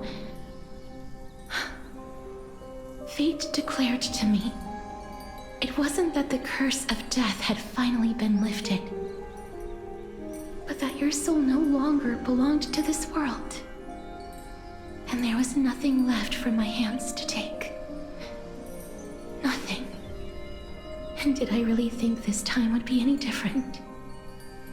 It's not that I don't understand this reality, just that I'm unwilling to accept it.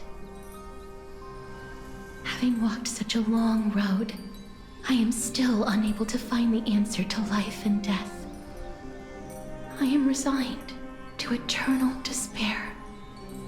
Anything I wish to hold on to, death will inevitably wrest from my grasp.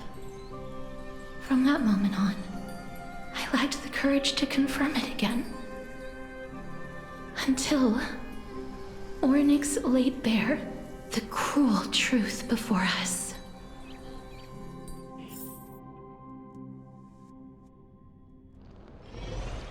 But now, perhaps I might have one last chance. Long ago, Trianne read a prophecy to me.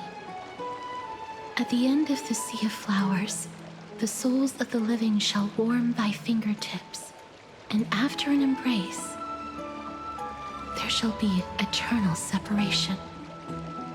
I found no surprise in it, for her words sounded not like a foretelling, but a perfect reflection of my past.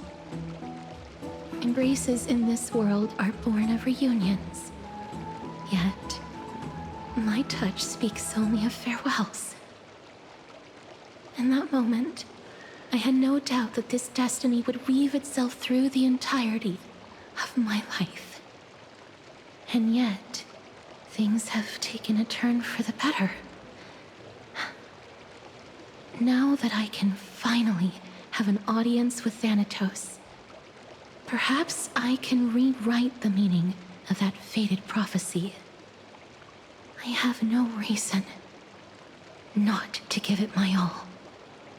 For your sake, and for my own.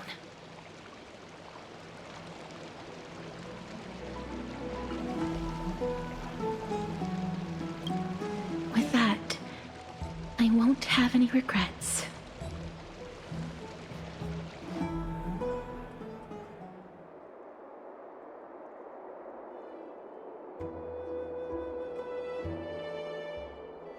Let's put that aside for the moment. We've arrived. I want to retrieve a small gift I specially prepared for you. I made it myself, like the trinket I gave Lady Trianne. I want to leave something for everyone, if possible. The journey to seek an audience with the Death Titan cannot be an easy one. I want to make full use of every moment I have before we depart, so that I don't have any regrets.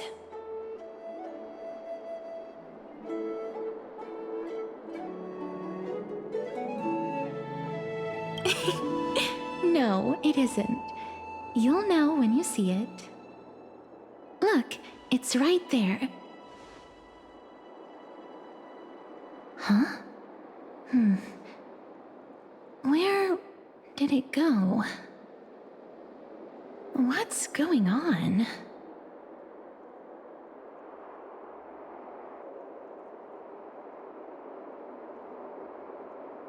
I am not some corrupt grown-up.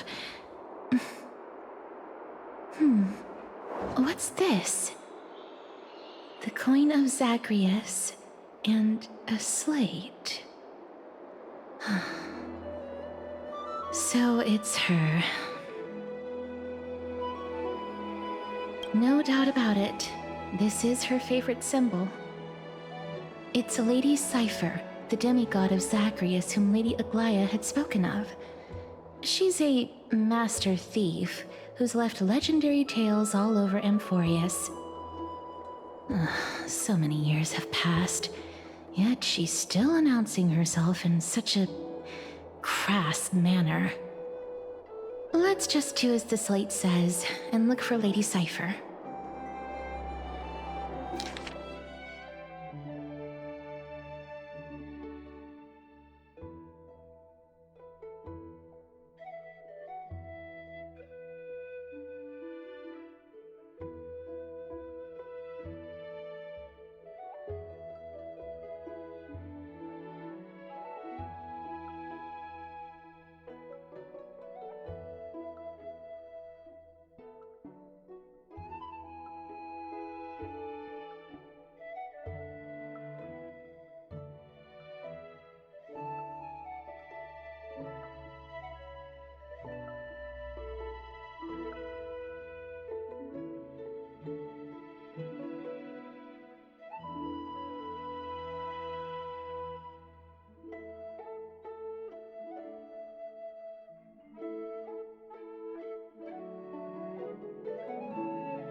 It's right there.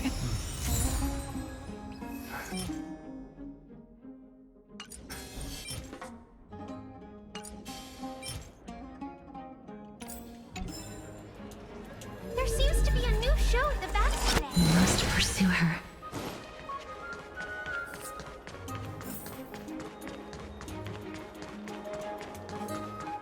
Huh?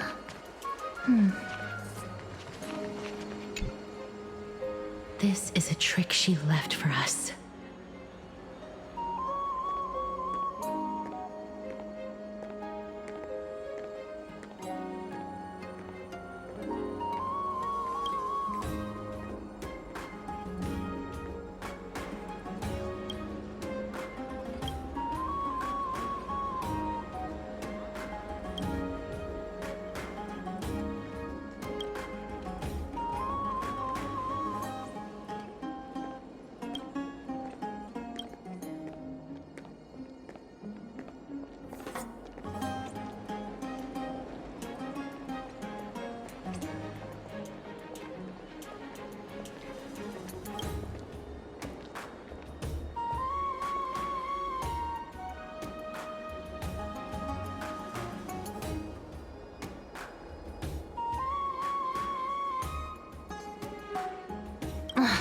She's incorrigible. Follow me.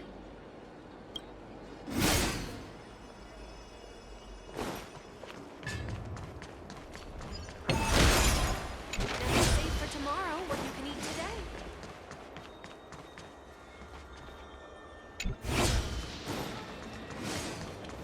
It's about time you do some exercise.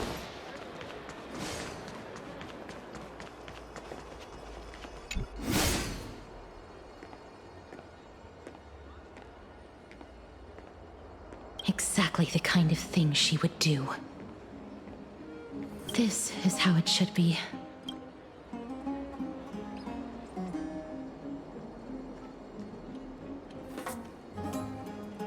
We must pursue her.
Lady Cipher, please come on out.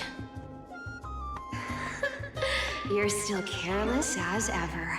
Shouldn't you keep such a precious gift near your bosom? Since you know it's a gift for someone else, please give it back to me. Stop hiding among the people and letting the wind carry your voice. Now, since I know it's a gift, that just means I need to milk its worth. The children of the wind never stay for long in one place. Unless your offer is tempting enough to still the wind. What say you? Name your price. I'll give you however much you want.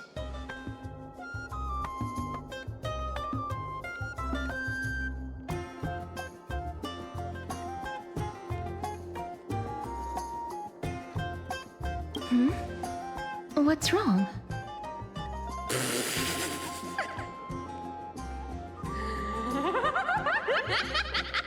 No wonder they call you Princess Homebody. Why don't you two come over to my place? It'll make a better venue for proper business discussions. You can find where I live through the winds I've sown. Right. Piece of cake. I can do that even if I can only sense your soul. All right, I'll see you there. Oh, by the way, Everyone cool with me collecting a deposit before we reach an agreement, right? Now, come this way.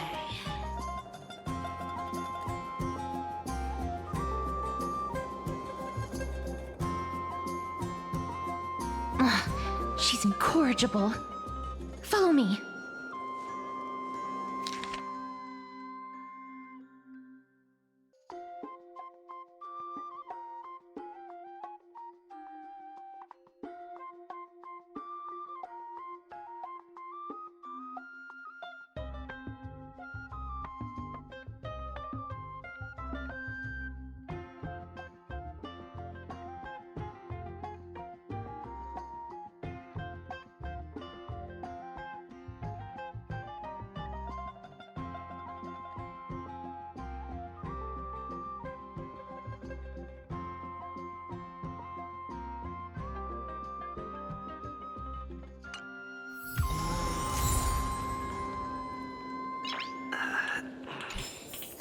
Nice.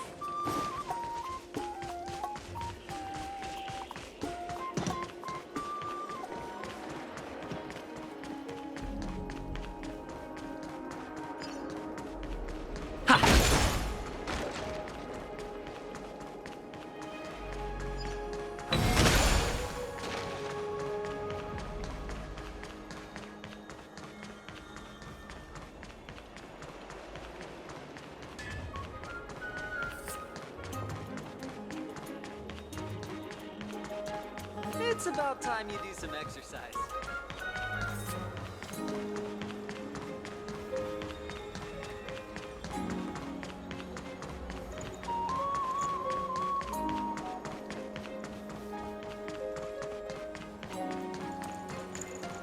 Does it really work?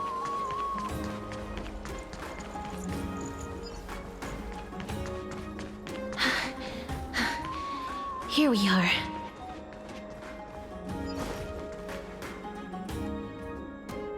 Over here! Over here! No, not that way! This way! Come on. If I really wanted to hide, you'd never find me. So relax, you two. No need to get your hackles up. I'm not that scary, am I? Meow.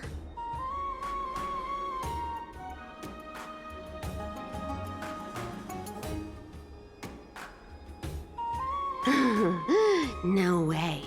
Some people might have been into that a millennium ago, but it's long since gone out of style. Loosen up, buddy. Shall we get down to business? Give me the jewelry piece first, or everything's off the table. Oh, come now. Don't be so upset. Relax. Relax. Look, isn't the view here just great? You can see what everyone is doing and where they're going, and they won't even know you're here. Now that we've broken the ice, let's get to the point. Everything I've said so far has been a joke. I'm inviting you two here for 3 things. 1. The seamstress found me and wants me to take you to Styxia to look for the Death Titan. 2. The Council of Elders also found me and wants me to make sure the Coreflame of Thanatos ends up in their hands.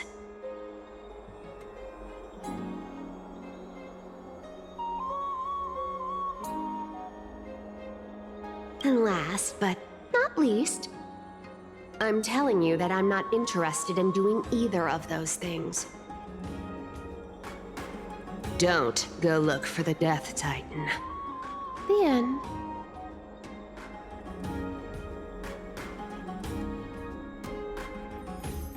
Whoa, this is some high-quality stuff. And this room is full of it. How much are these worth, Did you get all this through that Aeronova gimmick?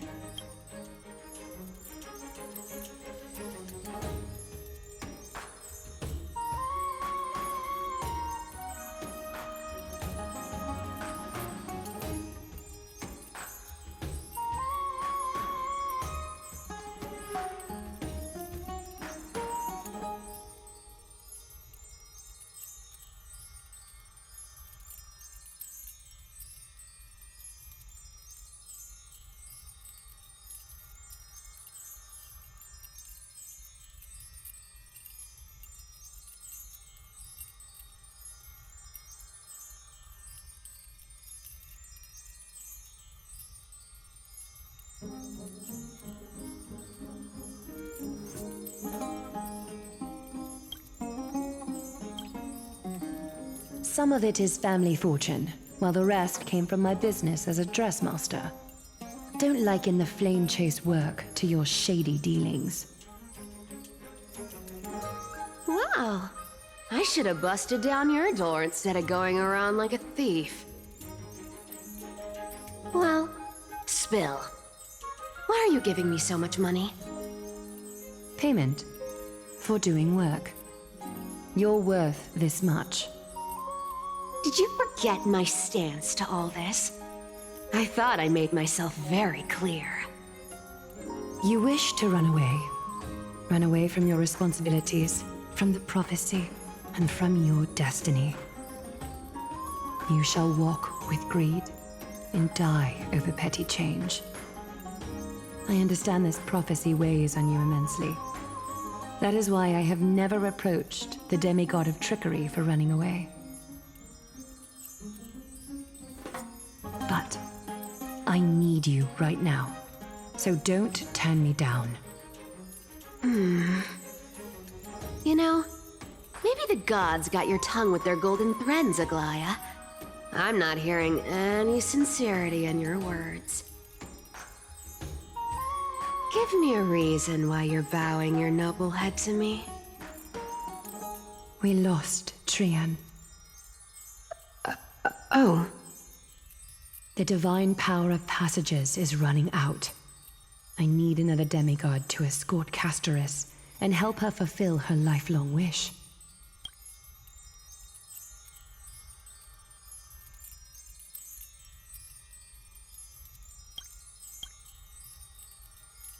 Oh, I get it now.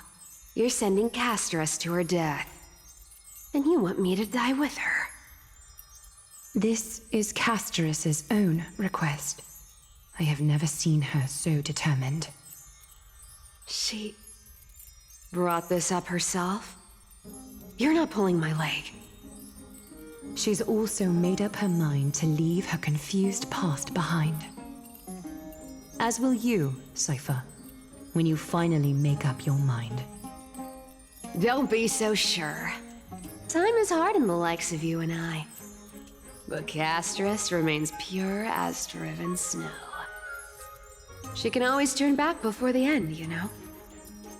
Maybe she'll remember Trianne's sacrifice. Maybe she'll remember the countless martyred Chrysos Heirs. Maybe she'll remember you, with your one foot in the grave. I ain't as optimistic as you about what she'll want to do. Tell you what. Why don't I take this room of treasures as a security deposit, and we make a bet? Go on. I bet she'll change her mind and turn back. Now, if I lose, I'll do what you want me to do. Return this deposit to you, plus giving you another room full of treasures. How does that sound? You sound like you have all the confidence in the world. In that case, let's make a pact with those conditions. I hope you're prepared to lose it all. In conclusion, I want to win. So I hope you two can give up on going to Styxia. I'll give all the treasures in that room to you. And you can split it between yourselves however you want. What do you think? Tempting, right?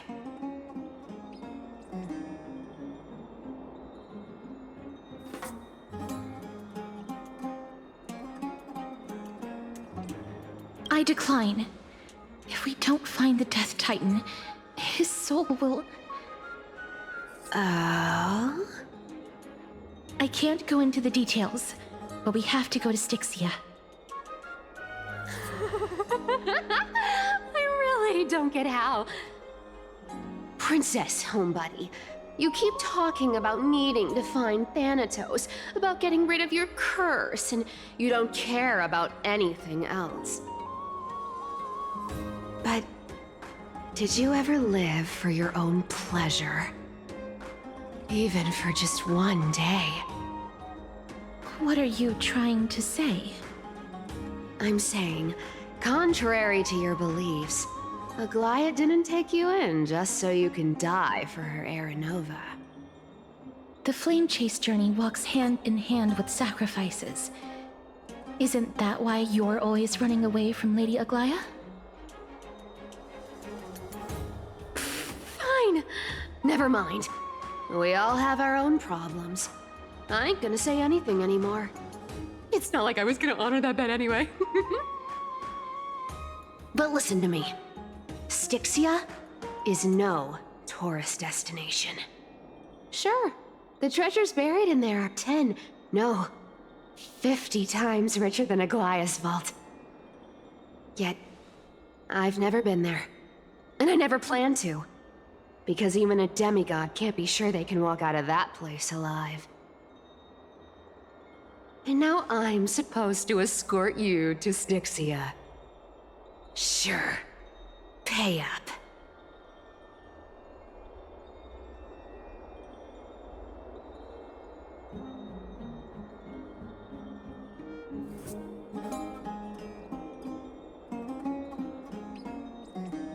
You know, you're not wrong.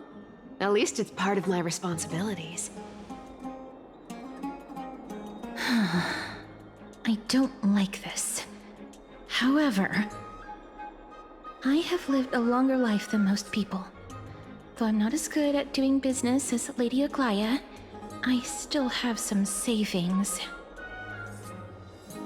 I can give them all to you. Then how are you going to live the rest of your life?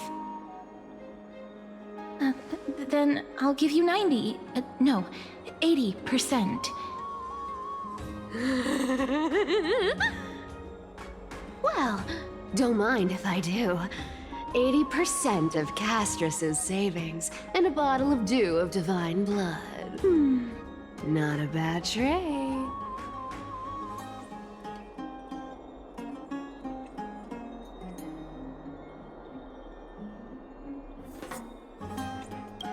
I'm so scared. Can you even catch my tail? Here! Catch. Be careful with that! A minor change in plans, though. Don't go to the bath tomorrow. Come look for me at Akama's city gates instead. So, why are you changing the meeting place? Oh, nothing really.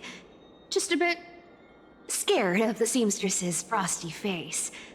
I wouldn't stay a second longer in Akama if it were up to me. Well, now that we've struck a deal, why don't I give you guys a lift back? It's gonna be a long ride, so have a good rest.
sunny.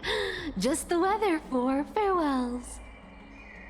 You're here.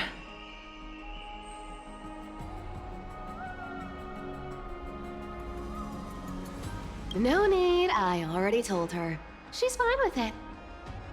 You sure know how to put me in a spot, Castorice. I need to travel with you, but I can't touch you. What a bother. Sorry. Aw, I was just teasing. Don't take it to heart. Did you know that the legends say you have to put an obol into the mouth of the dead or over their eyes if you want them to successfully cross the River of Souls and enter the Netherrealm?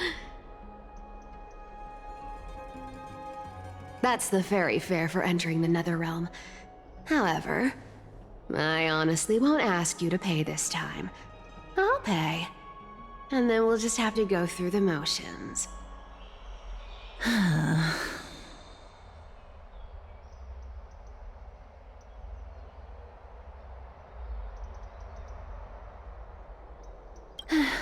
Don't worry. It's not a lot. All right, pass me the coin.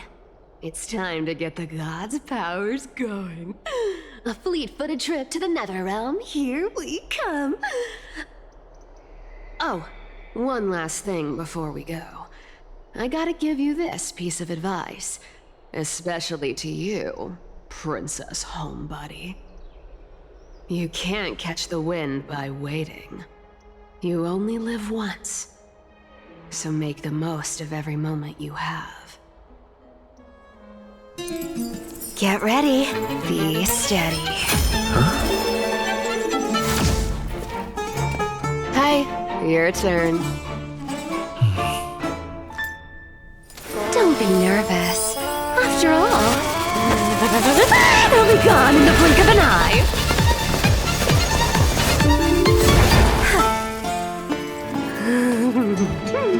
All done. Bye-bye.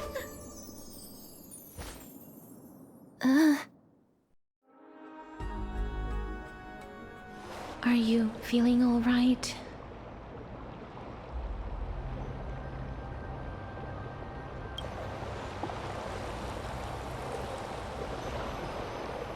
She's the demigod of trickery.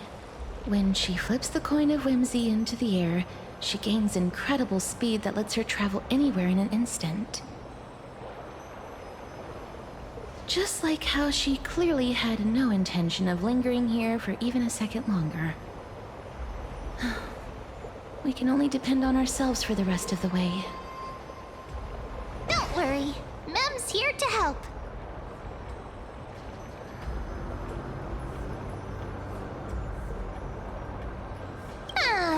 I don't think I even meet the height requirement for the ticket, so I won't need one, right? This is Styxia, the city of dragons and waves. Anaxa hypothesizes that the missing Thanatos is somewhere in these ruins. This is the land of their birth. Or perhaps of their death.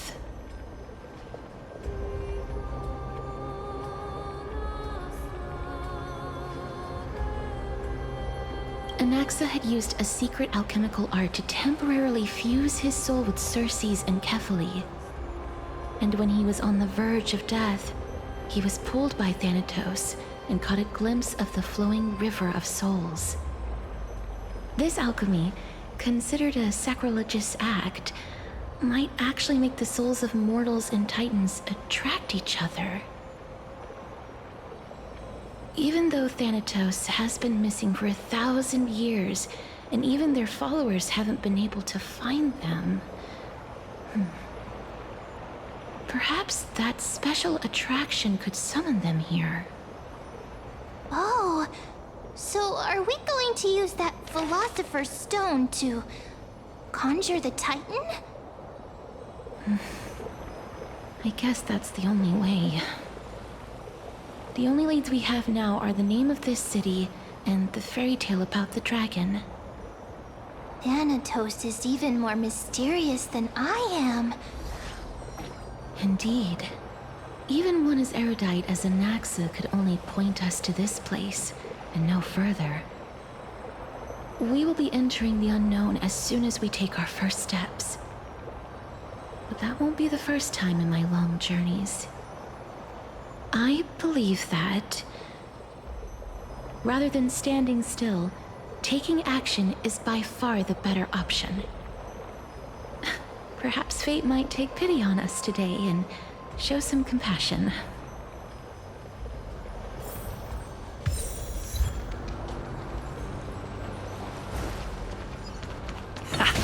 Go back whence you came. Go back. Ahead lies the realm of the dead.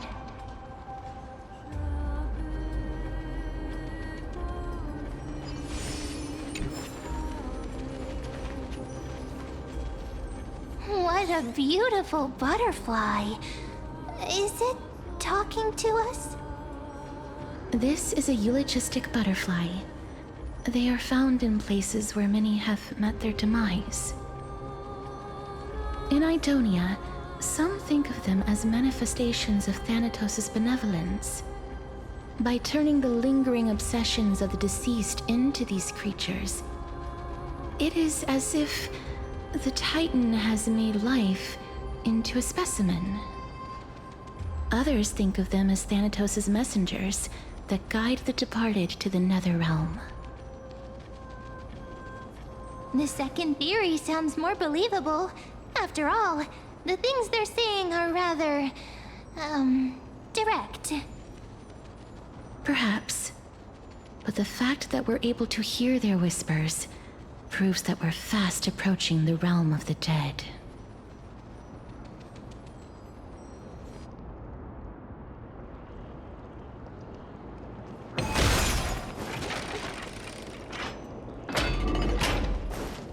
These shadowy figures.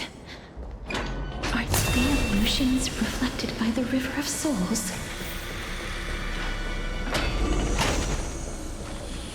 Do you want to buy any fish?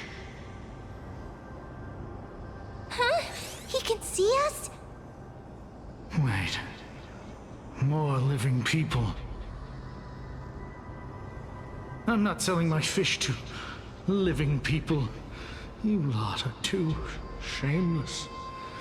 Buying fish without paying. If I ever see her again, I will... Could it be that you're all dead souls that never achieved rest?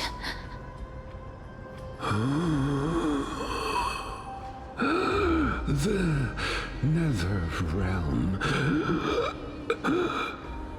does not exist.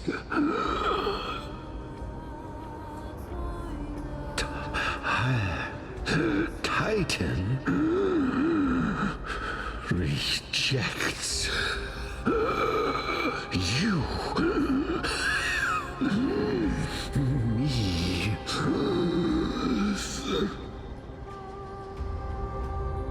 So, do you want to buy any fish?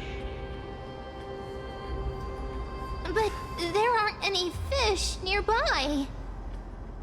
Are the fish gone? The people are gone too. I can only keep selling fish. So, do you want to buy any fish?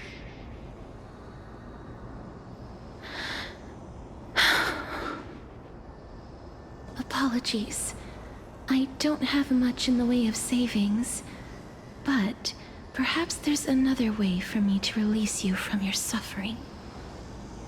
Please relax. May you fall asleep peacefully amid a gentle field of flowers. This.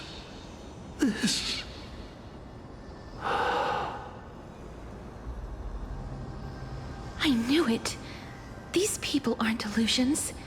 They're the souls of the deceased. They're supposed to reach the end of the west wind by floating down the river of souls. Yet, they have floundered upon the shoals of the stream, unable to move forward. Did Thanatos reject them? Or perhaps they didn't really die at all?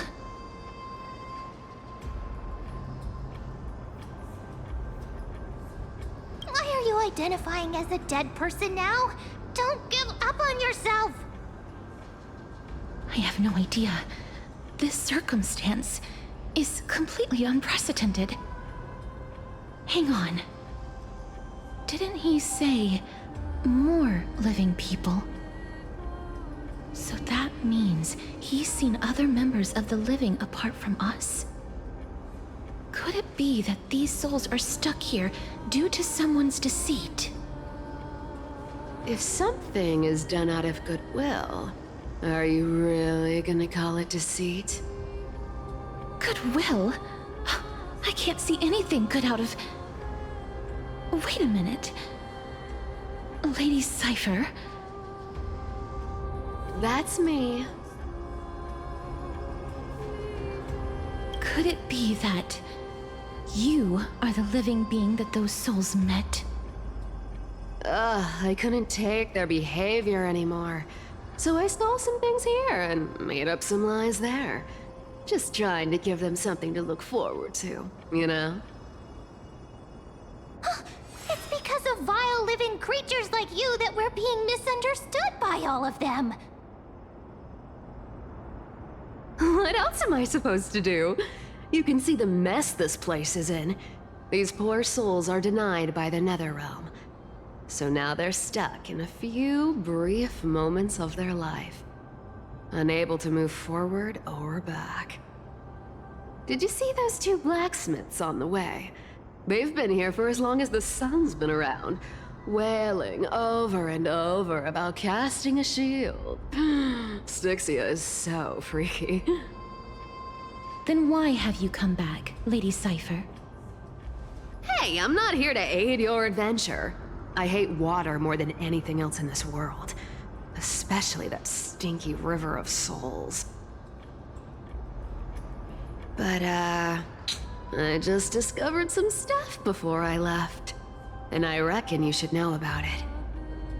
It's about that boy who defied death. I found traces of him here. Lord Mighty?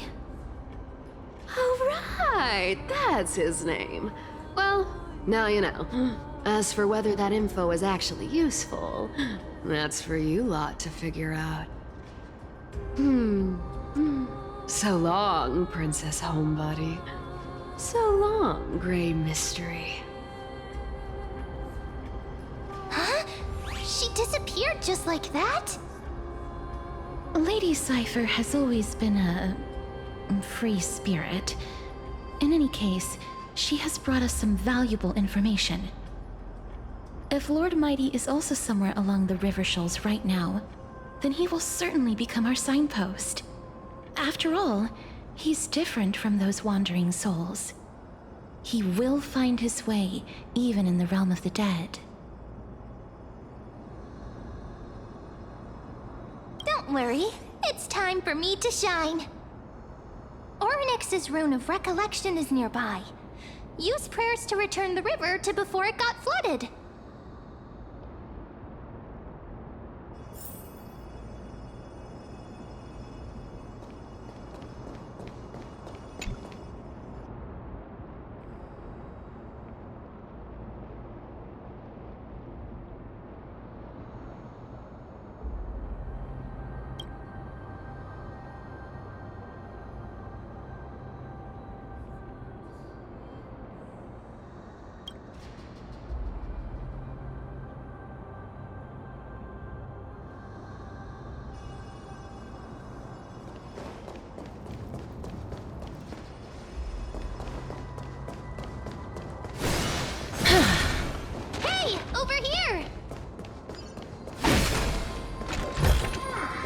I want to make something with it. but what to make? Oronyx's miracle has appeared. Amazing! It's like we're inside a giant bubble. Even the river got parted.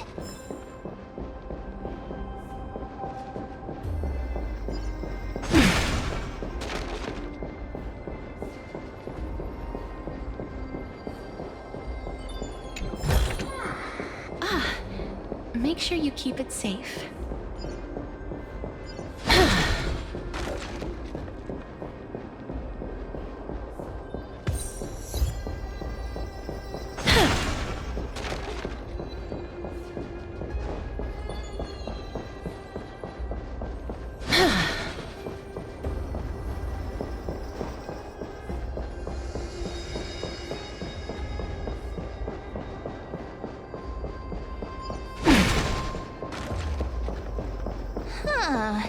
So this path actually didn't exist back then? There are wandering souls of the deceased here as well. We must first return to the present before we can communicate with them.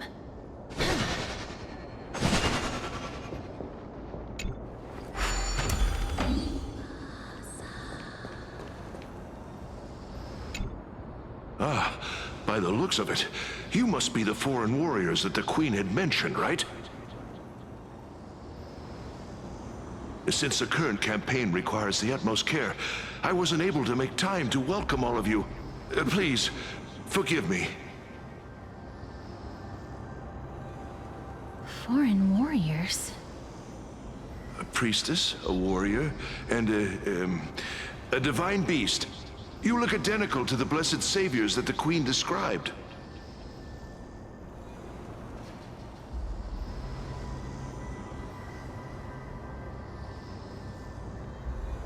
What? A campaign? Who are you campaigning against? Nobody knows, as of now. Of the scouts that went ahead, only one has managed to return. He says that the land ahead is a forbidden land that should not be approached, as it is the doorway between the netherworld and the mortal realm. As for the rest of the scouts, they've completely lost their souls and are decaying by the day. While there is still dissension within the city, the scholars agree that this calamity was so unprecedented that it needed to be given a new designation. An unprecedented calamity. Could it be death? It seems that you have indeed heard about this. Well, death is just one of the possibilities. It's too early to come to a definitive conclusion. A world that has never seen death. Looks like these people lived in the era Chrysia before the Calamity Titans descended upon the land. May I ask, where is the scout who managed to come back? Though he returned to Styxia, he only had enough left in him to last no more than half a day. However, it was his intel that convinced us to rally together. He said that he witnessed the demonic specter of an evil dragon at that treacherous land. The apparition opened its giant maw and devoured everything in sight, and thus brought Styxia that thing called death. Styxia. An evil dragon that brings death. It all sounds rather familiar. Wait, wasn't this part of that fable? Sir, could I ask how the Queen and Princess are doing? The Queen?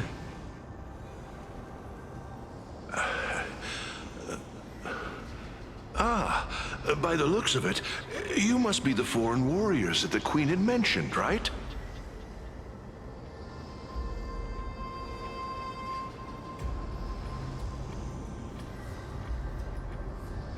Oh, it's the same lines. Looks like he's still trapped in the moments before his death. Leave it to me. Sir, the war ended long ago. Styxia no longer exists. Styxia is no more? This cannot stand!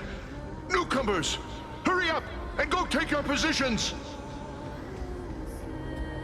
Oh, looks like it's difficult for this gentleman to accept reality.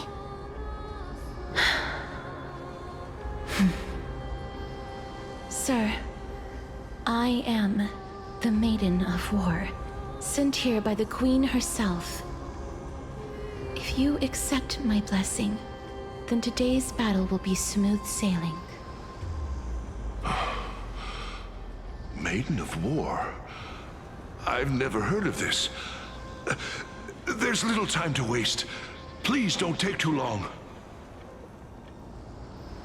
Don't worry. I'm typically unwilling to prolong such a moment.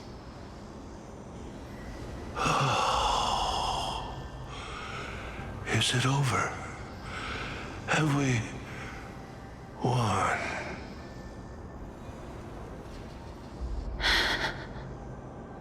Cass! Oh, are you alright?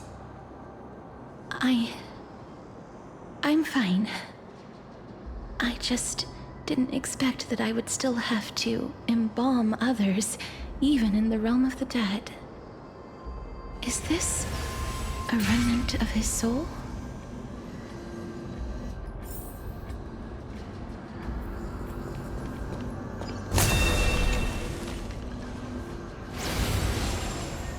Well then, why should I place my trust in you? Holy maiden from afar. Wait, this is... I don't quite understand what you're trying to say. Since the prophecy has already pronounced your name as Chrysos Heir of Death, Akima ought to treat you as an esteemed guest. However, you seem to have no intentions of concealing your involvement with the Council of Elders, while most likely being aware of my issues against them. I cannot deny your claim.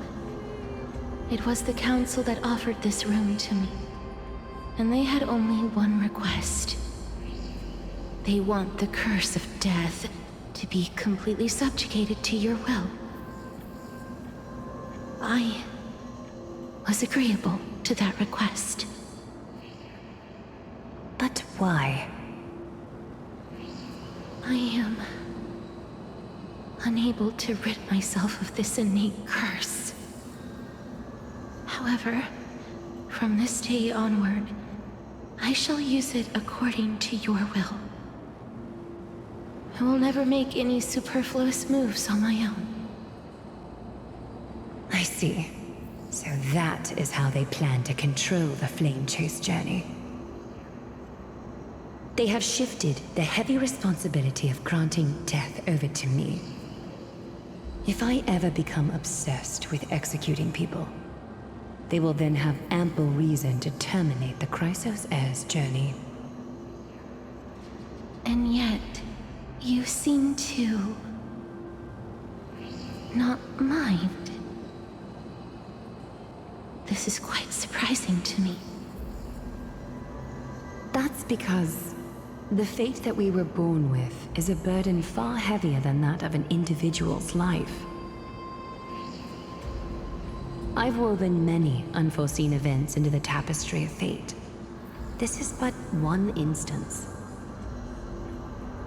Tidy up your precious garments and come with me. Akima welcomes you, Castorice.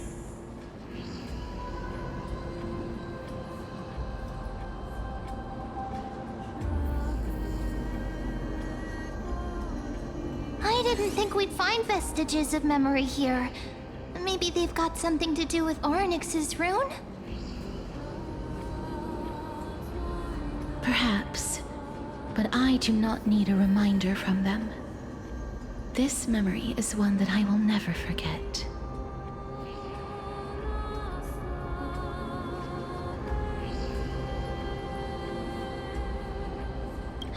Indeed.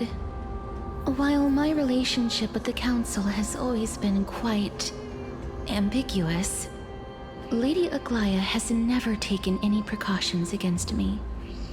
Instead, she's shown me nothing but complete trust. I really want to repay her for that trust. But why would this memory appear right now? Is this really Oronyx's power?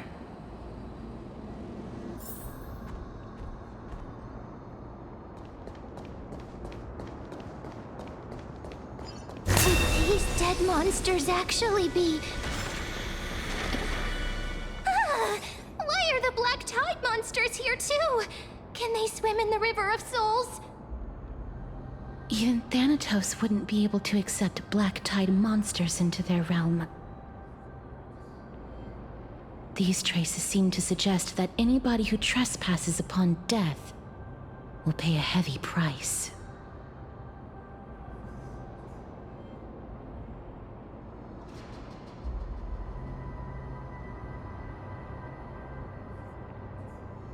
Since the realm of the dead must remain peaceful, it's imperative that we rid the place of such discordant noise. Please stay back. Let me deal with these enemies.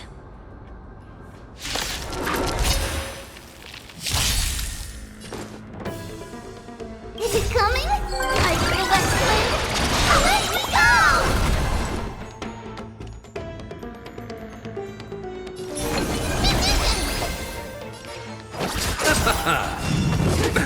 Nothing major. Mimi! Bloom.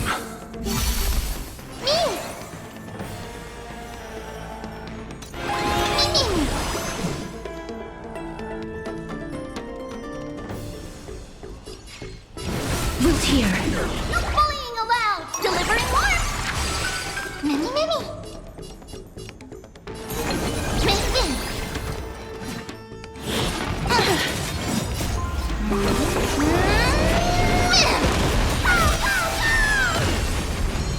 That hurts a bit. Embrace a new life. I feel that flame. Let me go! May wandering souls find their own way out. The path ahead is blocked by the River of Souls again. In that case, let's go back to the past. This miracle sure is handy. This is yet another aspect of a Titan's divine power.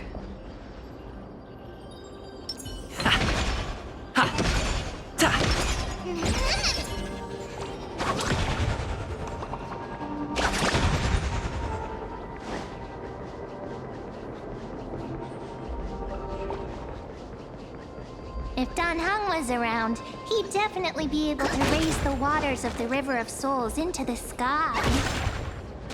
If Lady Hycelens was still alive, I think she might be able to do that too.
seem to be able to discern both the past and the future.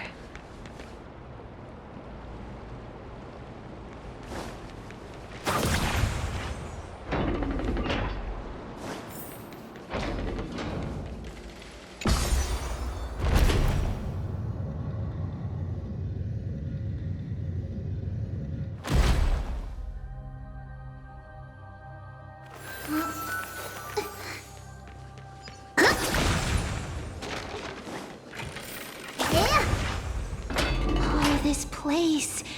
It must have been a beautiful courtyard in the past. Please excuse me. I am but a scholar from a distant land who had the misfortune of falling into the River of Souls and turned into a member of the dead. Huh? This one seems to know that she's already dead. Oh, I was merely speculating, but it seems I was right. And you, I recognize you.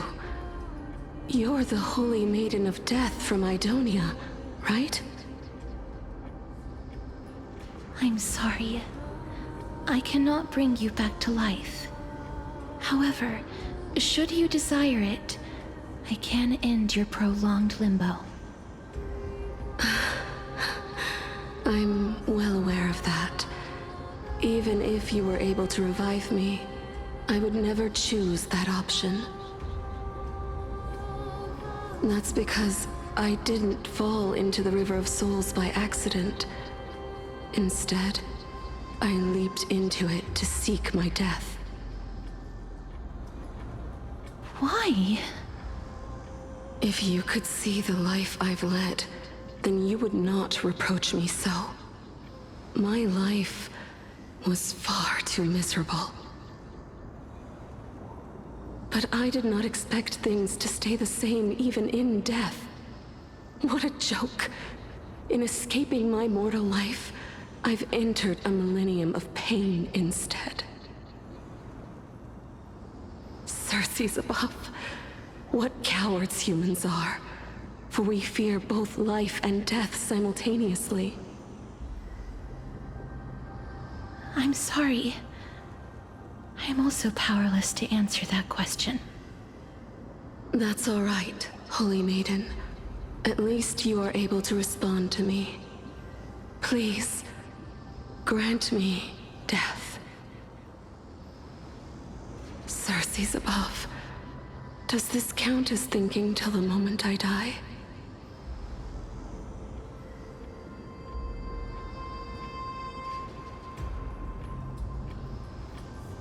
I have seen too many farewells. Her distress is quite commonplace. There are those who will end their lives over what seems to be the smallest of worries. For some people, this power that I possess is a blessing rather than a curse. But I never managed to convince myself of that. Cass, are you still trying to create a world without death? Yes, because when placed under time's vast scales, there is no worry in this world that cannot be solved.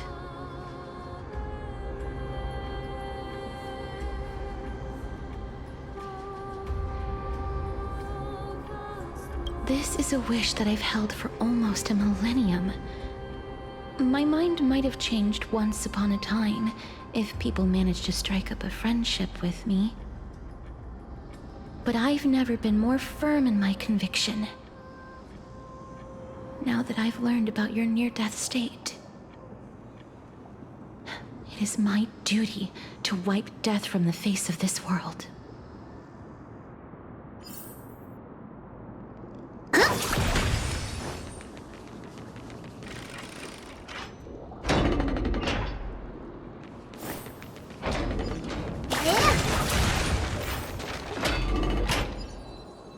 Wow, this place is so spacious.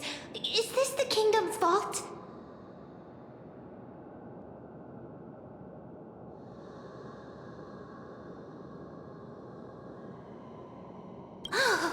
broken stairs, blocked paths. This place is gonna fall down soon. Do we need to enter that doorway to climb even higher? There seems to be a person. Oh, more like a soul guarding it. But how should we get up there?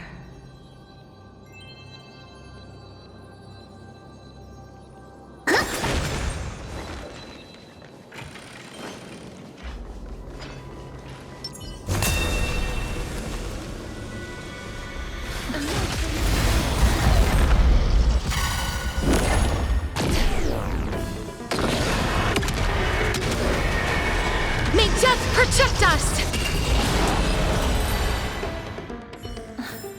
The path is blocked yet again. Oronyx's 8 always appears in times like this. How convenient.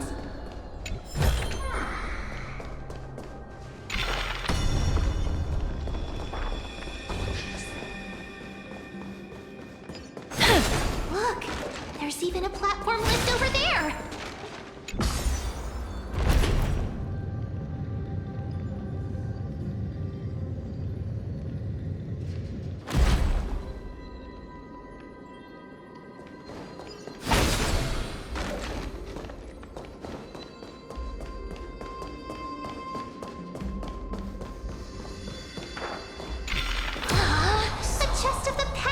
Left behind, but none of its treasures remain inside.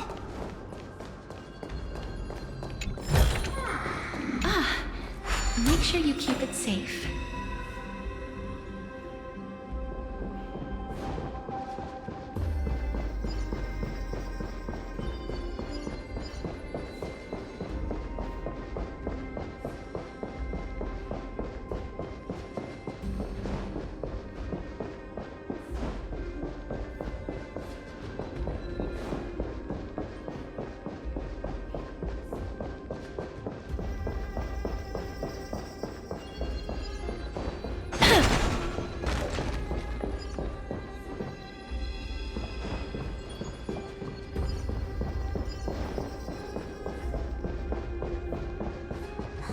Wait, what if the miracle suddenly loses its effect?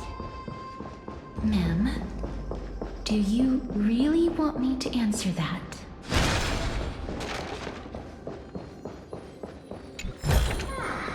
I want to make something with it, but what to make?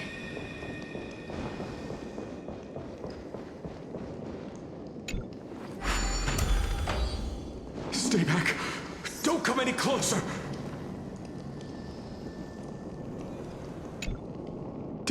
Don't come near me!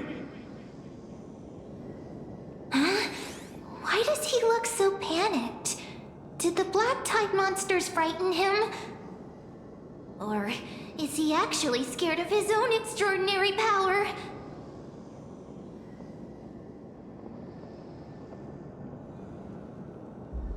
There's no need to be alarmed. We're just passing by the area. See? None of us look threatening.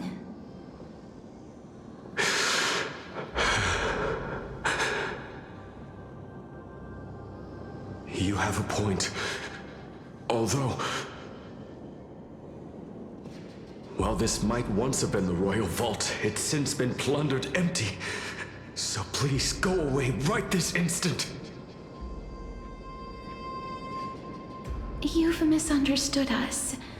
We simply heard your shouts as we were passing by, then decided to come over to find out what happened. My goodness. Did I really yell out loud? How rude of me. I'm sorry to have bothered you. I merely saw a warrior. While that spirit didn't harm me, his blows really packed a hefty punch. A warrior? Could it be... Wait a minute. You seem to be quite different from him. Are you actually alive? How can you walk around here while alive? It's a long story. We're here to seek an audience with Thanatos. Thanatos? Who's that? Is it possible that he's also living in the era before death descended? Death? Could it be that you are here to defeat the evil dragon Pollux? Pollux. Is that the embodiment of death? According to the warriors under the Centurion's command, that evil dragon has been dead for quite a while. The curse that condemns people to death didn't originate from it. But they saw a girl within the dragon's embrace, and she is the true Reaper.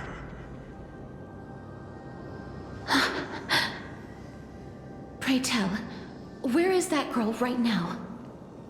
I've heard that the Queen spared no effort in bringing her back to the castle. Her Majesty intends to control all of Amphoreus with this unprecedented power. As for whether this rumor is true, well, no one knows. You have my thanks for the invaluable insight that you've given us.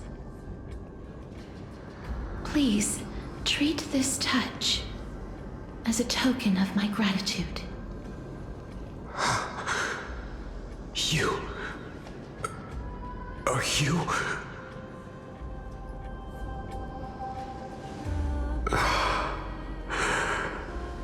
Thank you. This is his...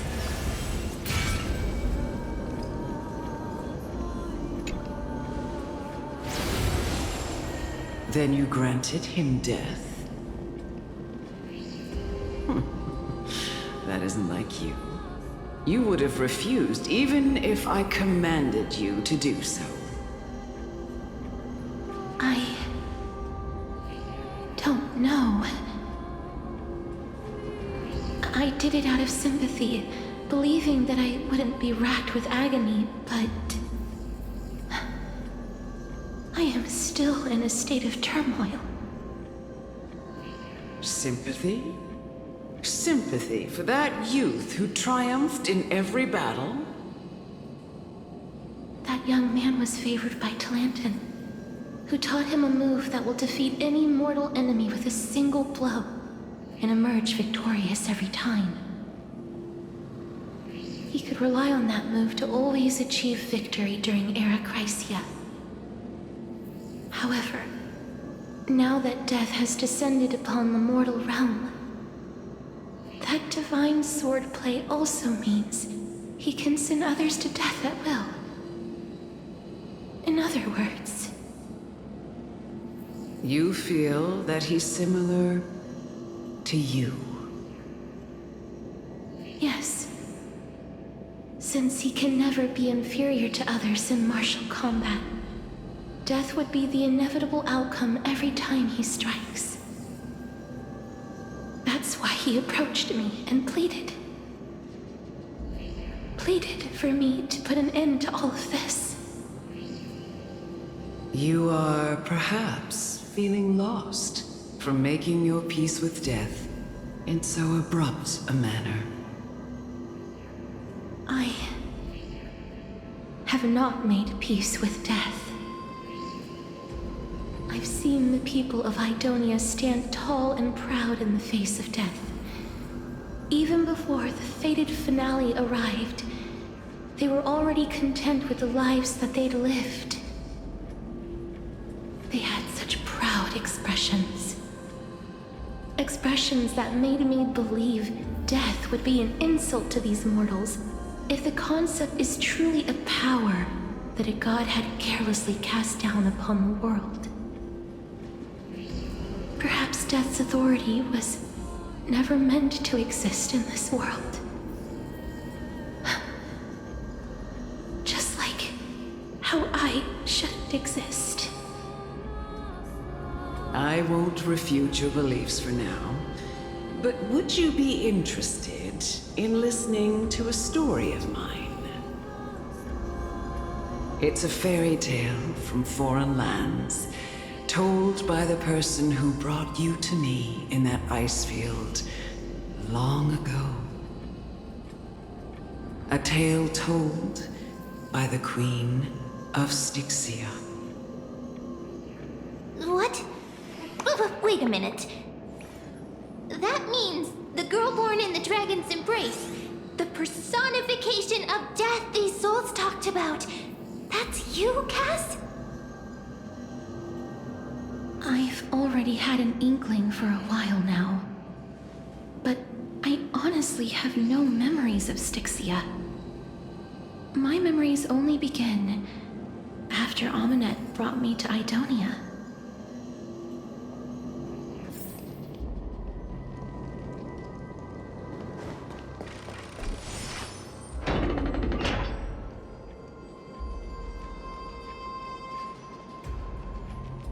Don't look back. Keep moving forward. Always. It's yet a... This is...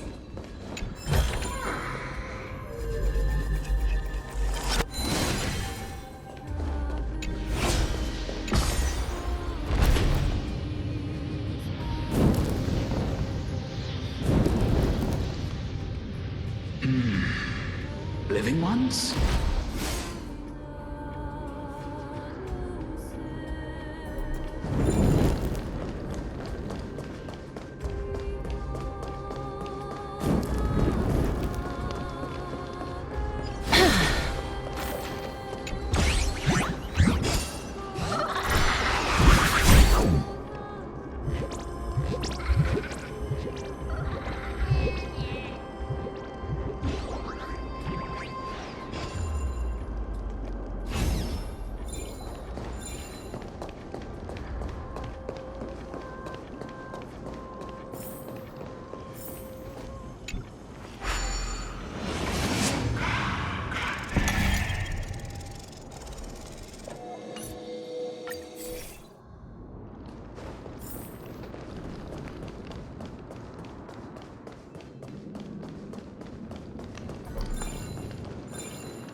Could you be the scions of Styxia? Did you hear about the great work that I'm doing here, and have thus arrived to give me the last material that I need for transmutation? Great work? Have you heard of the great name of Pollux, perchance?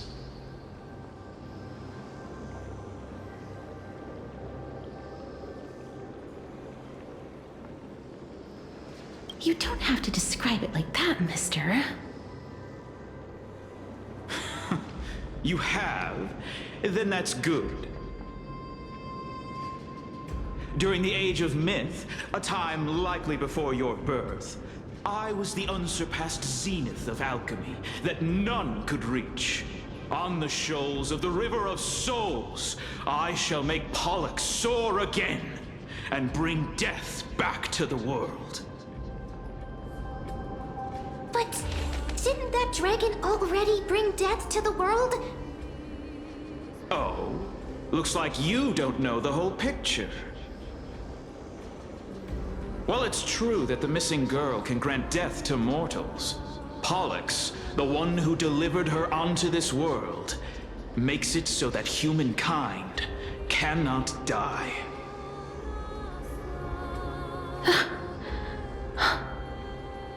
So, it's just as I feared.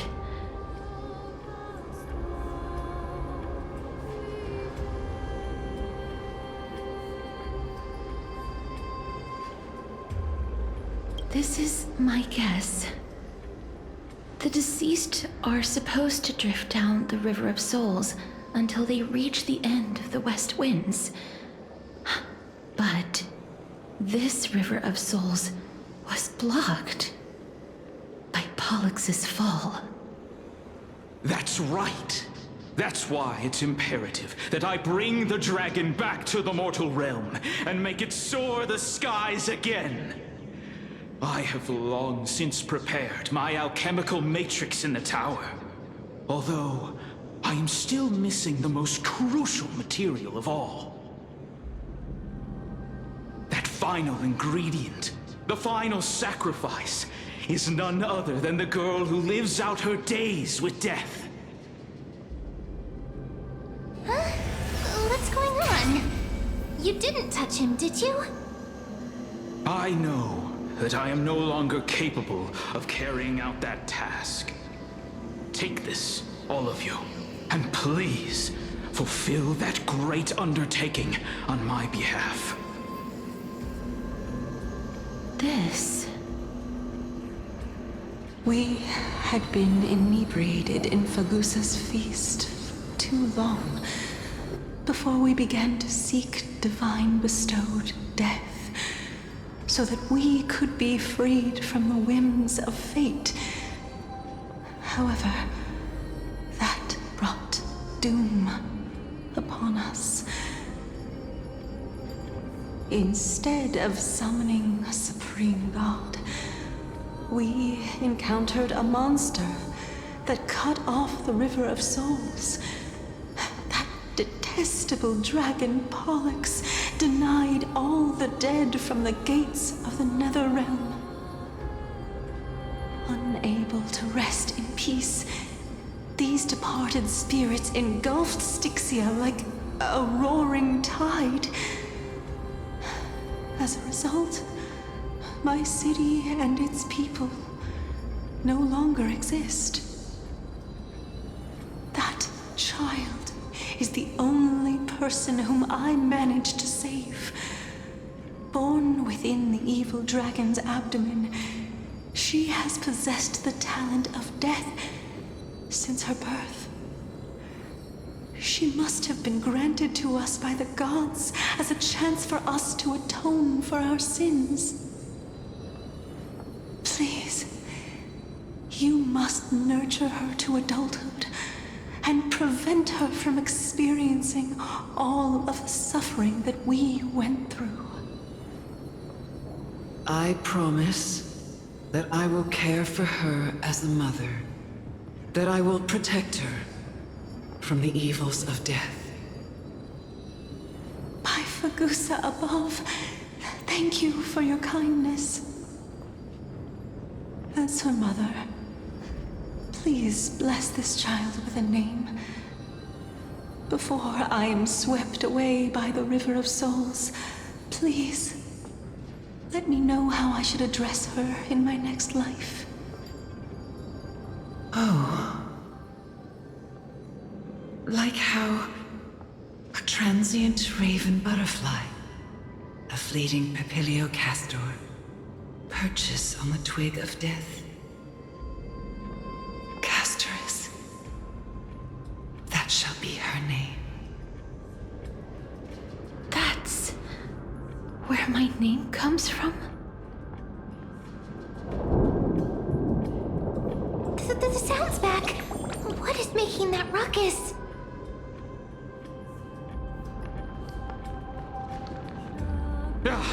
Living ones, don't waste your time bickering. The Netherrealm's wrath is falling upon you. Black Tide creations. When did they... Mister, please fight them with caution. Be careful not to suffer the same fate as those Black Tide creatures!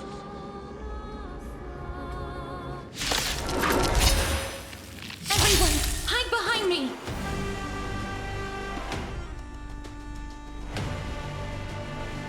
It's coming! I feel that flame!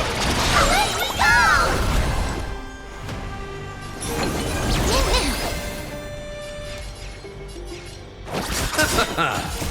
The dead return!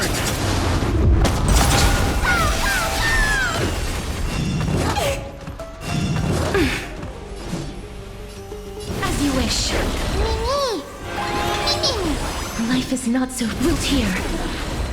Receive divinity. I shall remember this. Repent. Underestimating us will cost you a snooze! Mimi! Mimi! Okay.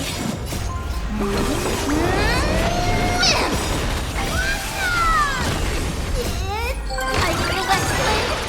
Let me go! There's so many of them. And who are we holding up?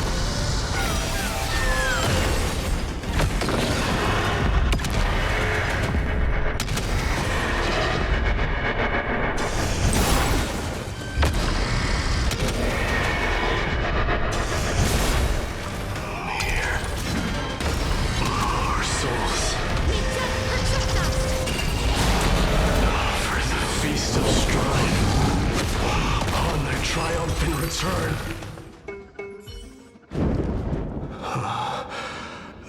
You? Lord Mighty?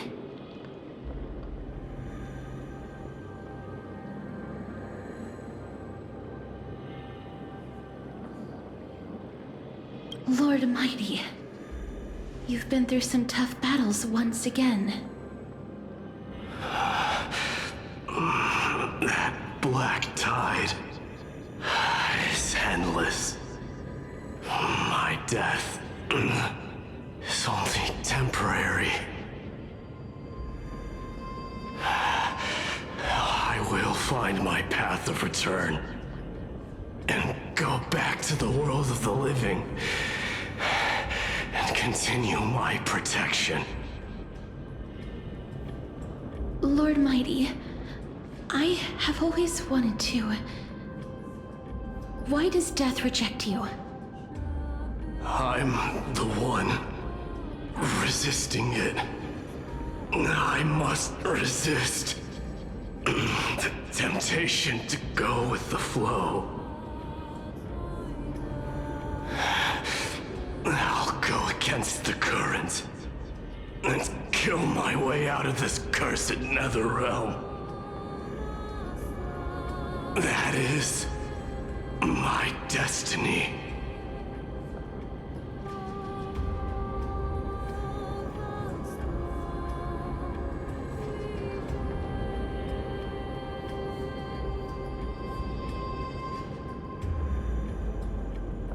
It seems like he's completely focused on resisting the temptation of the dead's whispers.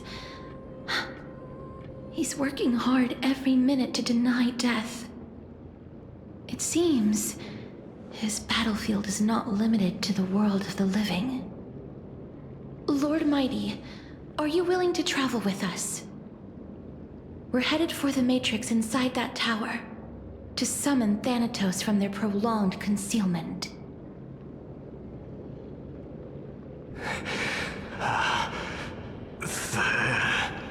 Thanatos. Challenge. Death. That's right. If we can work together and defeat them, you won't have to be troubled by the curse of immortality any longer.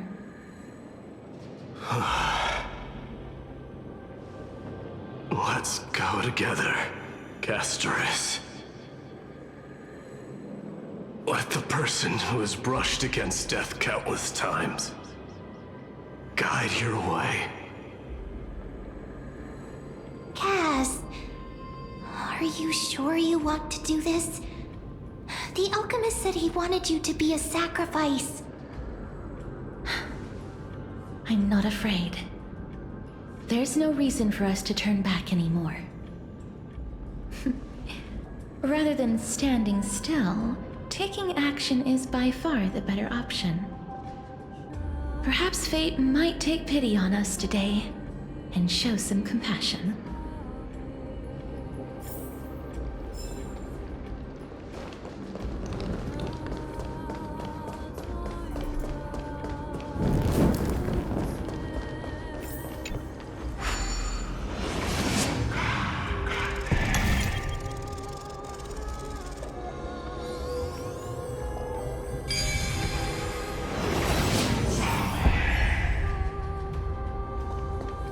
Learned something.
This is going to be difficult.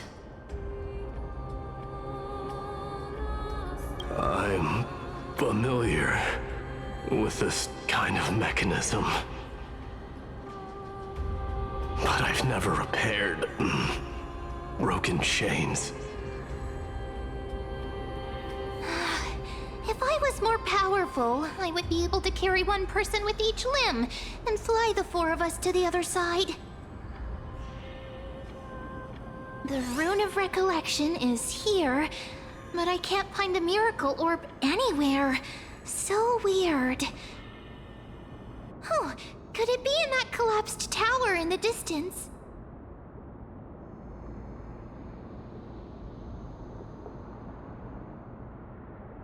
That sounds so weird. Forget it. Just leave it to me.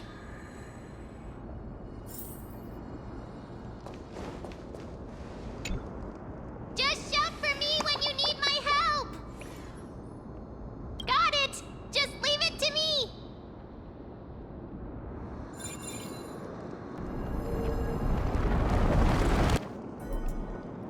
Mem did it! The pink squirrel is very smart. Why am I a squirrel now? The miracle's range is limited. Please come a little closer. Aren't I a good fit for Oronyx's priest? Of course. You're the most competent priest ever.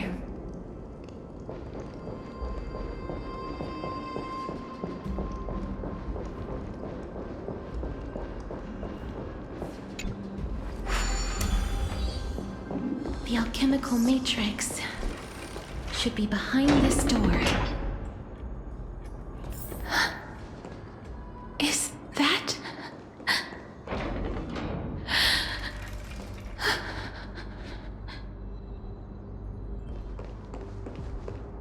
Wow, there are so many of you! It's little Cass and little Grape.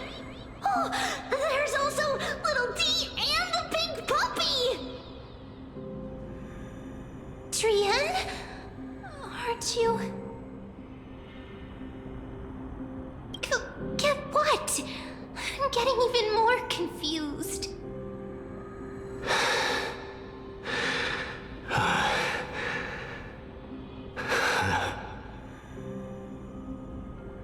This is the first time I've encountered a deceased friend while going upstream in the River of Souls. It really works like this.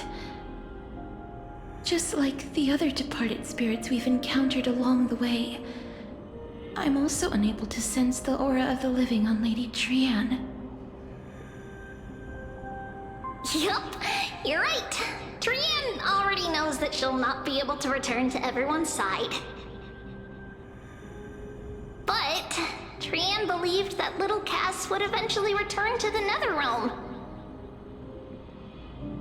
So, Trianne has been standing here, at this spot closest to the world of the living, and waiting for little Cass. Oh. It must have been very tough for you. But according to what Trianne said, we're almost at the entrance of the Netherrealm.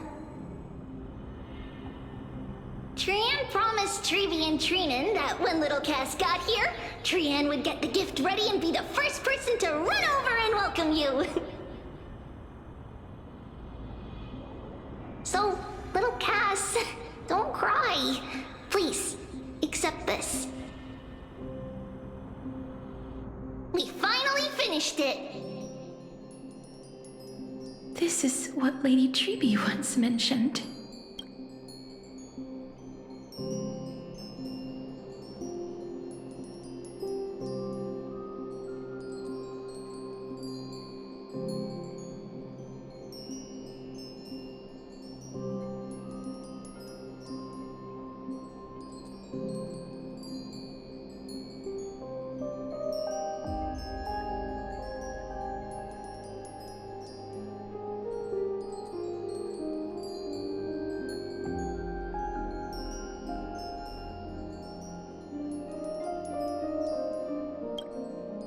gift for me that you didn't manage to finish. The Holy Maiden of Yanis. Even when separated by life and death, their thoughts are still connected.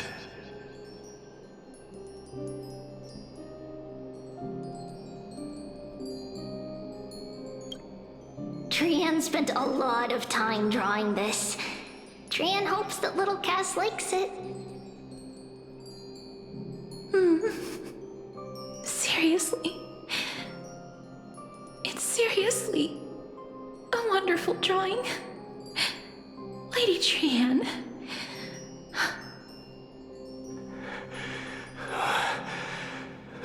This is our flame chase journey. Little Cass, we don't know what your journey was like before. Tribbie has always said that it must have been a very harsh and frightening journey. But little Cass no longer has anything to fear now, because everyone is here with you in this flame chase journey! That's right. Only now, when I see Lady Trianne's gift, do I realize that I've already obtained so many things I would never have dared to dream of since I embarked on the flame chase journey. It's the first time I've gained so many companions. The first time I picked up the hobbies of crafting and photography. The first time I had dinner with someone else. The first time I went to the market to buy the Chimera doll I'd liked for a very long time and hugged it to sleep. The first time I wore a dress personally made by Lady Aglaia. The first time I went for a walk with Lady Tribbie, Lady Trianne, and Lady Trianne. The first time I enjoyed the night breeze and looked up at the stars with Miss Hyacinth. The first time I took care of Dromesis with the Trailblazer. Looking back at all these experiences I never thought were possible, it feels as though the scales of my life had shrunk from centuries and decades down to minutes and seconds. And all of them are so precious. I took countless photos in the past, but they're all black and white landscapes. I don't have a single one with friends. If I had known, I would have taken more pictures.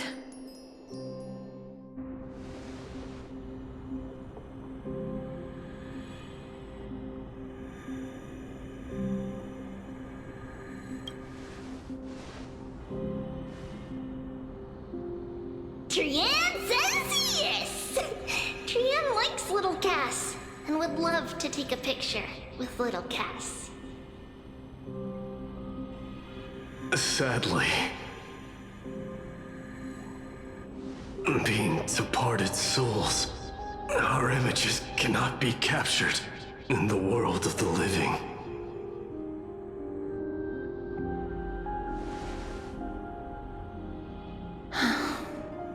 I thought so too. What? Are we seriously going to leave any room for regret?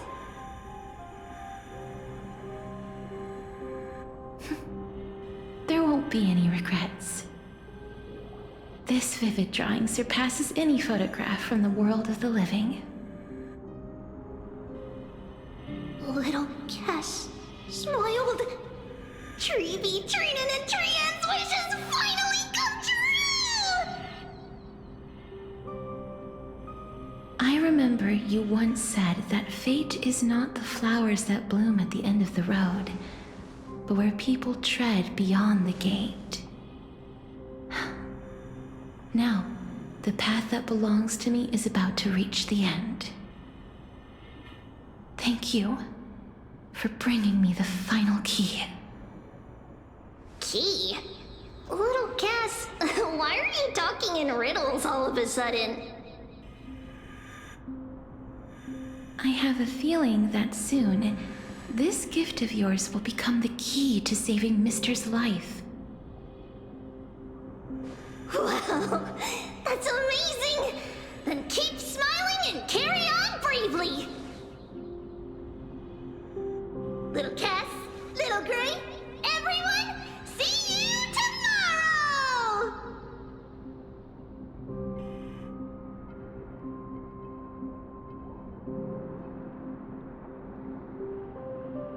Lady Trianne. The aura of this place. We have indeed reached the end of the stream of souls. If I go any further, I might lose myself. I must leave now, for the black tide still wreaks havoc in the realm of the living.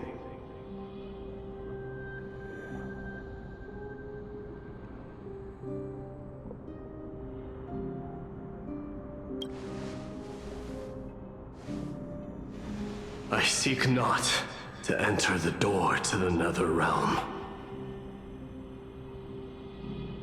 Castorice, will you fulfill your duty for the flame chase?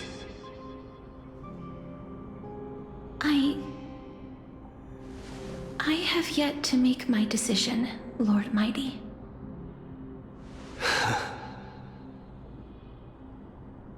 No matter. Make the choice your heart desires. Even if it takes 1,000 years of waiting. I will continue to fight till I die. Then rise from death. Till the miracle descends.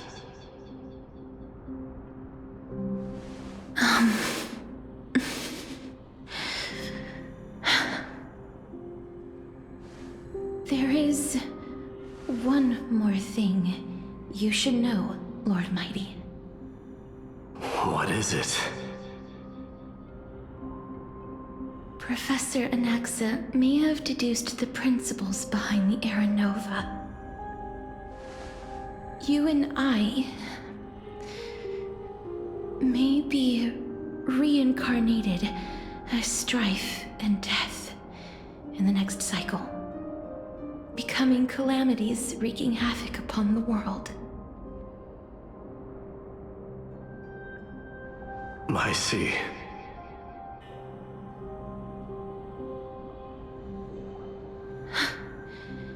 Is that all? Are you going to accept such a fate without complaints? Do you have a strategy to shatter the shackles of our fate? I haven't found it yet. Perhaps I never will. Then, cease wasting your thoughts on futile matters. Control what little you can. And when fate's inescapable grasp comes, resist it with the strength of your mighty will.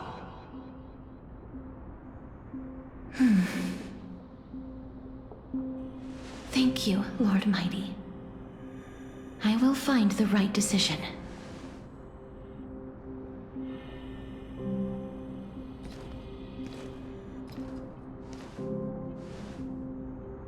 In the name of strife, may you meet a fitting end. This must be the alchemical matrix the spirit mentioned. Let's see. We need to insert Aquila's sky, Georios' earth, Kephali's fire, Fagusa's ocean, and Nestia's love. It seems our sweet Princess Homebody has made up her mind. In that case, seamstress, I suppose I no longer need to deliver your message. My time is rather precious after all. Whether you wish to break free from death or not, please, Follow your heart. By the promise you once made, I ask that you fulfill your duty one final time. Castorice, please live as a human and die as one. According to that alchemist, the final piece is supposed to be me. However, he is not privy to the past, and therefore cannot see the full picture. The past? I saw the twins of death in Kephalie's memory, and now I am certain that I was one of them.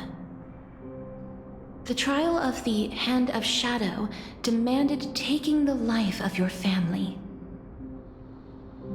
I died during that trial, falling before the gate to the new world.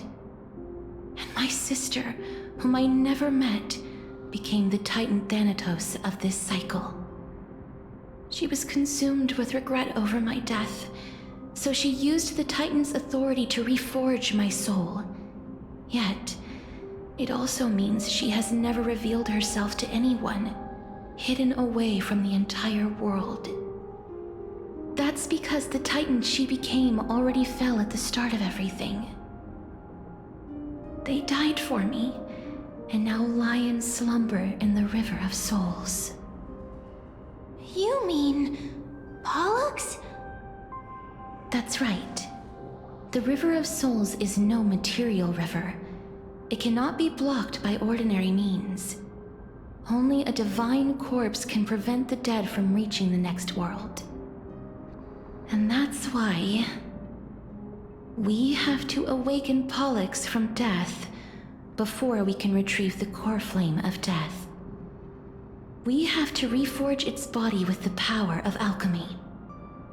But Cass, if that alchemist speaks the truth, does that mean you're also part of the dragon body? According to those departed spirits, I was indeed born as the dragon's twin. But before we talk about that, have you heard the sighs?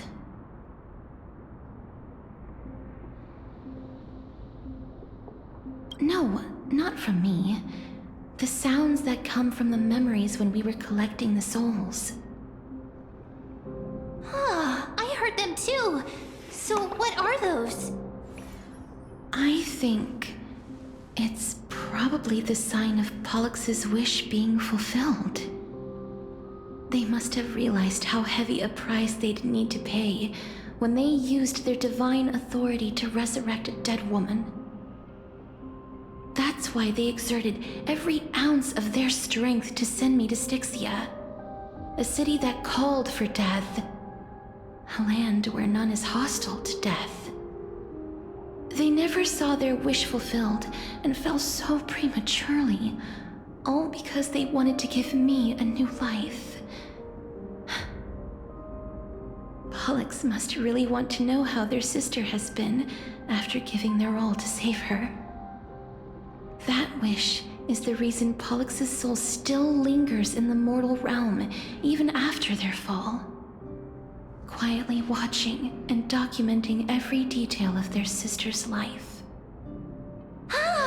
So instead of picking up objects on the way here, we were instead showing things to a strand of yearning that lingers here. Now, we must weave these yearnings together and restore them into Pollux's complete soul. But all of this is just a hypothesis, right? What if we go through with the ritual and it turns out totally different? That's fine. As Professor Anaxa often reminds us, such is the nature of alchemy. The true outcome can only be known once the process is complete. This is why alchemy is also known as the miracle of creation. Now, the puzzle of Pollux's yearnings is nearly complete, with only one final piece remaining. I shall reveal what they have been yearning to know in the alchemical matrix. I will show them my whole life since I left Styxia. Lady Trianne has already drawn a picture of my entire life, and it is now in my hands.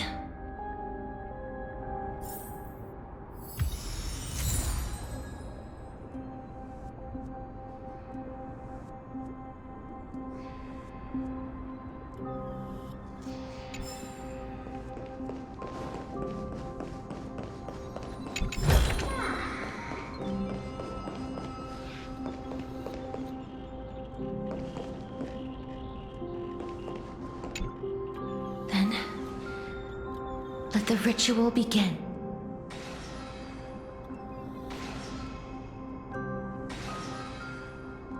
And now, the objective is complete. That is all. Such is what Professor Anaxa always says after preparing for an alchemical ritual. And now, Pollux, I shall lift you from the river of souls and reforge your soul. Perhaps you will be disturbed by this, and your body may become horrifying to behold. But if even the slightest trace of your soul remains, the soul that once ferried me to this side of the shore, then please, look at me. I wish to thank you in person. I have obtained everything you sacrificed your divinity for. Lady Almanette. Did she recognize you? Oh, she must be the first soul we can communicate with here, right? I'm afraid she is just another spirit trapped here, like the rest of them. The only difference is that I was there when she died. Please, go on. I'm listening. Are you about to tell the story of Styxia? Yes. You're just as smart as I imagined, but... never mind. Now's not the time. There's no need to worry, Elder. Take a look around you. You're already at the resting place of the dead. The world of the dead? But how? I understand that you chose to remain silent about the story to protect Castorice, the girl who coexists with death. But you no longer need to hide that story. I can assure you that you have protected that girl's life well.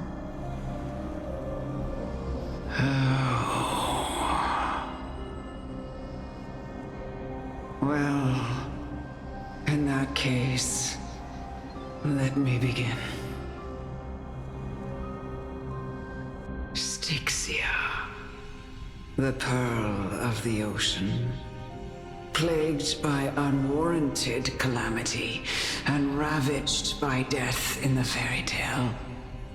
It was the first city-state to shift their faith towards death, even before Idonia did.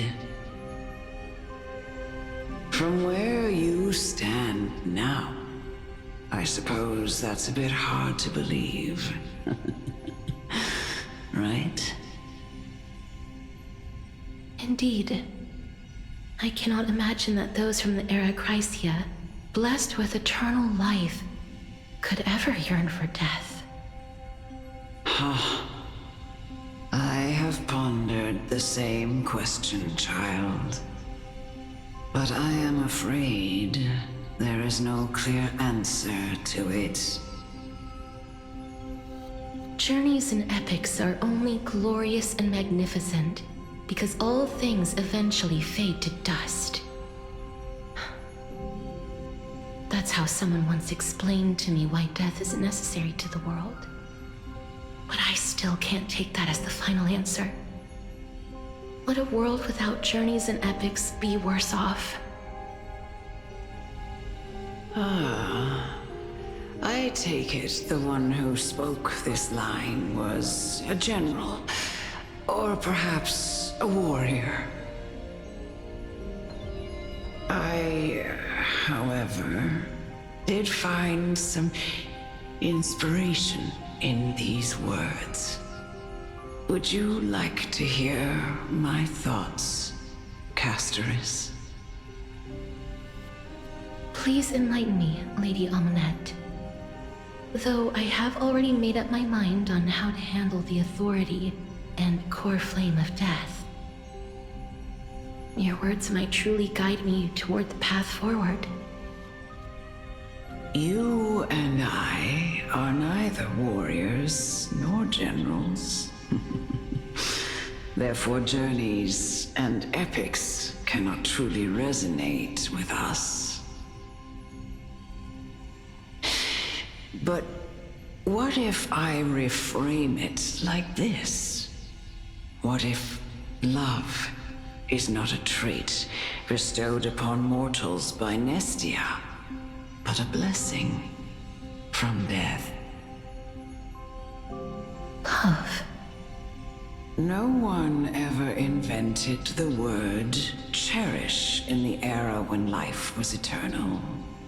For all the good things in the world could be revisited endlessly, and every bond formed carried no risk of being severed. The so-called era Chrysia was an age devoid of both virtue and sin. People did not truly live. They simply existed, going through the motions without passion or purpose, then waiting for something to happen. Perhaps the people of Styxia chose to embrace death not out of fascination with its cruel and fearsome side, but instead became fixated and obsessed with the impulses and desires tied to a finite existence. Therefore, death is not a thing of fear and desperation, but... That's right, Castorice. It is the reason we shed tears when parting ways, and also the original spark that ignited the passion of mortals. If you truly intend to deprive the world of death, then be prepared to witness it return to a state of stagnation. I understand, Lady Amunet. Our limited lifespan shapes all that we know and love. Not even the Death Titan has the right to take that away from humankind again. Nestia's love was the chrysalis of gold's first blessing, but it most likely wasn't understood by mankind. We only learned to interpret this wonderful gift after Thanatos' arrival. If the world was bereft of death, then the Queen of Styxia wouldn't have played midwife in delivering me into this world. You wouldn't have welcomed me into Idonia, and Aglaya would never have invited me to join the Flame Chase journey. None of these stories would ever have happened, and I would never have lived, let alone found happiness. Thank you, Mother. I will use all the love I've experienced in this long life to complete the final miracle. My teacher, Anaxagoras, grant me the wisdom of all things. I call upon thee, the stripped dead dragon's corpse.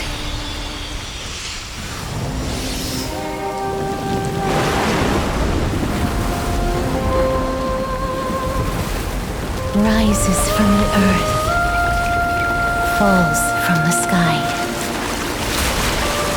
As above, so below. This is the greatest power of all powers. Unstoppable in this world.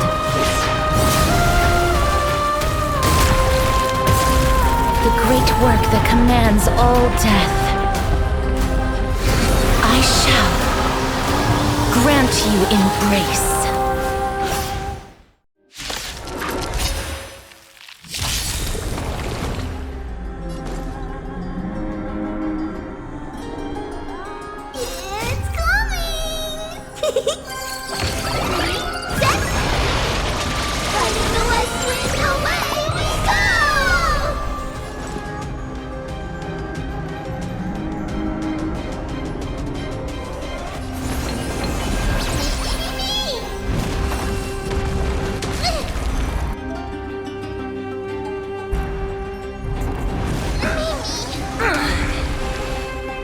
Abyss flower, bloom. Is the girl who once saved my life truly gone? Or will you show yourself again? Once will eradicate this hatred in your light. That which is seized must be repaid.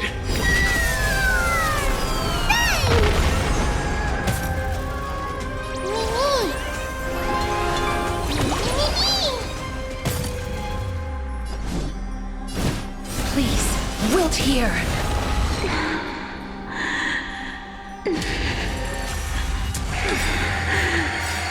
I know you're anxious. Embrace new life, Pollux. Take off the cover! Good!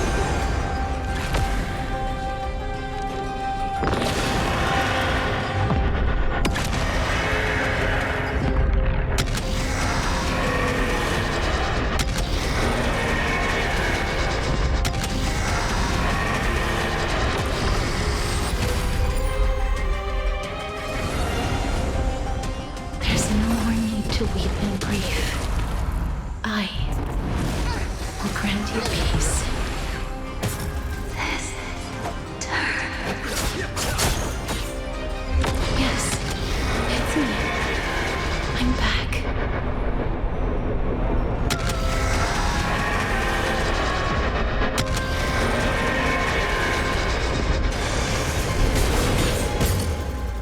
Underestimating us will cost you. Huge news! Is it coming? 3, set! Fighting the west wind, away we go!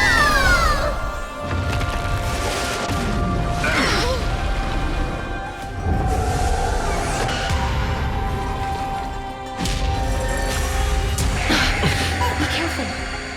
They may be moving by instinct, but there is fury welling up within them.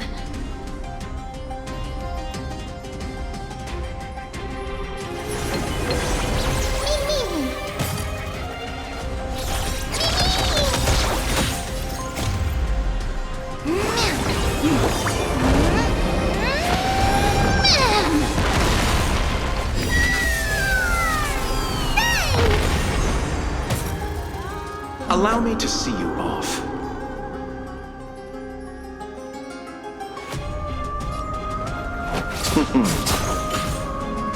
Receive divinity. I shall remember this warmth. Eternal sleep is not the dead will return.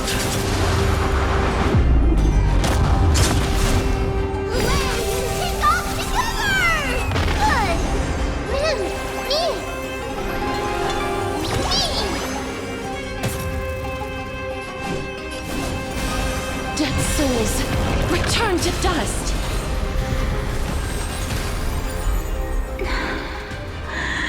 Please, don't turn back to the nether realm.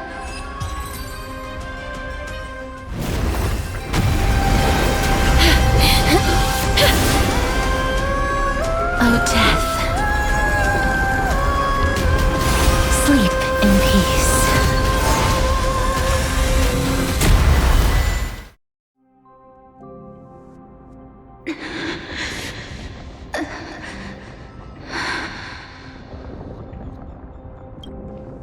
I'm sorry I have to wake you up from ancient death.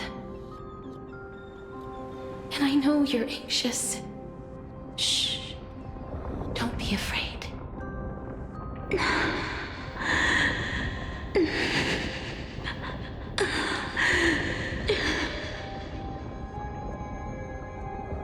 Do you remember me? I'm the girl you once carried across the Sea of Souls. I'm sorry I wasn't able to remember you, but with the help of many people, I was finally able to pick up these broken fragments of my past. I'm back, Pollux.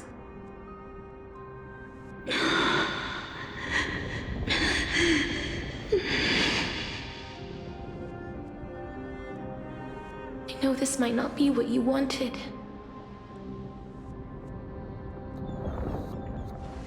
But I have to do this.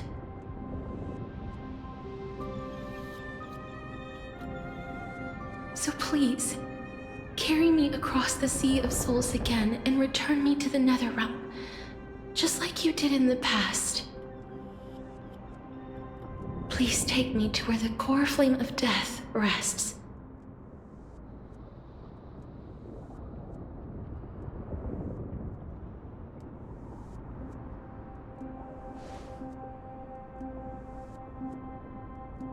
I'll be going now.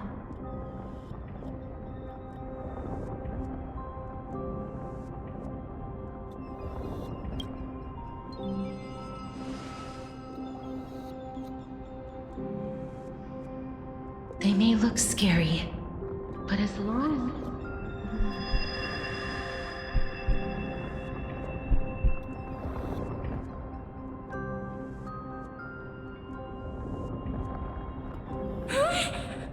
What's wrong?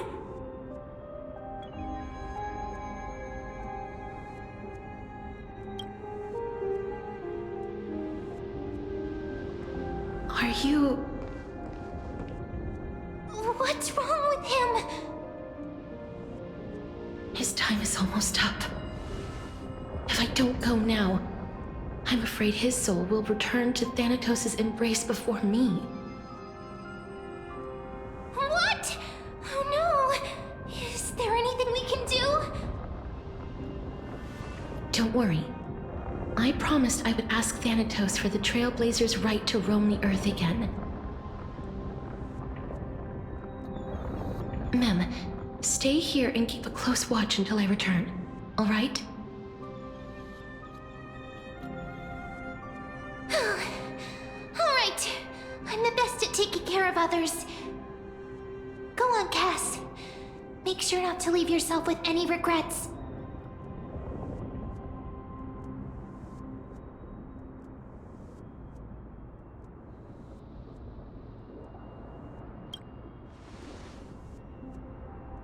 That's not funny! It's a deal then.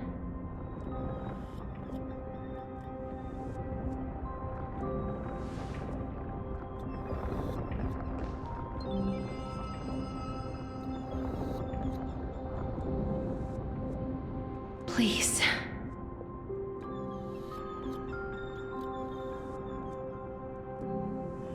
Wait for me.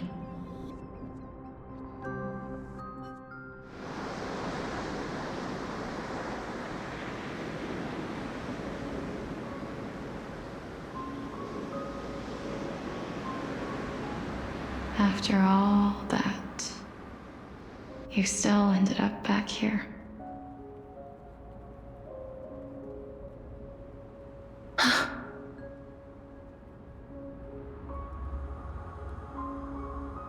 So the legends were true. The Netherrealm really is a sea of flowers. Yes. Just like the flower fields we tended to back then. Is that you, Polyxia? Do you remember me?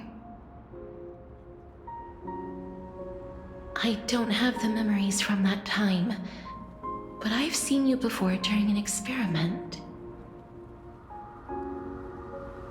I see. Call me Thanatos, then. It'll be easier.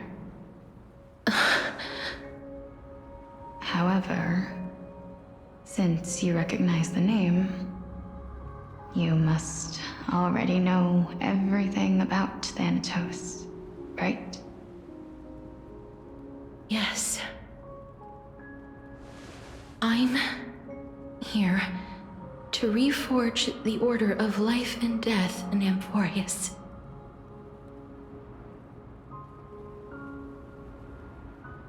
You know, my sister was a sympathetic, but rather sensitive person. Whenever she didn't want to say what was on her mind, she would avoid eye contact and look off into the distance. Just like what you are doing now. Can you tell me about the last Era Nova? What did you do, Polyxia?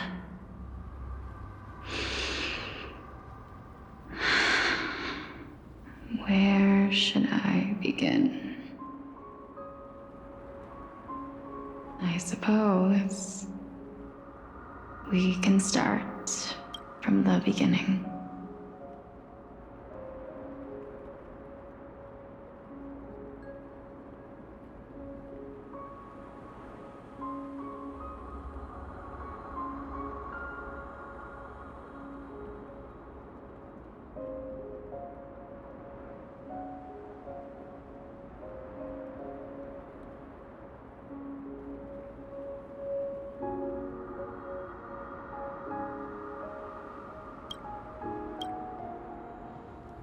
A long, long time ago, there were a pair of like-minded twins.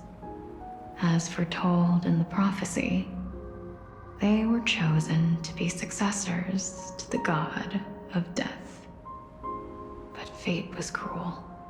The price of attaining divinity was to take the life of a family member with our own hands. That trial was indeed recorded in that memory. Then you should already know that my sister voluntarily gave up her own life, so that I could ascend as the demigod of death. But I couldn't accept that. Why did we have to kill each other for a future she'd never see herself? That's not fair. So, while weaving the laws of the new world, I shattered the forbidden bottom line for life and death. I reshaped my sister's soul and took the form of the great dragon Pollux to carry her up the River of Souls and back into the mortal realm. But our fates were already decided, and manifested in unexpected ways in response to my futile actions. Aging is an unbreakable law of nature laid upon humankind, created at the same time as death. When the living die, their souls will meet Thanatos, who would determine where every soul goes.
If the Reaper raises their left hand, the soul is granted death and allowed to enter the Netherrealm to await reincarnation. If they raise their right hand, the soul is rejected by the Netherrealm and returned to the mortal realm to continue walking the earth. That's why the Hand of Shadow can only lay down judgment and not embrace another being. Yes. Death was originally a pair of hands, but they were split in twain when we reached the mortal realm, never to touch each other ever again. The half of Thanatos that represents life, the undying human who grants death, that was the curse I forced upon you. Then, what about you? As the half of Thanatos representing death, I shoulder the fate of defying death. I died the moment I entered the world of the living. From then on, my Titan also no longer existed in this world. The cycle of life and death stopped. Souls were denied their audience with death, and were left stranded within an ever-rising river of the dead. What irony. My selfish desire to save your life gave you and the world a fate far worse than death instead.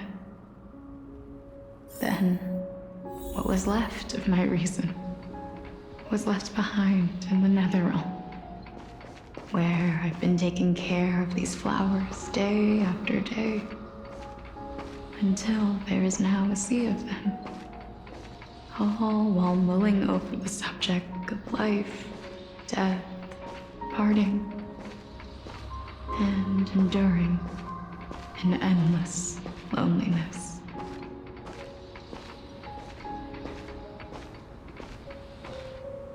Fate is absurd indeed.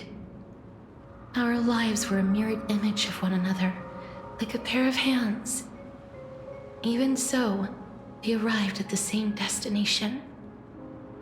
We walked different paths, yet experienced the same pain. I had hoped that maybe you would at least have a good life in this cycle. I'm sorry. I lived my life well. It didn't go to waste. As far as I'm concerned, you did nothing wrong. Even though I forced the authority of granting death to humanity upon you, a total stranger. Too many responsibilities were forced upon me in the course of this long journey. I was once lost, even upset. But I realized recently that if it weren't for your blessing, I wouldn't have understood the source of these emotions, nor would I have realized my purpose. I wouldn't have made it here to reunite with my missing half. And we wouldn't be discussing our past while sharing the same view of this landscape. I wouldn't have understood the meaning of our existence. The meaning of our existence. This sea of flowers blooms on dead land, because we sowed it with the seeds of our separation and watered it with our tears of loneliness. Yes, the only thing death is allowed to create are flowers that bloom from blood and tears. That's why Thanatos cannot create living beings at will. Nor can the Hand of Shadow determine a person's remaining days. Because the life and death of mortals should never be dictated by another's will. Are you saying there's no point in Thanatos' existence? No. No single being can bear the scales of life and death on their own, not even a god. Life and death weigh equally heavy. We both know that now, don't we? You, too, must have had a difficult life. We've taken quite the ridiculous journey together, haven't we? I had a feeling, even back then, that we would meet again one day. Not to embrace one another after a long separation, but to come in search of retribution. Tell me the answer that's already been written, and let us draw this seemingly endless fate to... It's been far too long. I've waited here for centuries, watching day after day as desperate spirits are denied by this lonely wasteland. I always hoped I would see you among them, but I was also afraid of seeing you. I didn't know how I could possibly face you again, but more than anything, I was afraid that you might have forgotten all about me. I know. But don't you see, Polyxia? I made it back anyway. You don't have to shoulder death's authority on your own anymore. It was always meant to be held in two hands anyway. So, let's give our Coreflame to him, and have him take it back to the mortal realm. Give humanity back their cycle of life and death. Our responsibility as Thanatos was never about picking out favorite souls. We were only meant to watch over life. Let's tend the field together, and create a warm sea of flowers for all the souls to come.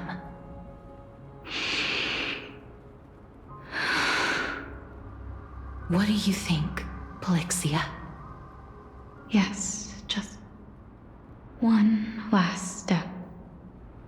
You shall wither, and through that, the dead will sprout again from the remains, and be reborn with the dead flame.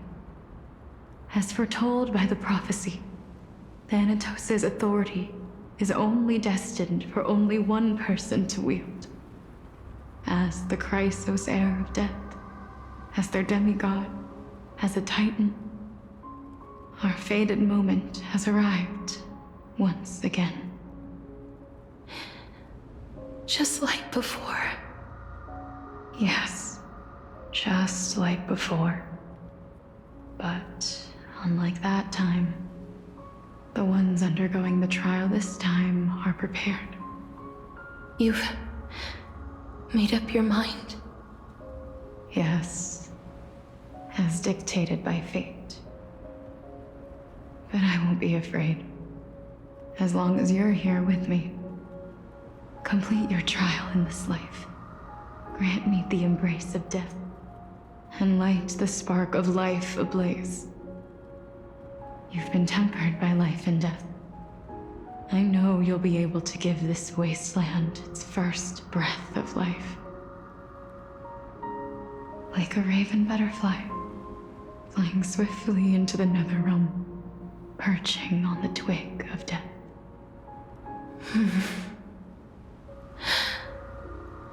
I will. After this, I will remain permanently in the Netherrealm. The River of Souls shall return here and rain down from the sky, scattering souls across the earth. The cycle of life and death will flow once again. The sea of flowers you sowed shall bear countless joyous or sorrowful souls, and bloom evermore.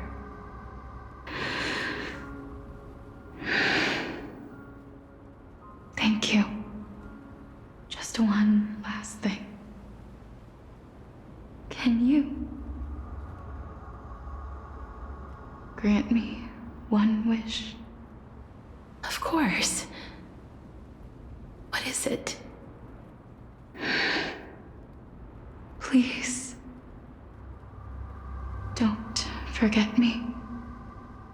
promise you, when we meet in the next world, even if I have endured another reincarnation, even if we do not know each other's names, I will still hold you tightly in my arms, just like what I did when we were born. Castorice. Castorice.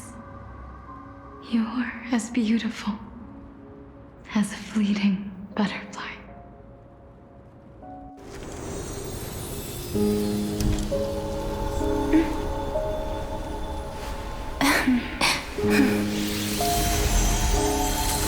I will bring rest to death. And from now on, stagnant life will once again flow.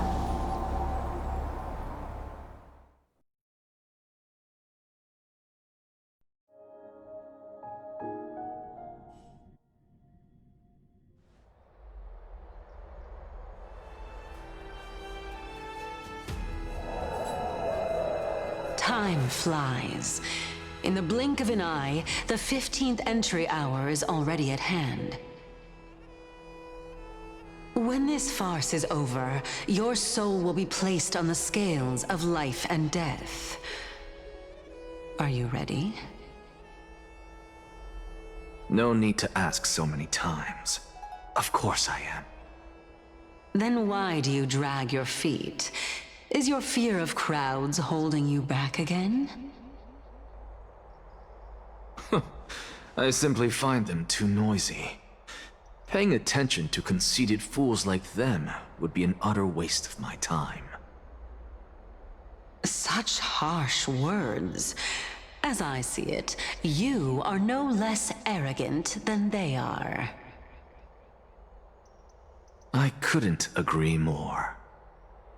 Oh. I did not expect to hear that from you. Are you not going to refute me? I know myself better than you think I do. At the very least, better than a stowaway like you. And they say men whose ends are nigh have but kind words. Well, that is exactly why I chose you.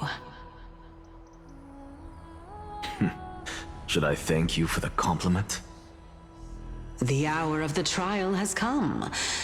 Do you have an answer for me? And how will you prove the veracity of your argument? I suppose there is no point in putting this off any longer. Do you recall where we stopped the last time? You were saying that Amphoreus's history is cyclical. Indeed. The demigods that bear the Coreflames eventually become the new titans at the world's end.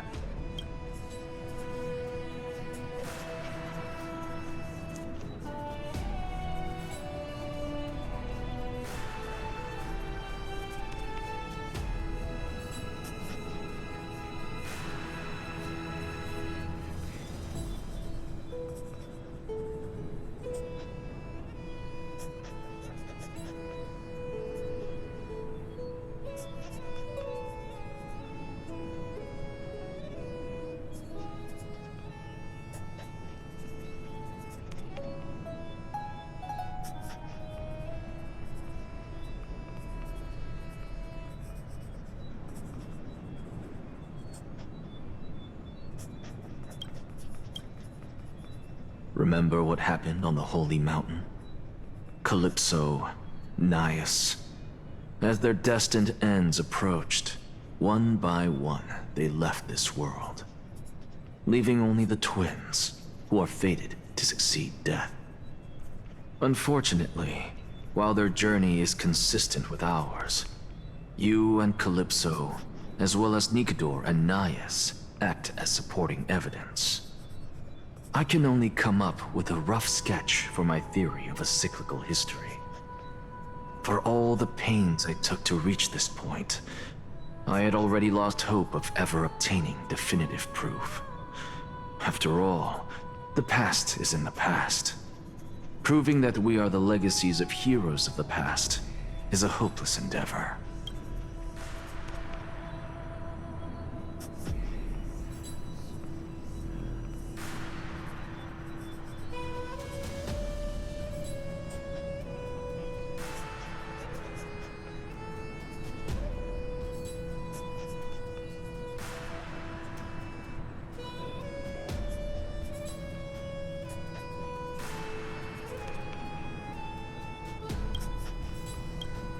That is, until I met a girl named Polyxia and her sister.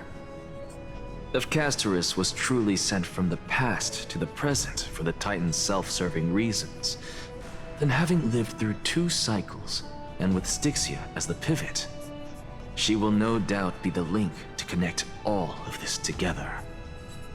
If the Twins of Death can bridge 2 cycles to reunite at the shores of the Sea of Souls, then my hypothesis will no longer be just a hypothesis. And you too will get the answer to your question. Well, that is all well and good, but how can you be so sure? If there is even the slightest error in your hypothesis, the girl will be shattered. It matters not. The most important quality a scholar must possess is foolhardiness. If you are overly cautious, then you'll never have the gumption to make the first step, and change will never come. Besides, I, Anaxagoras, am destined to overturn this farcical world. Come, let us go and teach those pathetic worms one final lesson.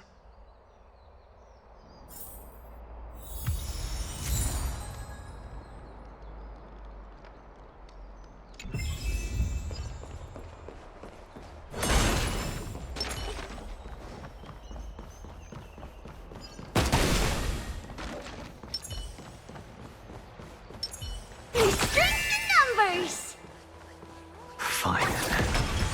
So they are leaving the final debate to him.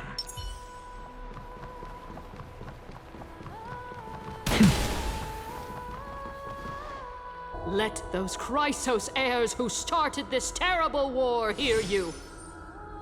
Let them hear the voices of the people!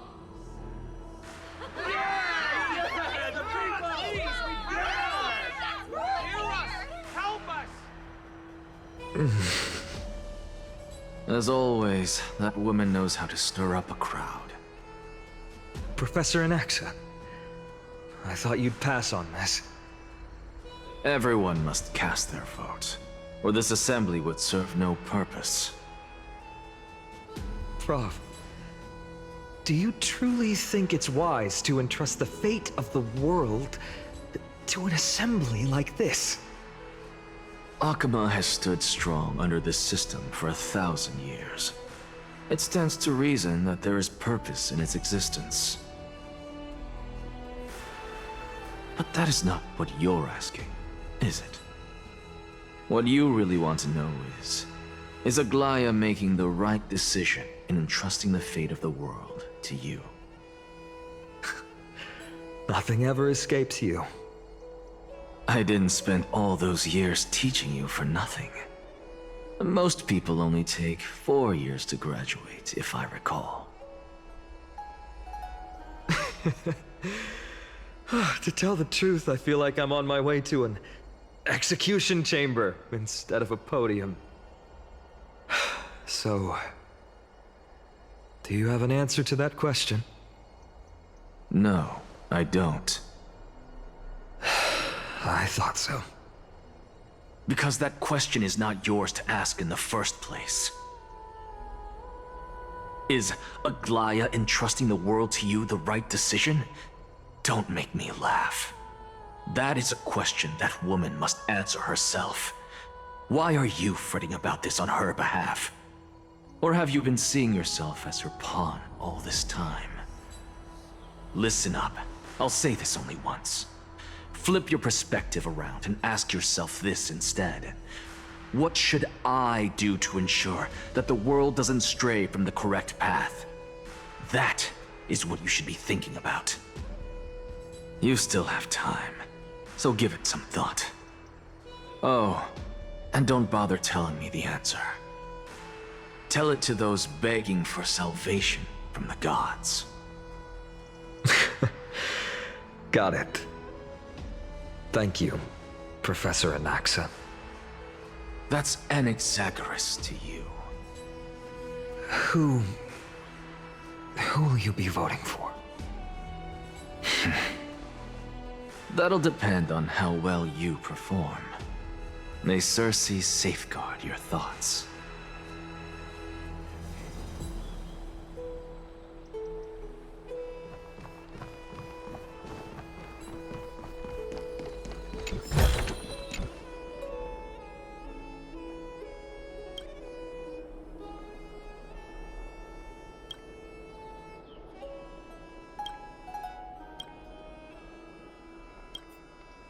I actually don't necessarily mind things remaining the way they are. The religious saved. I'm a little nervous. Thank you. Elders and citizens, silence, if you please. As the Theoros, I present to you Finan of Ides Elysiae, virtuous citizen of Akima, and the last speaker of the assembly. Much obliged, Lord Lycurgus. I remember him. He's the penniless lad working for Aglaia. Where's Lady Goldweaver? Why is she sending this guy to give the last speech? Is this really the end of the Flame Chase journey? Can this dude really face down kindness? I actually don't necessarily mind things remaining the way they are. The religious saved. By Kefali above, dear citizens of Akima, as you look upon me, so too do I see you. I see your fear and misgivings, your apprehension about the discord between the Chrysos Heirs and the Council of Elders, and your uneasiness about the future of the Holy City. Yet, before you contemplate something as grand as the fate of the world, I ask that you look closer. Look beyond the horizon illuminated by Kefali, at the crisis threatening to overwhelm us. What? Ides Elysiae, my beloved hometown, is a village forgotten by time. It is a place with the most invigorating breeze and wheat fields that spread all the way to the sea. I once thought that there I would enjoy a lifetime of peace and quiet with my friends and family. How I wish I could invite all of you to that paradise, far from the noise and chatter of the world. Alas, I can't. Because she, and all that she nurtured, all that I loved, they have long been devoured by the black tide. My beloved home is no more.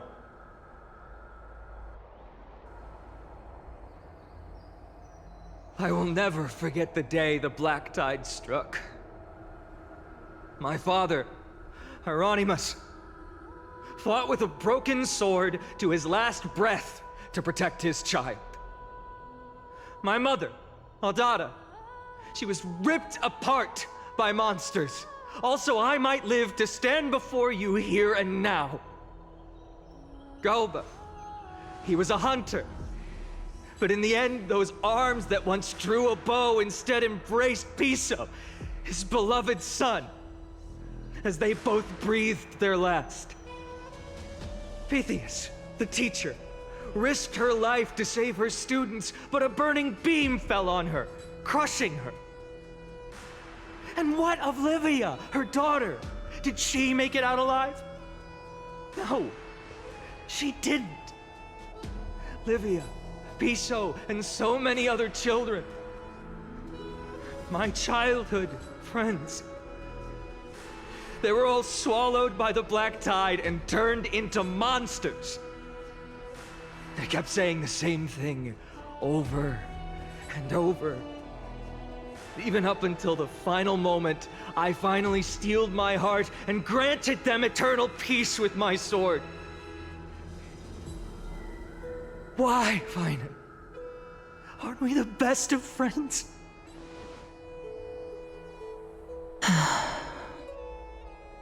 That is the black tide. A looming threat that can bring Akuma to its knees any time. Kindness may have promised that with the 3 titans of calamity gone, Akuma will return to an era Chrysia once more, but much as it pains me, I must disappoint you. While the demigod of strife has done everything in his power to hold them back, they are still coming. By now, the name of that black-robed swordmaster, the Flame Reaper, has likely echoed throughout the city already.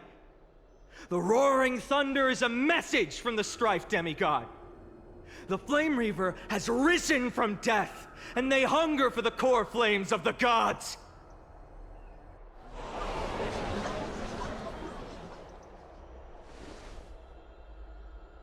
Lies!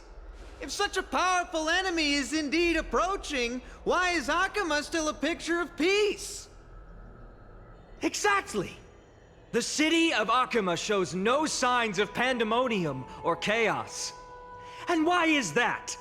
I beg you, spare a moment to think about this. Are we able to stand here and hold this assembly in peace today because the danger has passed? No! This peace we enjoy is no gift of fate. We are able to stand here today only because the Chrysos Heirs have stepped up and shielded Akuma from calamity. With her golden threads, Aglaia has preserved and continues to preserve these idyllic days that all of you hold dear.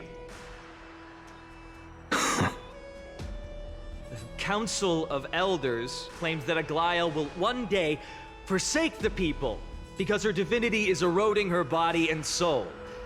But ask yourselves this. Rather than offering her aid and support, why do they choose to watch and push Akuma away from the flame chase journey? The answer that no one can bring themselves to speak of. A truth stained in blood and buried in greed, fear, and vanity. Allow me to lay it bare before you. It is because the Council of Elders, which bears Akuma's history and honor, along with this citizens' assembly we once took so much pride in, are now infested with vermin.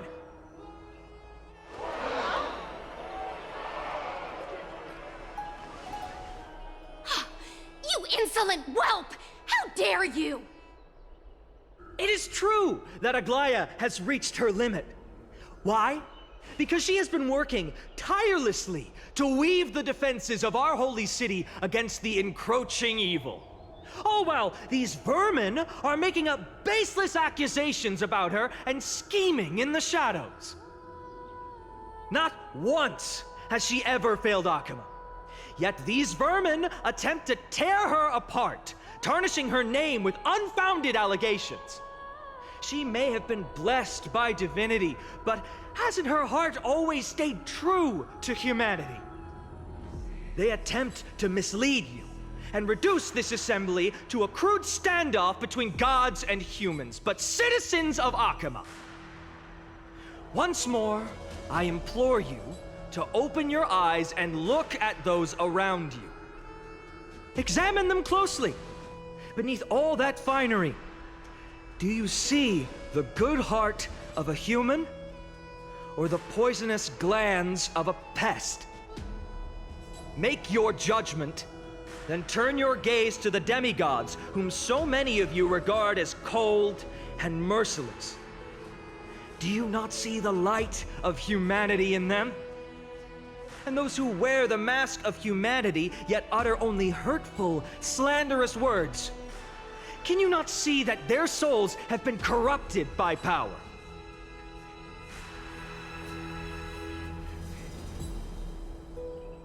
Yet, no matter what your answer is, and no matter who your vote goes to, rest assured that you have nothing to fear. For Aglaia, Tribbios, and I will remain your faithful guardians and pledge our lives to upholding your decision. And this vow will stay true until the end of our days, where it will be passed on to future flame chasers. A steadfast and unwavering promise that shall endure through the ages. Absolutely right. The Chrysos Heirs have only our best interests in mind. I still don't understand. I will never believe these Petals are always have to end. So,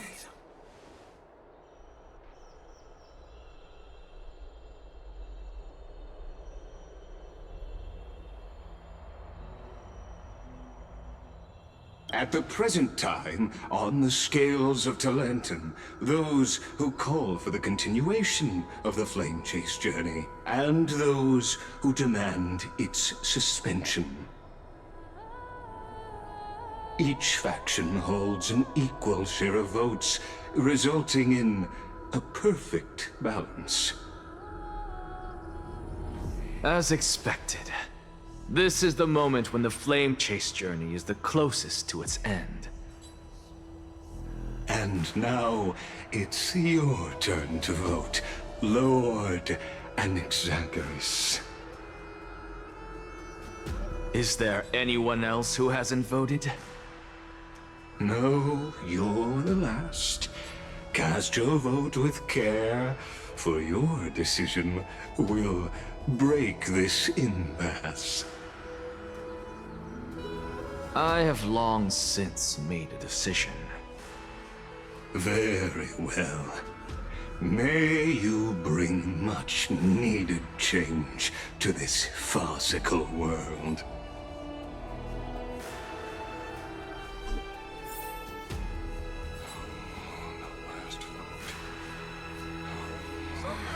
Who will he vote for? The die is cast. Talk about a grand difference.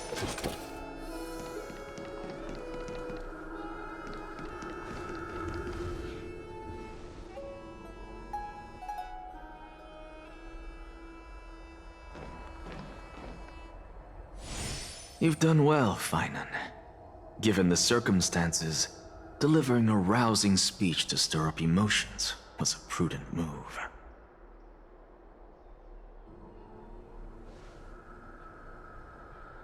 Thank you all for your patience. On behalf of the 7 sages of the Grove of Epiphany and the scholars of Amphoreus, I, Anaxagoras, am ready to cast my vote. But before that, in the interest of fairness, Lady Goldweaver, I pose a question to you before all who are gathered here. Will you, as Finan has promised, stand by the decision made in the Assembly, regardless of outcome? In the interest of fairness, I make no promises, lest it should influence your decision. Very well. I thank you for your honesty.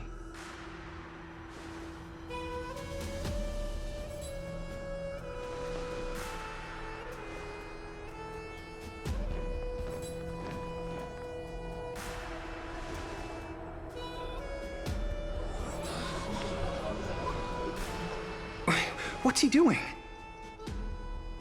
The stakes are high. Let's be patient. Cut the act! Who do you think you are wasting our time like this?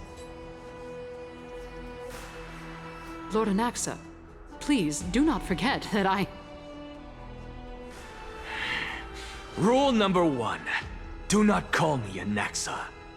Rule number 2. Never interrupt me. Silence is golden.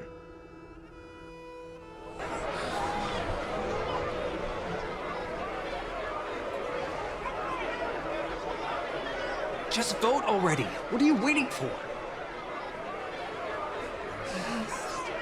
Your vote.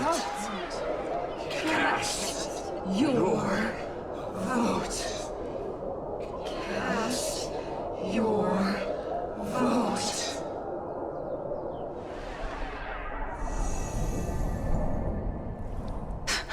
I cannot help but wonder, is every hardship in the world something you will exploit and use to your advantage? How else am I supposed to make use of this situation where my body and soul are separated?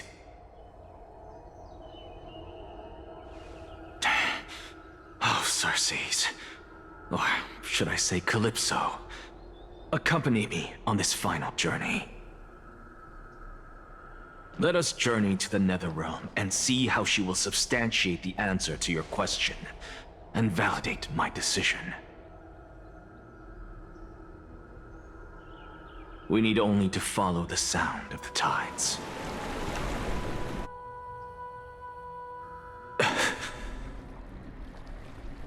You are... Well done, child. Just as I foresaw, you have achieved great things. Teacher. What a twist of fate. A blasphemer raised in the doctrines of the Venerationists. It's like a foal kicking its mother in the belly after taking all her milk. I respect you immensely, sir, but... You cherish the truth even more. So, child, do not be troubled by the criticisms I have borne. Do not let those voices hinder you as you forge ahead. As the sage of the Venerationists, I am duty-bound to oppose you. But, as your friend and mentor, Anaxagoras, I say, go forth, for the truth is already in your hands. I will keep that in mind. Go now, child. Your lonely pursuit is about to welcome a new chapter. And when you reach the end of this journey, may we meet again with the truth before us. You have my word, sir. May Cerces safeguard your thoughts. May Cerces safeguard your thoughts.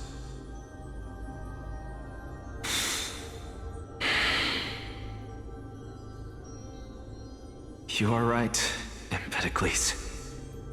My lonely pursuit is about to welcome a new chapter. I must be on my way now. May we meet again with the truth before us, Empedocles. What are you waiting for? Just cast your vote. Silence! Silence, everyone!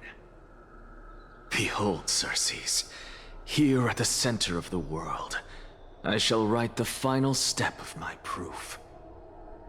For this place is but one step away from the truth.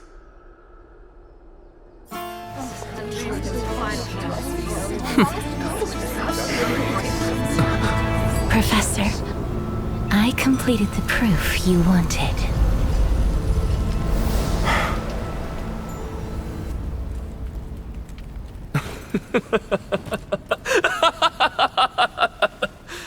Thank you, Castorice.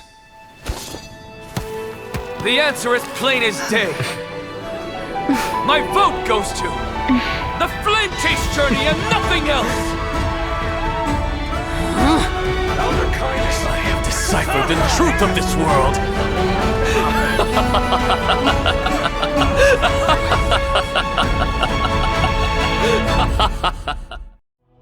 With the balance shattered, the result is clear. By carefully and to Lenten above, as the Theoros, I have observed. No! Lycurgus, you can't! Anaxa, what have you done? Have you lost your mind? I hope you are prepared for the harsh punishment awaiting you. Mark my words, I will make sure that clever head of yours never forgets the price of betrayal. Have you forgotten? I told you that happens to be one of my rare talents. You put on such a grand performance, just to aid their preposterous flame chase journey? Performance? No, you are quite mistaken. I may be paranoid by nature, but I've always been known for my honesty. If you really understood me, Lady Kindness, you'd realize that I never had any interest in your pathetic little game of politics. Factions, standpoints, they are jokes in my eyes. I have never once switched sides. Because I, and I alone, am the truth. Lady Kindness, with all the citizens here as witnesses, we should honor the spirit of democracy and respect the decision of this assembly. I have observed that Akama has chosen her destiny. This citizens' assembly has resolved to continue the flame chase journey. This resolution shall be put up on the Wall of Heroes, such that all citizens are aware of the city's way forward. You! It seems not everyone is ready for the assembly to end. Very well. Let me entertain you for a little longer. By your leave, Lord Lycurgus. Interesting. Elders and citizens, your attention, please. Stay for a moment more, if you will. Anaxagoras of the Grove of Epiphany has an announcement for the assembly. What is this performer up to now? Absolute flame chase journey. You think he'll continue? I don't know. So apropos. Frankly, still. Just moments ago, all of you made a decision on the fate of Amphoreus. As a supporter of the Flame Chase journey, it pleases me to see the choice you have made. But I regret to say that I still harbor doubts about this outcome. Thus, I hereby challenge this resolution. Tell me, who among you dare swear to Kephalli's name that Era Nova will truly welcome the fairy tale ending that the Chrysos Heirs have promised? A beautiful new world free of calamity and madness? Nonsense! That's impossible! What is he getting at? Of course he... Not even for a second. No one? Must I pick somebody to answer? Very well. You, the one acting so wise and profound, in front of all present here, do you dare swear that it will happen for sure? No? Fine. Next. You, the one with ignorance written all over your face. Yes, you. Do you dare swear by it in front of the Titan? What are you trying to do? Useless. Your turn, then. With that smug look of yours, you must be confident that the flame chase journey is the best course to take, right? Hey! Mind your tongue! So, no one? I see. In that case, Finan, answer me this. Your speech was filled with such passion just now. How confident, then, are you in making this promise? Professor, what are you doing? Let him continue with his performance.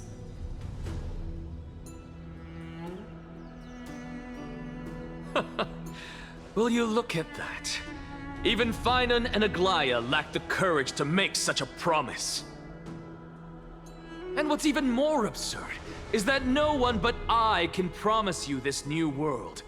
And yet, the Assembly passed the resolution anyway. But you needn't worry, because I knew better than to trust you good-for-nothings. That is precisely why I am here today. To give you one final lecture. Now listen up and listen well.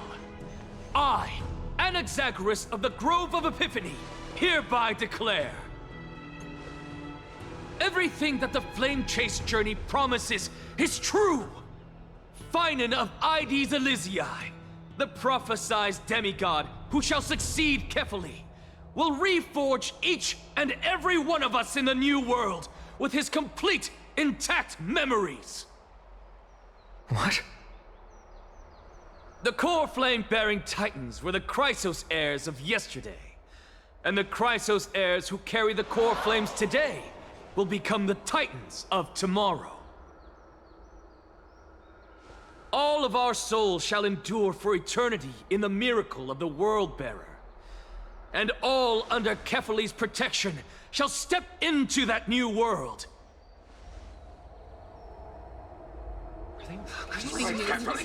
This is your blasphemy! It's impossible. What?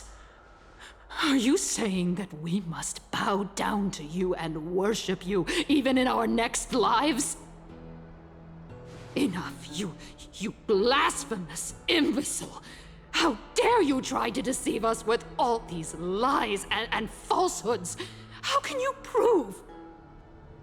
I told you, don't interrupt me. But since you've asked, I shall be kind and indulge you. My statements are based on my experiments on the divine body of Kefali themselves. You heard me correctly, everyone. With the tacit approval of kindness and the Council of Elders, I fused my soul with the god through alchemy and learned the truth behind Era Nova. What is he talking about?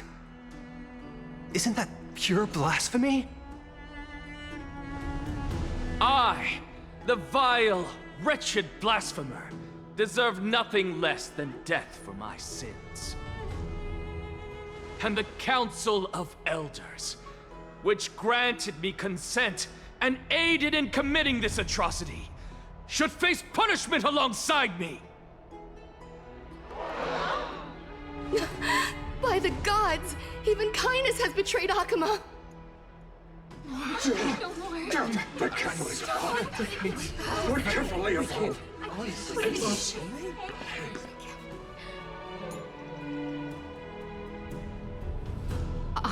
I had no knowledge of his transgressions. He did that on his own. The Council of Elders bears no responsibility for his actions. Lord Lycurgus, as the esteemed Theoros, are you going to simply stand by and allow the Council of Elders to be dragged through the mud? If the accusation is true, I will acknowledge it. If not, my conscience stands unburdened.